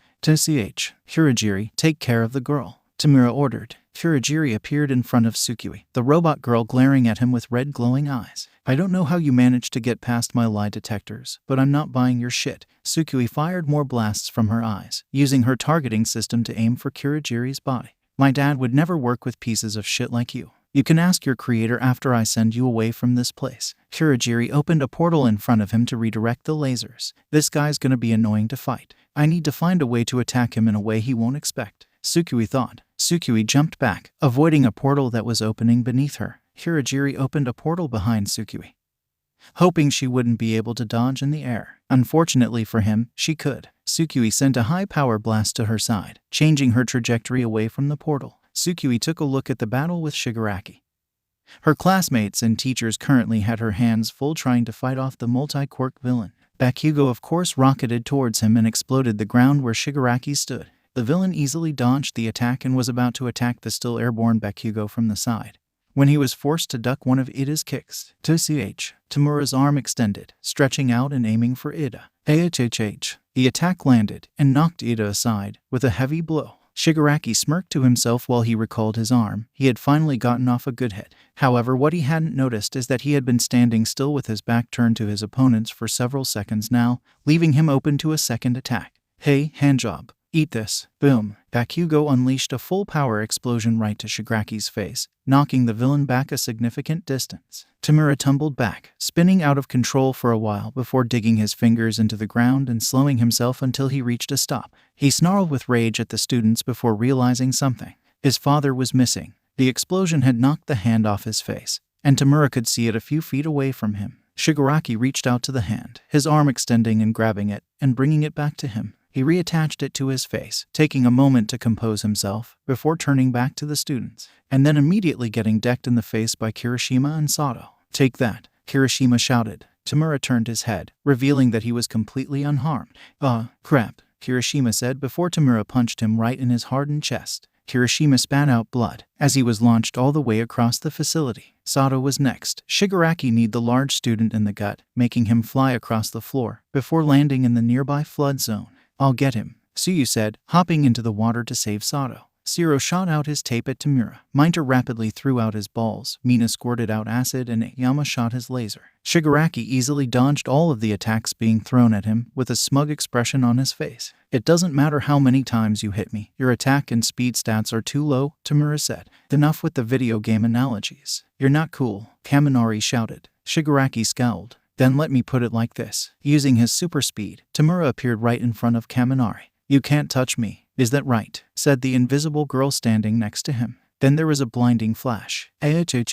Shigaraki closed his eyes and put his hands in front of his face to shield himself from the light. Now, Toru shouted. Ochako touched Shigaraki, removing his gravity. Then Zero wrapped him up in his tape and threw him into the air. By the time Tamura was able to see again, he had already hit the ceiling. Cocky little shits, Tamura snarled. He used his super strength to break free of the tape. He positioned himself against the roof before pushing himself down towards the ground. Unfortunately, Tamura wasn't used to his current lack of gravity, so that combined with his super strength, which he also wasn't used to, caused him to plummet into the ground, making a large hole as went right through the concrete. God damn it, Shigaraki roared from inside the hole. He tried to crawl his way out of it, but again this only caused him to rocket out of the hole. Tamura made a hole through the ceiling and flew out into the sky. God damn it. Hirajiri stopped fighting Tsukui for a moment, realizing that Tamura was now flying into the upper atmosphere with no way of stopping. He was about to create a portal to retrieve him when he was hit in the chest by Tsukui's laser. The Misty Man recovered quickly. Getting up, Kirigiri realized that Tsukui wasn't going to give him the time to collect Tamura,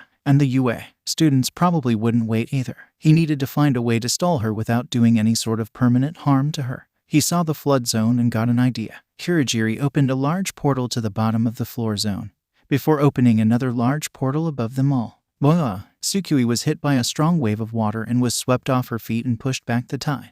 The tide went towards the rest of the class, but 13 stood in front of the wave. Get behind me, 13 ordered. The students huddled behind the hero as they opened up their finger cover. The water was sucked up by 13's quirk, leaving the students untouched but also unable to move from behind 13.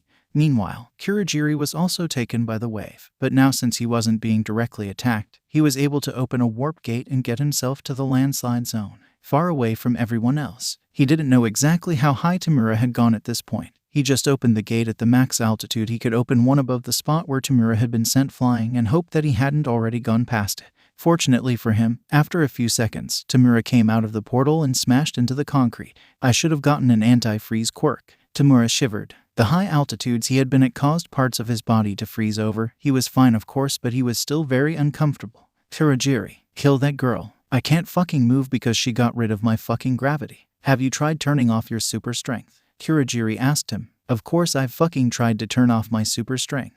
Tamura shouted at him. I can't. All for one had countless years to master not only his quirk but the quirks of others as well. Tamura has not had nearly as much time and as such had not properly adjusted to his new powers. For example, he had a difficult time turning off quirks once he's activated them with All for One. which makes sense considering his original quirk was something that he was never able to turn off. Perhaps we should retreat, Kirigiri suggested. No, Tamura roared. I gathered all these quirks to kill All Might. I won't be stopped by a bunch of brats. Those noobs can't even hurt me. But they did almost send you to space, Kirigiri pointed out. Despite all your powers, you have yet to kill a single one of them, and All Might and the rest of the heroes are likely soon to arrive. Good, Tamura roared. I'll kill them. I'll kill them all. Kirigiri looked at his charge. All for One had given him a fool's errand. He had told him to keep Tamura safe and make sure he didn't harm Midoriya, to make Tamura into a respectable villain in his place. But Kirigiri knew a lie when he saw one. Tamura Shigaraki was a man-child who had just been handed power he didn't understand nor earn and had just lost one of the most important people in his life. This could only end badly for everyone involved. All for One was smarter, more coordinated than this. He had made a plan to turn Tamura Shigaraki into a truly frightening villain. However, that plan was thrown out the window when Midoriya Izuku showed up. After that, All for One took his happy ending and left. This was just him disposing of something he no longer needed and leaving Kirigiri behind to make sure it didn't blow up in his face. But he wouldn't complain. He had his orders. He would follow them to the best of his abilities. And right now his orders were to follow Tamura and protect Midoriya. So the best way to do that in this situation would be to get out of here as soon as possible. You wish to kill All Might, Shigaraki Tamura, and Master's last orders were to assist you. However, right now you are not ready, Kirigiri said. Shut up. I quote LL kill him, Tamura shouted. Then get up, Kirigiri said. Get up on your own. And if you go flying, I will not help you. You will fly into space and die. And Master's wish, his power, his legacy, will die with you. Tamura glared at Kirigiri as if he was trying to kill him with his eyes, before looking away, wondering how he could get out of this situation. After a moment, Tamura extended his arm towards a rock, wrapping his arm around it. He then pushed himself off the ground, as gently as he could, pushed himself off the ground. He started flying upwards, but using his arm as a rope and the rock as an anchor, Tamura managed to keep himself from flying away. See, Tamura glared down at Kirigiri. I told you I could be wa. Suddenly gravity returned to the villain, and he fell on his face.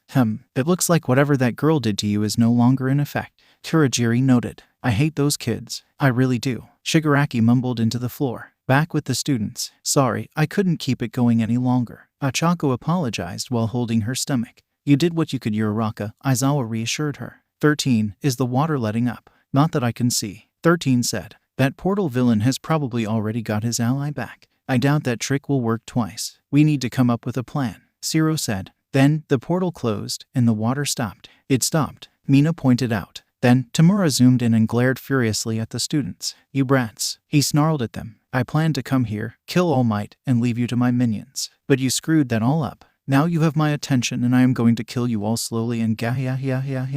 While Tamura was monologuing, Kaminari realized something. The entire area around them was covered in water, except for where his friends were standing. So naturally, he knelt down, stuck his hands in the water, and activated his quirk at full power. Tamura was pumped with an amount of electricity that if used on anyone else would have killed them 12 times over. For the next several seconds, Shigaraki could only stand there getting zapped. Eventually, Kaminari's brain was too fried to continue. Way, Kaminari derped. Tamura stood there for a moment, breathing in deeply and recovering from Kaminari's attack. Unlike the rest of the attacks thrown his way, that one actually hurt. But it wasn't enough. You want to throw anything else at me? Tamura glared at them. Aizawa activated his quirk a second time, knowing that by now the quirk he erased earlier would have already returned. You know what? Go ahead, erase one of my quirks. I'll just kill you with the rest of them. Shigaraki dashed forward and fell on his face. There was a moment of silence, as the heroes wondered what exactly just happened.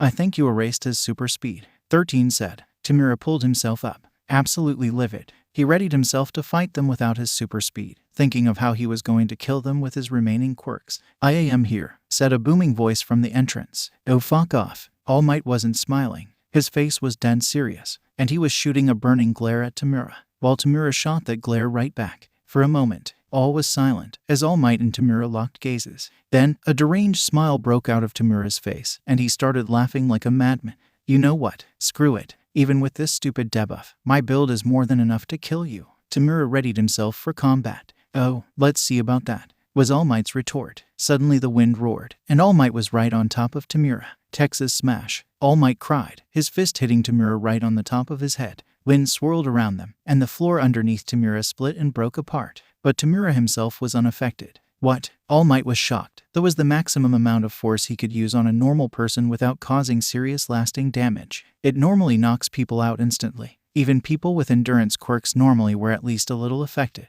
Tamura smirked, not used to it taking more than one hit. Must have an endurance quirk. All Might muttered, guess I'll have to put my back into it. Like I'd give you the Tamura was about to attack, but forgot he didn't have his super speed quirk, so All Might just punched him in the stomach. Tamura was sent flying by, the force and the wind knocking him through the concrete. Shigaraki used his stretchy arms to grab onto the ground to try and stop himself. However, his quirk decayed the rocks, meaning he just kept on flying until he hit the wall on the opposite side of the facility. He did it. There's no way he could take that kind of hit unscathed. Minta cheered. The rest of the class started cheering, but some were more hesitant than others to celebrate just yet. Sure enough, seconds later a black misty portal opened up behind All Might, and Tamura came out of it with his arm held out, ready to decay the hero. All Might, look out, Aizawa shouted. Behind you. What? All Might looked behind him, but it was too late. Tamura's hand was a centimeter away from his face. BRR. Just as Tamura's hand touched All Might's face, his arm was shot off by a laser. JHHH. Tamura cried out in pain, falling onto the floor in front of All Might. Everyone looked at where the laser had come from and saw Tsukui crawling out of the flood zone. Her eyes were red and emitting steam, and she held a very serious expression on her face, and her fake skin was slightly torn. He has multiple quirks, she shouted as she got out of the water, and it seems he has some sort of shock nullification. Does not have any effect against energy-based attacks. It's shock absorption, you oversized toaster. Tamura corrected while his arm grew back. And it's not like it matters anyway, because I can regenerate. As Tamura said this, he started growing back at a rapid pace. The muscle, the bone, the skin, all of it growing back until his arm was back, good as new. Or ... that's what he expected to happen. What actually happened was nothing. His arm stayed a steaming, burning stump. Why isn't it growing back? Shigaraki's cocky facade now broken as he started to panic. Hey, dipshit. You can't grow back carbonized cells. I already figured out your regeneration trick when you healed after my first few blasts, so I turned up the temperature. Tsukui shouted, her eyes getting fired up once more. Meaning both your arms aren't coming back. Both before Shigaraki could finish, Tsukui shot out another laser beam. And without his super speed, he was a sitting duck. DRR. Tamura cried out as his other arm was cut clean off. Holy shit, Midoriya. Kaminari shouted. Nice fucking work. Bakugo praised, surprising everyone. What? The fucker had it coming. Kurogiri looked on at Tamura, saw him on his knees with both his arms missing. It was pretty clear that he was going to lose. It didn't much matter to him. He'd done as he was told. Was that really necessary, young Midoriya? All Might asked. He possesses the quirk All for One. I don't know how I know that I'm gonna have a long talk with Dad after this, but I know he's very, very dangerous. Tsukui said. Even my anti-kill switches are off, so Dad doesn't seem to want me to mess around with him. All for One. All Might looked at Shigaraki. What? This is ... his successor. Does that mean, is he really dead? All Might asked out loud. Shigaraki breathed in deeply, pain and rage coming out with each breath. Is ... he dead? Is ... is he dead? You killed him. You killed him. You left him on the verge of death and let him live out his next few years suffering. You killed him. I quote LL kill you. It was then Eraserhead blinked. Rel. Shigaraki charged at All Might and headbutted him with all the strength and speed he had. GAH. All Might was hit right in the stomach, knocking him back about a dozen feet. Tsukui shot another blast, but this time Shigaraki managed to dodge it, with the beam only grazing his side. If looks could kill, then Tsukui would have exploded from the glare Shigaraki was giving her. I don't care who your father is anymore. I gave you a chance to live, and you shot off my arms. Shigaraki charged at her, intent on killing her. Time slowed down for the villain as he neared his prey. I'll kill her. I'll take her apart. I'll kill her. I'll fucking... But then who will fix my brother? Suddenly, Shigaraki slowed. What? That slowdown was all that was needed for All Might to catch back up, grab Shigaraki, and throw him away from Tsukui. Young Midoriya, you've done enough. Leave the rest to me. All Might said. Tsukui looked at All Health wasn't great. Tsukui assumed that it was due to years of hero work, and Shigaraki still had his shock absorption and his other quirks, and her scanners told her that All Might's chance of winning by himself was only 51%. On the other hand, this was All Might. Tsukui gave All Might a wicked smile. Kick his ass. With Shigaraki, Tamura crashed into the landslide zone, landing on the hard rock below, the impact creating yet another crater. The villain lied in the pile of rocks. At this point, his rage had reached such dizzying heights that he'd almost come back around to being calm again. I've decided. I hate knockback. I hate it. I hate it so fucking much. I hate being thrown around like a goddamn rag doll. I am Sensei's successor. I am his will. I am a half-finished project. Tamura's eyes widened. There it was again. That voice, it sounded like Sensei, Tamura asked. This is an unexpected turn of events. It is rather unfortunate. What a mess you've gotten into, Tamura. Didn't I teach you not to rush things? Half these quirks don't work well together, and you didn't even take the time to figure out how they work, how they mesh, how they merge. Suddenly Tamura felt tired. Sensei, Tamura groaned. Rest now, Tamura. I have business to attend to. All Might landed a few feet away from Tamura, intent on finishing the villain. All right, villain, it's time to end. He looked at Shigaraki in the crater, his eyes closed and his body still. Did I knock him out? It can't be that easy. All Might thought as he cautiously got closer to Shigaraki. Slowly he got closer and closer to the seemingly unconscious villain until he was standing over him. Well, either he's out, or this is a. Suddenly Tamura's stubs where his arms were, extended out and rapidly wrapped around All Might. Treb. All Might struggled to try and break out of the arms. But they had the same shock absorption property as his body, so he wasn't making much progress. Good, that should take him a while. At least Tamura had the sense to get that shock absorption quirk. All for one, thought. Now let's see. Yes, this one will do. Tamura bit his tongue. Blood started spitting from his mouth before his regeneration quirk patched the injury right up. Then using another quirk, All for one took control of the blood oozing from his mouth. The blood flew up into the air before changing shape, becoming like that of a blade and slicing down through the air and his arms. Once Tamura's arms were cut off, this time with no head applied, his regeneration quirk came into effect, and his arms grew back. Damn it, I have to get out of this. All Might struggled even harder, and the weird flesh cocoon he was trapped in started to loosen. That will not confine him for long. I need to get back to Kurogiri and escape before he frees himself. All for one thought. Meanwhile, back with Kurogiri, the Misty Man himself had already surrendered. There was no point in resisting as he couldn't fight them all at the same time. And trying to escape was futile with Eraserhead keeping his quirk from working. Eraserhead was currently stepping on his back, keeping him down on the back while using his capture tool to keep him from moving. I hope you enjoy your stay in Tartarus, Eraserhead said. Kurogiri didn't respond. So is that it? Kaminari asked. Did we win? Probably, Tsukui muttered. There is still the chance that. Before she could finish, Eraserhead was flicked off of Kurogiri by one of Tomriwa's extending arms. Eraserhead shouted as he was knocked a few feet away, blinking accidentally due to the impact. All for one was instantly by Kurogiri's side, picking him up off the ground. It's time we left, he said. His speech ... It's different from before. Kurogiri figured something was off, but now was not the time to argue. There's still the chance that will happen. Tsukui fired off a laser aimed at Kurogiri. However, before the beam could hit him, All for one picked up Kurogiri and the hands on Tamura's detached arms and ran out of the facility, smashing through the wall and leaving the students and teachers in his dust.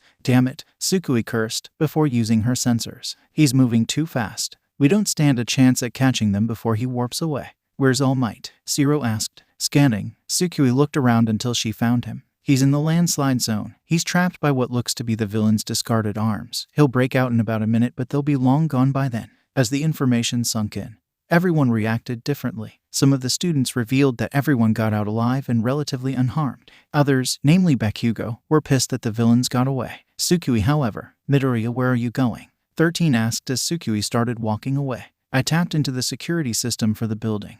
All the villains have been taken care of or have fled. The battle is over, Tsukui said in a matter-of-fact tone. And I think I have some questions for Dad. Well, wait till class is dismissed first, Eraserhead said, pulling himself off the ground. And besides, we all have some questions for your father. Sometime later, it didn't take long after that for the police and other heroes to show up. They rounded up all the villains, and once everyone was sure it was safe, the class was dismissed and everyone was sent home. The minute Tsukui stepped through the UA gates, she was immediately enveloped in a hug from Izuku. Oh my god, Tsukui, I'm so glad you're okay. Izuku sobbed, hugging his soaking wet robot daughter as tight as he could. All the cameras started getting interfered with, and then they started destroying the security system.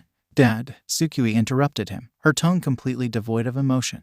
We were attacked by someone named Kurogiri and someone who had All for One. Izuku froze completely. What? Dad, how was I made? Tsukui asked, her tone carrying a faint trace of desperation. Please tell me that villains didn't help make me. Izuku looked at her for a second, a million things going through his head at once as he tried to think of any possible excuse or lie he could give her. But in the end, was it worth it? Was it worth it to find 10,000 ways to lie to his creation about her creation? Izuku hated lying, and he especially hated lying to his family. And at this point, when she practically already knew, it just wasn't worth it. Let's go inside. This ... isn't something we should talk about in the open. Izuku told her. That unsurprisingly didn't make Tsukui feel any better. A few minutes later, the two of them sat in their home, which had been a UA dorm that had been abandoned and then cleaned up for the Midoriya family. The two sat across from each other, Tsukui dead silent, and Izuku nervously trying to figure out how to explain this. Okay, Izuku said eventually. So when I first started designing you, my plan was to use spare parts from the beach that everyone dumps their trash on. You were going to make me out of trash, Tsukui said, sounding really offended. I didn't really have many options, and I was desperate. Izuku defended himself. But it became obvious to me that that wouldn't work. And then he showed up. All for one, Tsukui said. Yes, he knew what I was trying to do. I don't know how, but he gave me an offer. He would give me everything I needed to make you, and in return, I would make him his own android. Izuku explained. Another android. Tsukui's eyes were as wide as they could get. I have a sibling. I wouldn't say that. The other android isn't like you. You were built to be your own person, but the other android was built to be a copy of someone that died. Izuku clarified. That's still big news. Why would you make an android for a villain? Why would you work with a villain in the first place? Tsukui asked him. I didn't know they were villains at first, Izuku told her, avoiding her gaze. I knew they were shady, of course, but I didn't know they were villains. They were government secrets, only meant to be known by high-level pro-heroes, so I had no idea who they were at the time. Again, they were shady and they didn't really hide that they were villains even if they didn't say it. But I was so desperate that I looked past it. Tsukui was silent. Her eyes closed and her face scrunched up as if she was trying to concentrate on something. Ask Tsukui, Izuku called out to her. Tsukui looked up at him, still not saying a word, and just stared at him, very intensely. Are you scanning me? Izuku asked in confusion. Scanning complete. The subject is confirmed to be Midoriya Izuku. Tsukui's scanners confirmed, reviewing the subject's identity and crossing it with the subject's actions. Error. Checking for lies. Error. None found. Error. Tsukui held her head. My head freaking hurts. Izuku's eyes widened. That shouldn't be happening. I didn't give the ability to feel pain. Error. Numerous impossibilities and errors detected. Emergency shutdown initiated. Suddenly Tsukui's body became limp. Her head fell to the table and her eyes closed. SUKUI. Meanwhile elsewhere.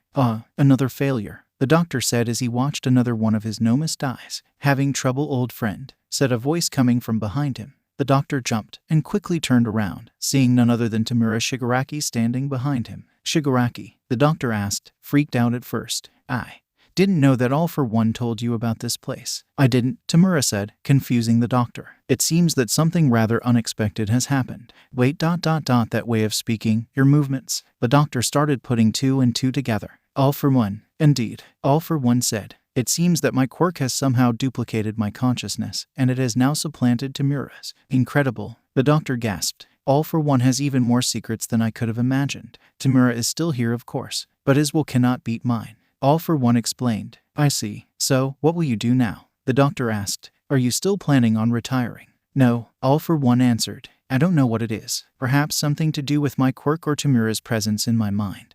But the thought of retiring while that fool All Might still breathes irks me to no end. It seems like it's time to remake my plans once more. Meanwhile, with the original All for One. You think with me being as old as I am, I would be better as something as simple and everyday as cooking. All for One thought as he stared at the burnt pancakes he made. He looked behind him at Yoi and Eri, both staring at him while he deliberately blocked the view of the pancakes with his body. Crap, I knew I shouldn't have stopped ordering out. Alright, do I have a quirk for this? I have a healing quirk, but will that work on pancakes? All for One stuck out his finger, and his fingernail suddenly grew, becoming sharper, thicker, and turning green. He stuck his nail into the pancake and was both amazed and relieved to find that the burn started to go away, until the pancake was just a normal-looking, non-burned pancake. Interesting. I knew keeping that quirk was a good idea. All for One proceeded to do this to the rest of the burnt pancakes. Once the pancakes were all fixed, he turned around with a plate full of pancakes in hand. The food is ready. All for One served all three of them. Thanks, Aku, Yoi chirped as he scarfed down his food. His sensors tricked him into thinking he was hungry. Thank you, Eri said quietly, eating her pancakes very slowly and carefully. All for One looked at the two of them with a bit of pride swelling up within him.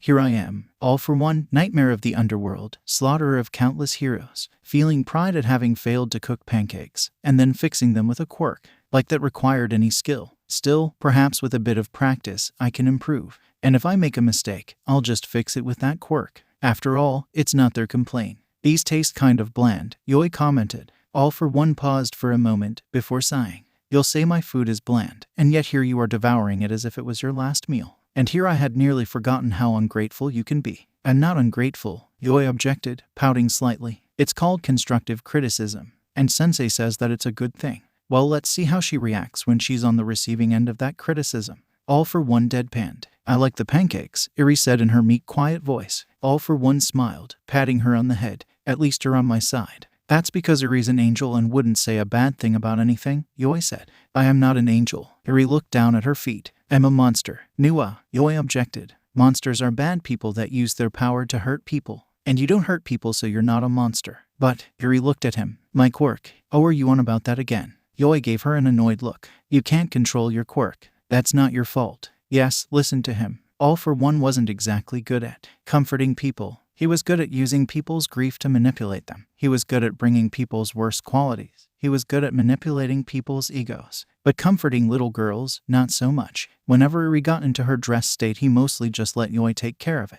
His little brother was far nicer than he was, although he lacked any sort of subtlety and was rather adamant about his opinions. You're an angel and I don't want to hear anything else. Yui crossed his arm. But, nope, Nada, Overhaul, is a monster, Yui finished. And he's a big fat liar. I'm sure your quirk could do something good. Yes, if there was something All for One was good at, it was utilizing quirks. With some training, you could become a fantastic doctor. A doctor. Eri looked unsure. Yes, your quirk could be a blessing to those who are on death's door. All for One continued. A blessing, Eri repeated, touching her horn. Yeah, you're right. She could rewind people before they got hurt. Yui added. See, I knew I was right. You think I can save people with my quirk? Eri asked. Yes, Yui shouted. As the children continued to talk, All for One looked at the clock. It seems the time has come for you two to go. All for One said. Yui looked at the clock. All crap. Language. All for One scolded. Yui literally picked up Eri and hoisted her over his head, before running upstairs to his room and grabbing both their book bags with his mouth. And WYMTW Wat Wethbo. He shouts with his book bags in his mouth, before running towards the open window. Wait, now let's use the stairs. Eri tried to tell him, but it was too late. And Yui jumped out the second-story window, landing with a jolt. Wo Sikul. He cheers as he runs to school. That boy. All for One sighed, still smiling. Having his brother back was everything All for One thought it would be. A pain in the ass that brought on endless problems and never stopped questioning him no matter what he did. And was entirely worth it despite that. He was a bright, cheerful distraction to life's many problems. Eri was a nice bonus. She was quiet, didn't ask for much, and was grateful whenever she did get something. Of course, she did have that extreme depression of hers that he had no clue how to deal with.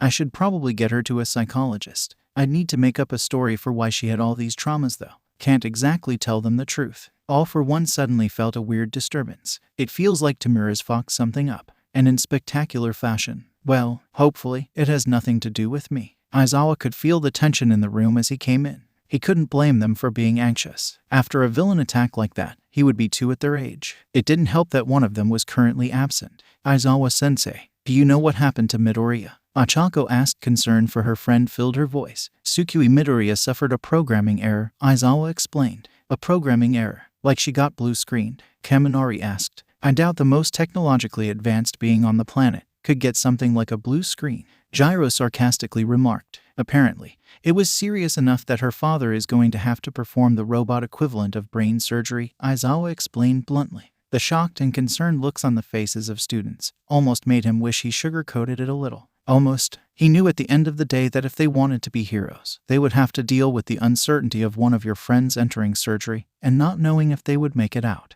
And this was the same thing. When he had compared it to brain surgery earlier, he didn't make that comparison loosely. Izuku had explained that much like the brain, Tsukui's chip was the most important part of her, and if Izuku made any major mistake while fixing it, then it was game over. Sure, he could always just build a new one, but Izuku had been very thorough when he explained that he can't bring the dead back to life, only clone them. At the end of the day, Tsukui would still be dead. But on the bright side, Izuku did reassure them that the chance of this happening was low, although it was hard to figure out if he was just stating a fact, or if he was trying to convince himself of that. Either way, the kids needed to know the truth. The exact truth. She'll be okay, right? Mina asked. Aizawa sighed. According to Midoriya, there is only a small chance of death, but we can't say for certain whether or not she'll be okay until the procedure is done. That definitely did not help the mood. and many of the more optimistic students, who were simply anxious, now looked downright depressed. Even Bakugo looked more upset than usual. Aizawa let there be a few moments of silence. It'd be best not to overwhelm them. Surprisingly, it was Todoroki that spoke next. Speaking of Midoriya, what about the villain's claims that he worked with them?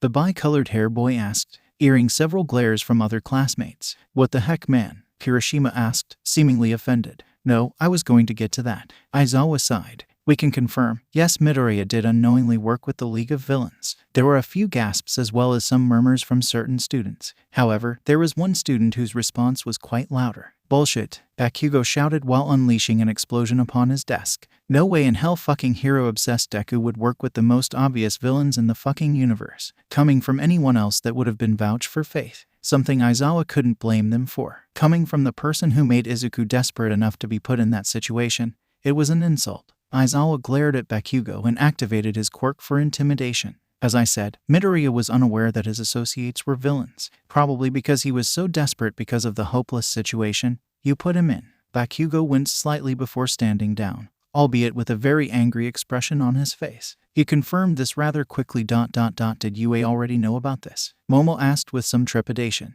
Aizawa sighed. Some of the UA staff as well as the government was aware of this. This, however, is a secret and is to remain a secret. UA will be giving you all contracts to make sure you stay silent about this fact, and any refusal to sign or breach of this contract will result in your immediate expulsion. Again, this did nothing to help the mood, making the students more anxious and depressed. Midoriya is going to bring a new age of technology and heroism, but do you have any idea how people would react if they knew where that all came from? Aizawa told them. The students stayed silent and acknowledged what the hero said. In less depressing news, the sports festival will be coming up soon. Aizawa tried to segue into that the best he could, but the mood whiplash was unavoidable. Wait, is it smart to have the sports festival after a villain attack like that? Minda shouted out. The sports festival is too big to just cancel. Plus, it's a major event that helps show you off to both the public and other pro-heroes. Pro-heroes that have the choice of taking you under their wings. Aizawa explained. Your performance at the sports festival is what will decide how many offers you get for work studies, in which you will be working together with pro-heroes. This picked up the mood a little bit, as most of the students were distracted from their worries by the prospect of working with pro-heroes. Looks like that managed to distract them for now. Let's just hope it stays that way until Midoriya returns, Aizawa thought. Meanwhile, in Nezu's office, we need to increase our progress, Izuku told the animal principal. Izuku had called Nezu for a meeting, saying it was of dire urgency. We need to speed up our testing on all fronts. Our testing with Shinso needs to start immediately, and I would like permission to use Hero Energy for Project Drake. Lastly, I would like permission to have Sukui use Hero Energy, Izuku asked. And once all of that is done, we need to start building the new symbol of peace. Midoriya, while I do agree that we should speed up our pace, that is far too quick. Nezu shook his head. If something goes wrong, we could face an absolutely disastrous scenario. While I do agree we should proceed with caution, we can't afford to move slowly anymore. Izuku looked worried. As I've studied One for All, I've learned things about the very nature of quirks themselves, and in my studying, I've come up with a few theories. One that has very troubling implications. Nezu sat up and looked at Izuku with vested interest. The theory goes that quirks are more a part of a person's very being than originally thought. When I looked at the One for All matrix, it was a collective consciousness made up by other conscious. At first, I thought this was a trait unique to One for All, that it had constructed a consciousness inside itself made up of memories of its past users. But after looking into it some more, I think it's more complicated than that. Izuku said, it's possible that quirks themselves contain copies of the user's consciousness. All for One then in theory would contain all these consciousnesses. And as I was thinking about that, I remembered the story of how One for All came into existence. The initial quirk was the ability to pass on his quirk. However, without All for One's intervention, that would be a basically non-existent quirk. We thought that the first user's quirk fused with the power stockpiling quirk. However, given his direct relation of All for One, it's possible that first user's quirk allowed him to transfer his quirk ability to transfer quirks onto someone else, and that person would be able to transfer not only the transferability, but also their own quirk onto the next user, and so on and so on. So you theorize that One for All contains the quirks and consciousness of the past users. Nezu summed up. Yes, but the real issue is what that implies, Izuku said, because if One for All has copies of its user's consciousness, then All for One is likely the same. Nezu started to put together what Izuku was hinting at, and his ever-present smile fell. Is it possible for these consciousnesses to take over the user? I don't know. Chances are if they can, then the past users of One for All wouldn't want to. But I doubt All for One would have those same moral limits, Izuku reported, meaning that there is a strong possibility that there could be, if there isn't already, 2 All for Ones. There was a long pause, as the dreadful possibility Izuku just suggested set in, and Nezu weighed his options. What is your plan? Nezu asked. Well, first I want to start my testing on Shinso. He's passed all the tests, meaning he's good enough to start the testing. I saw the procedure should start soon after I fix Tsukui. After that, I need to immediately start on implementing Hero Energy into Project Drake. These 2 tests will show us how Hero Energy interacts with half-organic beings and fully mechanical beings approximately. Afterward, I'd like to give Tsukui access to Hero Energy to see how it interacts with sentient mechanical beings. Although I'll need to start preparations on Tsukui while I'm fixing her programming.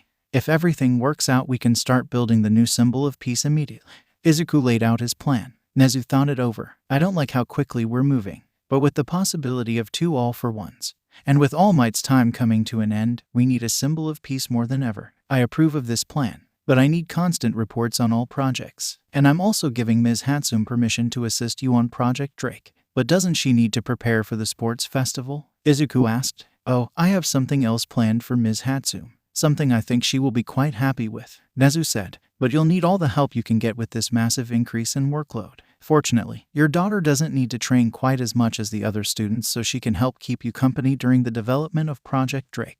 We're also looking into scientists that can assist you in your more secretive projects. However, your work is rather hard to replicate. I hate to add more to your workload, but if you could leave some simpler notes so that way we could increase your workforce, that would be wonderful. Of course, Izuku said. Hopefully we can start Project Kaio by the end of the sports festival. Yes, and in the meantime, we have to have All Might conserve his strength. We need him to be ready in case All for One makes a move. Nezu took a sip of his tea. The future is uncertain, but one thing I do know is that I am going to need a lot more tea. A week later, Tsukui opened her eyes and was immediately met with confusion. What happened? Did I crash? Tsukui thought. Tsukui looked to her left. She was on the maintenance table and Izuku was looking over her. Dad, Tsukui started to stand up. What happened to me? Did I crash? No, to put it simply, after you found out about the less than ideal circumstances of your creation, you refused to accept the truth. This is an illogical action based on your more human side, which contradicted your logical machine side.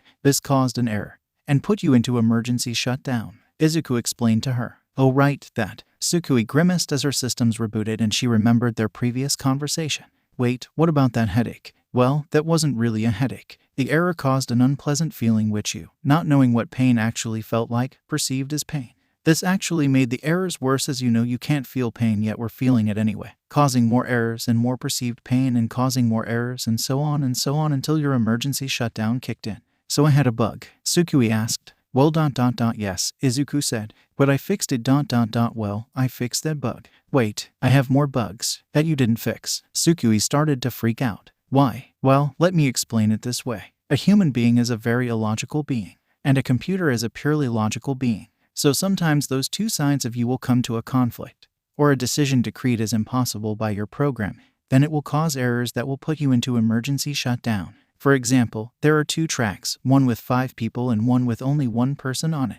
A train is coming down towards the track with 5 people on it and will kill all of them unless you pull a lever, which will switch the train over to the other track with only 1 person on it, killing them. What do you do? Izuku asked. Tsukui thought about it. Okay, so obviously I want to save the 5 people, but if I switch the tracks then I kill the other person. Right now you're able to think about it because the decision is not actually in front of you and you don't actually need to make the decision. But if you were in that scenario in real life, the impossibility of that decision would cause errors, causing your emergency shutdown to kick in. Izuku explained. This is because computers are not made to debate morals. They're made to follow their programming. If a computer is programmed to save the biggest number of people possible, then it would push the lever. If it was programmed not to kill anyone, it would not pull the lever. If you're unable to make a decision because it's too hard, your logical systems will be working overtime to answer a question they're not programmed to answer, causing an error. So if I have to make any hard decisions, I just collapse. Tsukui was more than a little dissatisfied with this. And you can't fix it. Well, I can't fix it. If I tried, then I would have to program my own thoughts and decisions into you, in a way removing some of your free will. And I swore that I would never do that to you. Izuku told her. I can't do anything about this, but you can. Tsukui didn't like to admit it, but she had no idea how most of her systems actually worked, and she wasn't anywhere near as smart as Izuku. Like I said, the only thing that causes you to shut down is the pressure of actually having to make a decision. You can think about those decisions freely so long as you don't have to make them. And you can still make those decisions just so long as you don't think about it for any extended period of time. Meaning if you can make up your mind what decisions to make before you have to make them, then you could work around that bug. Izuku told her, it won't be easy, but I would suggest going through as many decision simulations as possible. Maybe not right now because speaking of hard decisions. And it all came back to that. Tsukui stayed silent for once. Part of her still couldn't believe that her father had been desperate enough to work with such shady people. Most of her realized at this point that this was unfortunately the reality, and the rest of her blamed Bakugo. But she wanted to see what her father had to say. She didn't know how long she'd been out, but it probably took some time. She wanted to see what he'd say after thinking about it like she knew he had been. I shouldn't have worked with them ... but I don't regret working with them either, Izuku told her after gathering all his resolve. Tsukui blinked, a look of shock on her face. That's not what I expected to hear. Okay, it was stupid to work with people that shady. Even if I didn't know they were villains, I should have known they were up to no good. Everything about what I did was completely irresponsible and I was putting myself in danger, Izuku said. But I can't bring myself to regret doing it. Not when the result was you. I can never regret creating you. Tsukui's feeling of elation was pushed down by a feeling of doubt. She obviously knew he wasn't lying. She had lie detectors after all, but she wanted to know why. If this conversation had happened a month ago, she would have been confident about her own positives. But after finding out she was made using resources provided to her father by villains, and also she had a bunch of bugs in her, combined with some of her past failures, meant that her self-esteem wasn't the greatest right now. Why? Tsukui asked. I haven't accomplished anything. I've barely kept you company like I was built to do. I mean, I got you hired by UA, but you probably could have done that with a lesser invention. One not funded by villains. Instead, you helped the bad guys and all you got out of it was a buggy bot that constantly questions you and doesn't do anything you tell her to. Izuku frowned at her response, before walking over and hugging his creation. No one's perfect, and you weren't made to be. Izuku told her, I made you to keep me from getting lonely. And since you've been made, I haven't felt lonely once. Izuku smiled brightly at her. That and ...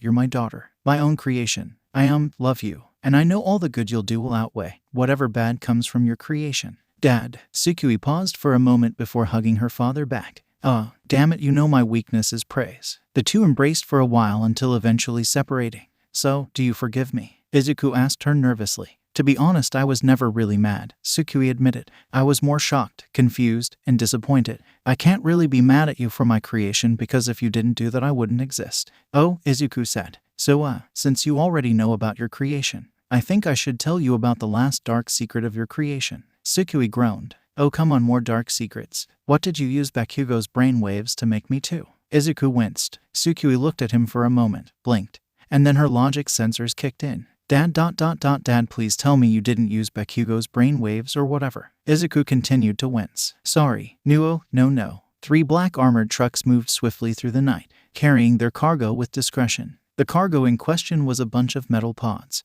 and inside one of the trucks were 2 high-ranking heroes, Endeavor and Edgeshot. The 2 heroes stood in silence in the lead truck. Neither of them said a thing. So, do either of you know what we're transporting? Flying above the 3 trucks was the number 4 hero, Hawks. Doesn't matter. We have our orders, Endeavor said simply. Come on, don't tell me you're not curious. They suddenly pull us away from our work, tell us to guard these trucks, and when we ask what's in them, they say it's classified. Hawks pointed out. If it is classified, then it is not our business to know, Edgeshot said. Normally I would say the same thing, but these are pretty human-sized, don't you think? Hawks pointed out. And they're not prisoners, because they would tell us if they were. So what exactly are we transporting? There was a bit of silence for a bit, but before anyone could say anything, kaboom! Suddenly the road the trucks were driving over exploded. 2 of the trucks were sent off the roads, and one of them flew up in the air and landed on its side, with 1 pod spilling out of the door. Crap! The road must have had some kind of invisible mines on them, Hawks said, and then he heard the sound of 2 cars driving at them from off-road. And here comes the perpetrators. To our left, about 8 villains in 2 cars. The doors of one of the still upright trucks flew open, but seemingly nothing came out. All right, boys, shouted one of the villains in the cars, standing up while addressing his allies, let's go. Suddenly, the villain fell down, unconscious, and before any of the other villains could do anything about it, they too were knocked out, their bodies going limp in the cars, as Edgeshot did his work. However, before the cars could go out of control, Hawk's feathers flew down and took control of them, bringing them safely to a halt. Endeavor and a few government agents stepped out of the truck, HMPH, looks like I wasn't needed here. Edshot reformed himself next to Endeavor. They seemed to just be petty criminals, no one of impotence. Endeavor looked up at Hawks, about to tell him to call the police so they could get the villains arrested when he found the man seemingly transfixed on something. He followed the winged hero's gaze and looked down at the pod that had fallen out. It was open and inside was a now awake little girl. Edshot also noticed this and was just as shocked at what their cargo seemed to be. Hawks descended down, landing in front of the scared and confused girl as other agents surrounded her. "Where am I? Where's my daddy?" she asked with tears brimming in her eyes. Hawks looked back at Endeavor and the two heroes' community wordlessly. Hawks would comfort the girl, and Endeavor would ask what the hell was going on. "Don't worry, kid, just stay calm," Hawks told her. Meanwhile, the agents were freaking out, pulling out phones and calling their superiors to see what they should do. One of the agents was running past Endeavor when he was suddenly grabbed by the number 2 hero. "You, what the hell is going on? What exactly are we transporting? And why was there a little girl in one of the pods?" Endeavor wasn't normally one to question the government, but he would be damned if he would let himself be a pawn in some sort of child slave transport ring or something of that sort. I'd have to ask the higher-ups if we're allowed to tell you that, sir," the man said, his eyes full of fear as he was stared down by an annoyed Endeavor. Endeavor shoved the man away, causing him to fall on his ass. "Then ask them, and tell them that if I'm not given an answer, I'm going to find out myself." The agent scampered away and pulled out his phone as fast as he could. While Endeavor waited for the man to finish his call, he realized that Edshot had disappeared. "Edshot, where the hell?" "I am here." Edshot reappeared next to him. "I went to check if the girl had any injuries, but what I found was ... she's not human." Endeavor raised a flaming brow. "What do you mean, not human?" "She's a machine," Edshot revealed. "An android." Endeavor's eyes went wide with shock. Before looking back at the girl, she definitely didn't look or sound like a machine. She cried like a child and clung to Hawks like any scared little girl would. She seemed like any other child. The agent ran back to Endeavor. Sir, we've been given permission to explain." Endeavor glared at the man. "Well then, start talking." The next day, in Izuku's lab, Recovery Girl, Nezu, Izuku, and the boy known as Shinso Hitoshi were all riding in the elevator down to one of the levels of Izuku's lab. Nezu got off the phone, storing it away in his pocket. "Is something wrong?" Izuku asked. "It seems that there was an incident with the first transport," Nezu explains, making sure not to say anything Shinso shouldn't hear. "And they had to explain the cargo to the heroes there. Was any of it damaged?" Izuku asked with concern. "No damage," Nezu said. Part of Shinso wanted to ask what that was about, but judging by how vague they were being, he had a feeling he wasn't supposed to know, and he didn't really care anyway. Ding! The elevator stopped, and then the door opened up. The three stepped out into the lab, and Shinso took a long, hard look around the laboratory. There were many machines, most of which he didn't recognize, tools he didn't recognize, and even robots he didn't recognize. There was also a metal table, with different machines that looked like they belonged in a hospital, as well as tables containing more devices he didn't know the purpose of. The most attention-grabbing thing in the room was a large cylinder, filled with some kind of strange energy. The cylinder looked like it extended into multiple floors. "I'm guessing the table is for me?" Shinso asked. "That's right," Recovery Girl said, moving over to the medical supply to pull out some gloves and a surgical mask. "As I said, Mr. Shinso, you will be here for quite some time. If you have anything you need to do in the near future, I would suggest you speak up," Nezu told him. "And of course, if you have any doubts or concerns about this process, then now would be the time to speak up." Shinso almost rolled his eyes. "If I had any concerns, I probably would have mentioned them before going down the secret elevator into the faintly sinister secret lab." "My lab isn't sinister," Izuku muttered as he too prepared for the operation. "I'm ready, so let's get this over with," Shinso said, getting onto the table and laying down. Recovery Girl brought a stool over the operating area, so she could do everything she needed to without her height being an issue. "So eager, even when you'll be giving up part of your humanity." Shinso rolled his eyes. "What good is my humanity if people treat me like a monster anyway?" The Recovery Girl sighed and brought over a face mask onto Shinso's mouth and nose area. "This society." And those were the last words Shinso heard. Before the gas turned on, he was knocked out. Meanwhile, at a UA gym, Uraraka was floating in the air, a few inches off the ground, her mouth shut as her face turned green. Eventually, the Nasu was too much for her to handle, and she brought her fingers together and fell to the ground. BWAGH. The poor brunette vomited in a nearby bucket, as Tsukui, who had been on the side watching, walked over with a phone in one hand and mouthwash in the other. "You're doing better," Tsukui told her, giving her friend the mouthwash to get the taste of vomit out of her mouth. "Your time's increased by 0.7%. After spitting out the mouthwash into the same bucket, Achako spoke to her friend. "Do you really need a stopwatch app? You're a robot." "Android," Tsukui corrected. And I wasn't using the phone as a stopwatch, I was looking at the news. So far, no one has any useful information on the league, which guess I should have expected. Ochako gave her a concerned look. You want to go after the league, don't you? Of course I do. Tsukui said it like it was the most obvious thing in the world.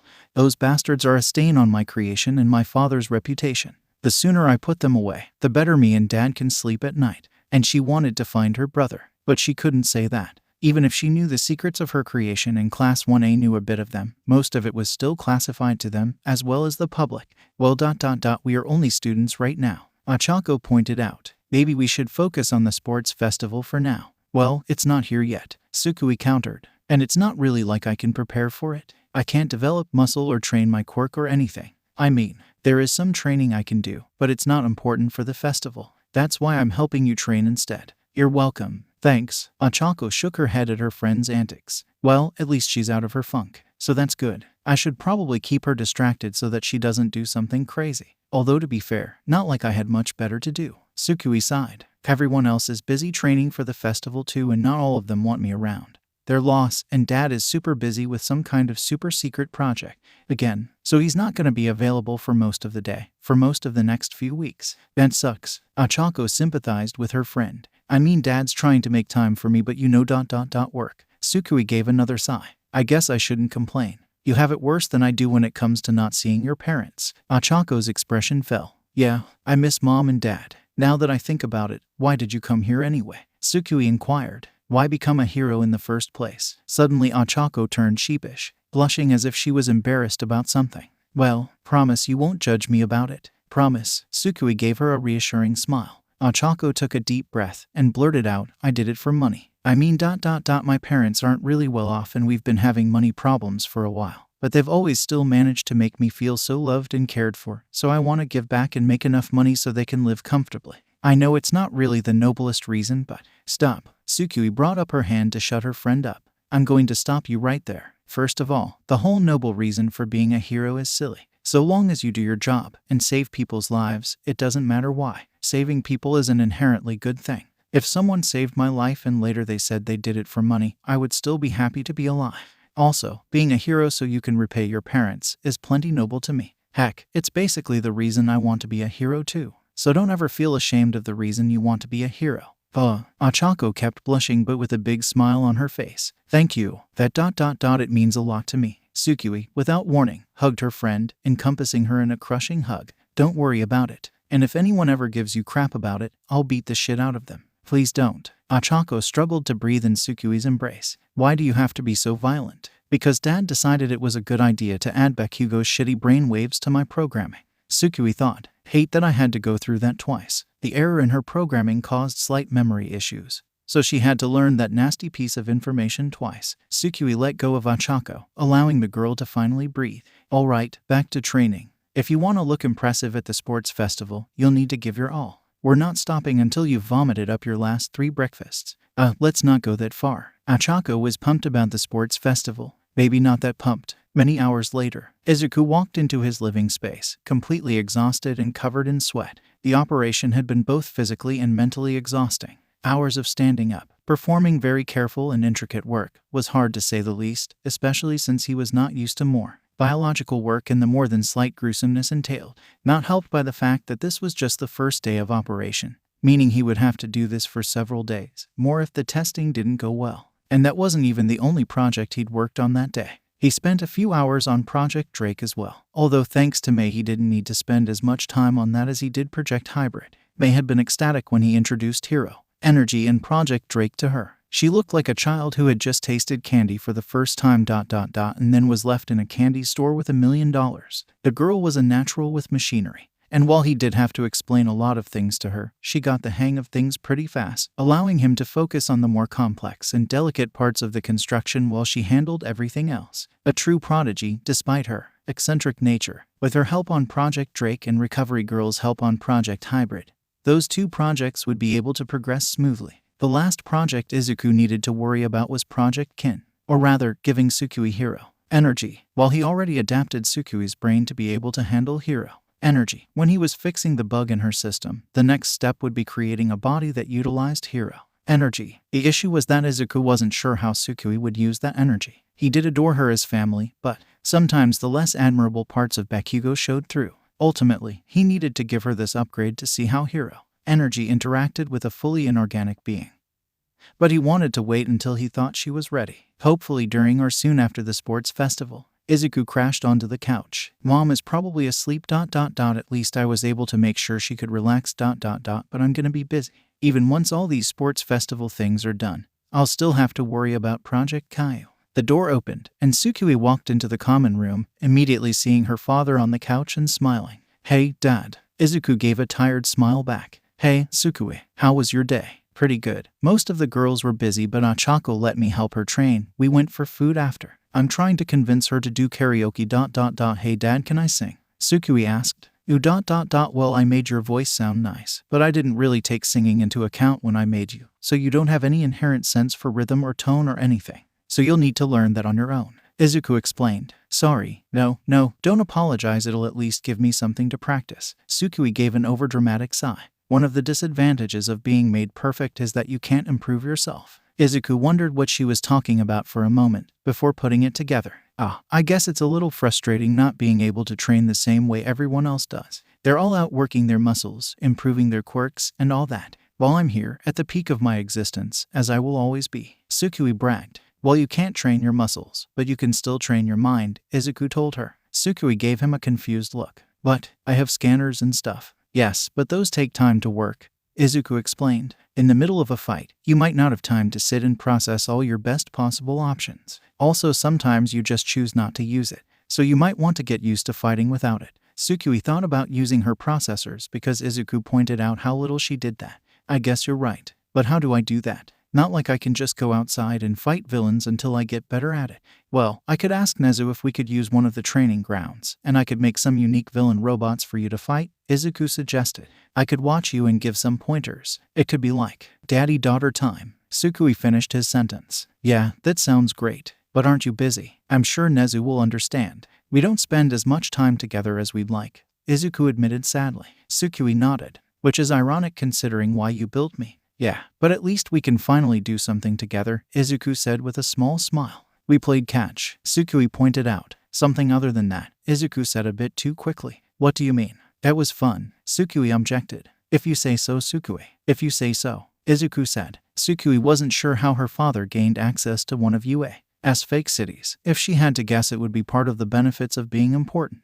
Not that she was complaining. It was the perfect place for this type of exercise. For the last few weeks, she had been training on being able to fight without using her sensors. Because while her sensors did help out a lot, they also took time to work, and she had to consciously activate them. As such, in situations that required instant, decisive action, she would need to go without these sensors, as well as her aiming system. And so that is what led to where she is now. Her, in a fake city, facing off against an All Might bot with Izuku watching over the cams. The goal, defeat the Might bot while keeping the damage to the surroundings to a minimum.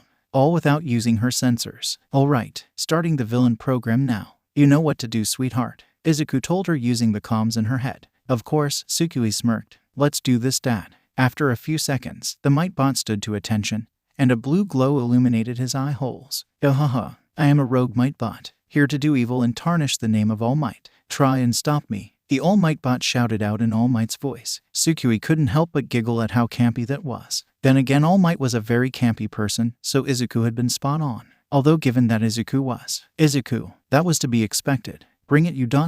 fake. An unfortunate thing for Tsukui is that insulting other robots could be difficult, not because she didn't want to, but because it was hard to find insults for other mechanical creations that didn't also apply to her in some way. Tsukui ran forward and blasted the bot with her laser vision, causing it to falter. Yes, Tsukui doesn't want to think about how many times she missed because she wasn't used to not using her targeting her system. The Might bot quickly related, charging at her with its fist cocked and ready to smash. Tsukui had learned well enough how to read an oncoming punch, and ducked under it before grabbing it. The teenage robot then punched into the fake side, making a big dent. Might bot tried to beat her down with her other arm, but Tsukui just jumped back and unleashed another blast of heat vision, hitting it in the face, melting off its fake skin, and damaging its eyes. With its eyes melted, the bot started wildly swinging around its arms in an attempt to hit her. Tsukui waited for the robot to get a bit closer, and then blasted one of its knees, causing it to fall onto its other knee. With her enemy on its knees, Tsukui charged forward and delivered a devastating uppercut to its robot jaw, making it flop onto the floor. TT2 much damage SS Suatin. Shutting down, the Mightbot said before its body went limp. Heh, easy. Tsukui patted herself on the back. Well, I hope you don't plan on melting people's faces off when you face real villains, Izuku told her. Of course not. My programming wouldn't even let me do that, Tsukui pointed out, sounding mildly offended. Don't you take that tone with me, young lady, Izuku said jokingly. The two of them laughed for a few seconds before the laughter died down and the two continued the conversation. Well, I have to go back to work, Izuku sighed. Oh, come on, Dad. I want to see if I could try one without leaving permanent, debilitating injuries, Tsukui said with a bit too much nonchalance. Don't worry, I'm almost done with one of my projects, but it has to be finished by tomorrow, Izuku explained. Oh, is it something for the sports festival perhaps? Tsukui asked, hoping her father would provide details. And I'm not telling you anything about it, Izuku said, quickly shutting her down. Oh, come on, Dad. Can't a doting father give his daughter any special information? Tsukui teased. That would be cheating, Tsukui, Izuku pointed out. I know. I was kidding. Tsukui giggled. I don't need any special info anyway. I'll clear this whole event without breaking a sweat. Well, to be fair, you don't have a method of perspiration, so you literally can't sweat, but I understand what you're saying, Izuku told her. Just don't get overconfident. Your classmates, as well as Class 1B and students from the other courses, will all be trying their hardest. You do well not to underestimate them. At the very least, I think I'm okay underestimating Minta. Tsukui rolled her eyes as she remembered the purple pervert. The pervert? I wouldn't. Even the most unlikely of people can be capable of things you'd never believe, Izuku told her. I mean, no one would have thought I was capable of making you after all. Well, that's because everyone you met before was a bunch of idiots. I always knew you were amazing, Tsukui said with pride. Well, I made you, Izuku pointed out. You are, literally my greatest achievement. You know it, Tsukui said, purposely missing the point as she made a smug face. Izuku didn't know whether to simile or sigh, so he did both. Well, you should take some time to relax. I have to go. Bye. Bye, Dad, Tsukui said before he hung up. Well, guess I should head back home. Grandma's probably lonely again. And with that, Tsukui walked towards the dorm buildings, while the UA bots carried away the Mightbot and cleaned up the area. Meanwhile, with Izuku was in the backseat of a car, being driven by one of UA's staff, currently headed to an off-campus construction site, where Project Drake was being finished. Hatsumi said that all we should have to do is complete the finishing touches, Izuku said to Nezu, who was sitting in the passenger seat. She really is a prodigy, you know. Indeed, it appears that there is a surplus of those nowadays, Nezu said cheerfully. I'm glad we managed to scoop the two of you up before I Island did. Tell me, did you ever consider going to Island? Izuku was a bit surprised by the question. Well, no, I never really considered myself smart enough for a place like that. But you considered yourself smart enough to create a full sentient gyroid? Nezu asked, pointing out the hole in Izuku's logic. Well, I honestly didn't think I could do that either. It was more of a desperation thing, Izuku sheepishly admitted. It was only when I really started getting into the project that I realized it was possible. And when All for One took notice of me, I imagined that would be the case. He wouldn't commit his time to something he wasn't sure would work, Nezu affirmed. After all, being sloppy proved to be his downfall once before. The rest of the ride was silent, adding the mood to the long list of things All for One had killed. A few minutes later, the car stopped, and they got out onto the site. The site itself was inside a large building made of concrete, courtesy of Cementos. This was to keep what was inside a secret. After entering, they were met with the sight of many robots running around, with scaffolding and ladders set up around a huge thing that was covered in a white tarp. They didn't get very far inside before hearing a familiar voice shout, Midoriya. They looked to the side and saw Hatsum running towards them with an enormous smile on her face. Ah, Ms. Hatsum, Nezu addressed her when she finally stopped in front of them. I assume Project Drake is ready for those finishing touches you mentioned. Actually, I decided to do the finishing touches myself, Hatsum said, her voice holding none of the shame it should. What, Hatsum, you were supposed to wait for me before we completed the project, Izuku admonished. I couldn't help it. That hero energy, it's amazing. Oh, the things we could make with that. It's unlike anything else seen on Earth. The baby potential is unlimited, Hatsum gushed. Izuku facepalmed and gave a long-suffering sigh. Well, what's done is done. I'll look over it to make sure you didn't make any mistakes, and then I'll double-check tomorrow morning. Oh, I can't wait to see this baby in action. The sheer destructive power. This thing could take down a whole city before anyone could stop it. They continued to gush. Well, it's good that you know its capabilities because you'll be the one piloting tomorrow, Nezu revealed. What? Both Izuku and Mei asked at the same time. one with a look of pure horror and the other looking like they just won the lottery. Are you trying to kill the students? Izuku looked like he was about to have a heart attack, probably because his daughter was among those students. Now, Mr. Midoriya, Ms. Hatsune was of considerable help during the construction of the project. I'm sure she knows how to use it without killing her opponents, Nezu reassured him. And if she doesn't, we can always shut it down remotely. And if we are forced to resort to this, there will be dire consequences. Is this understood, Ms. Hatsune? Seemingly unaffected by Nezu's chilling threat, the huge smile and ecstatic energy remained as Mei nodded so rapidly they were surprised she didn't break her neck. Yes, sir. I won't let you down. This did very, very little to reassure Izuku, and he was starting to wish he had told Tsukui about Drake. Suddenly, Izuku's phone rang. He pulled it out and saw that the one calling was Recovery Girl. Immediately he answered and held the phone to his ear. Midoriya, get back over here. That Shinso boy is awake. Recovery Girl told him. I'm running a medical diagnostic on him now, but I have no idea how to deal with the mechanical crap. All right, I'll be over there immediately. Izuku responded before the conversation ended, and he turned to his boss and apprentice. Shinso just woke up. We have to go. Half an hour later, back at the lab, Izuku and Nezu rushed into the laboratory and were met with the sight of Shinso sitting upright on a padded table. He had various machines connected to him, and Shinso himself even looked a little different, just a bit bulkier, more muscular, like he just completed a year's worth of exercise. But other than that, he didn't look much different, which was intended. Recovery Girl was standing close by, putting away her tools. Welcome back to the world of living, Mr. Shinso. Nezu greeted. How are you feeling? Fine, although I'm surprised I'm feeling anything at all, Shinso answered honestly, opening and closing his hand before tightening his grip. It's not what I expected, but I feel strong. It's incredible. Shinso honestly didn't know how to fully describe what he felt. When he woke up from the coma, it was like ... he wasn't even in his own body anymore. Like he went to sleep and woke up as someone else, someone stronger. It's okay to not give a full answer right now. I understand that this might be a bit overwhelming, Izuku told him, as he disconnected him from some machines and attached some new ones onto his body. Let me just take a look at everything. Tell me if you feel strange. Once everything had been connected to Shinso, Izuku went over to a panel and pressed some buttons and looked at some screens. I see. Everything is as expected. Is everything okay on the medical side? He's healthy as far as I can tell, Recovery Girl told them. I've never done a checkup quite like this before, so excuse me if I'm inexperienced. Never thought I'd say that again. Makes me feel young again. All right. Unfortunately, we don't have time to do much testing, so for now we'll just monitor you to make sure you're stable, Izuku said. We already have a room prepared for you in the dorms, Nezu said. You'll have to excuse us for the abundance of security cameras, but we do need to make sure absolutely nothing goes wrong. Not exactly giving me much confidence, Shinso deadpanned, before going back to inspecting his body. Sorry. I assure you from what we can tell, you absolutely in the clear. The riskiest parts have already passed, I swear. It was unclear if Izuku was trying to reassure Shinso or himself. It's just ... we're in completely new territory. We are trying to understand it the best we can, but ... the science is new. We have to be ready in case the worst happens ... Oh god, I'm just making this worse. No, it's fine, Shinso sighed. I knew what I was signing up for, and we appreciate your willingness to continue in the face of those risks. Your bravery has greatly helped contribute to the field of science, Nezu told him. Regardless of what happens during the tournament, you are already a hero.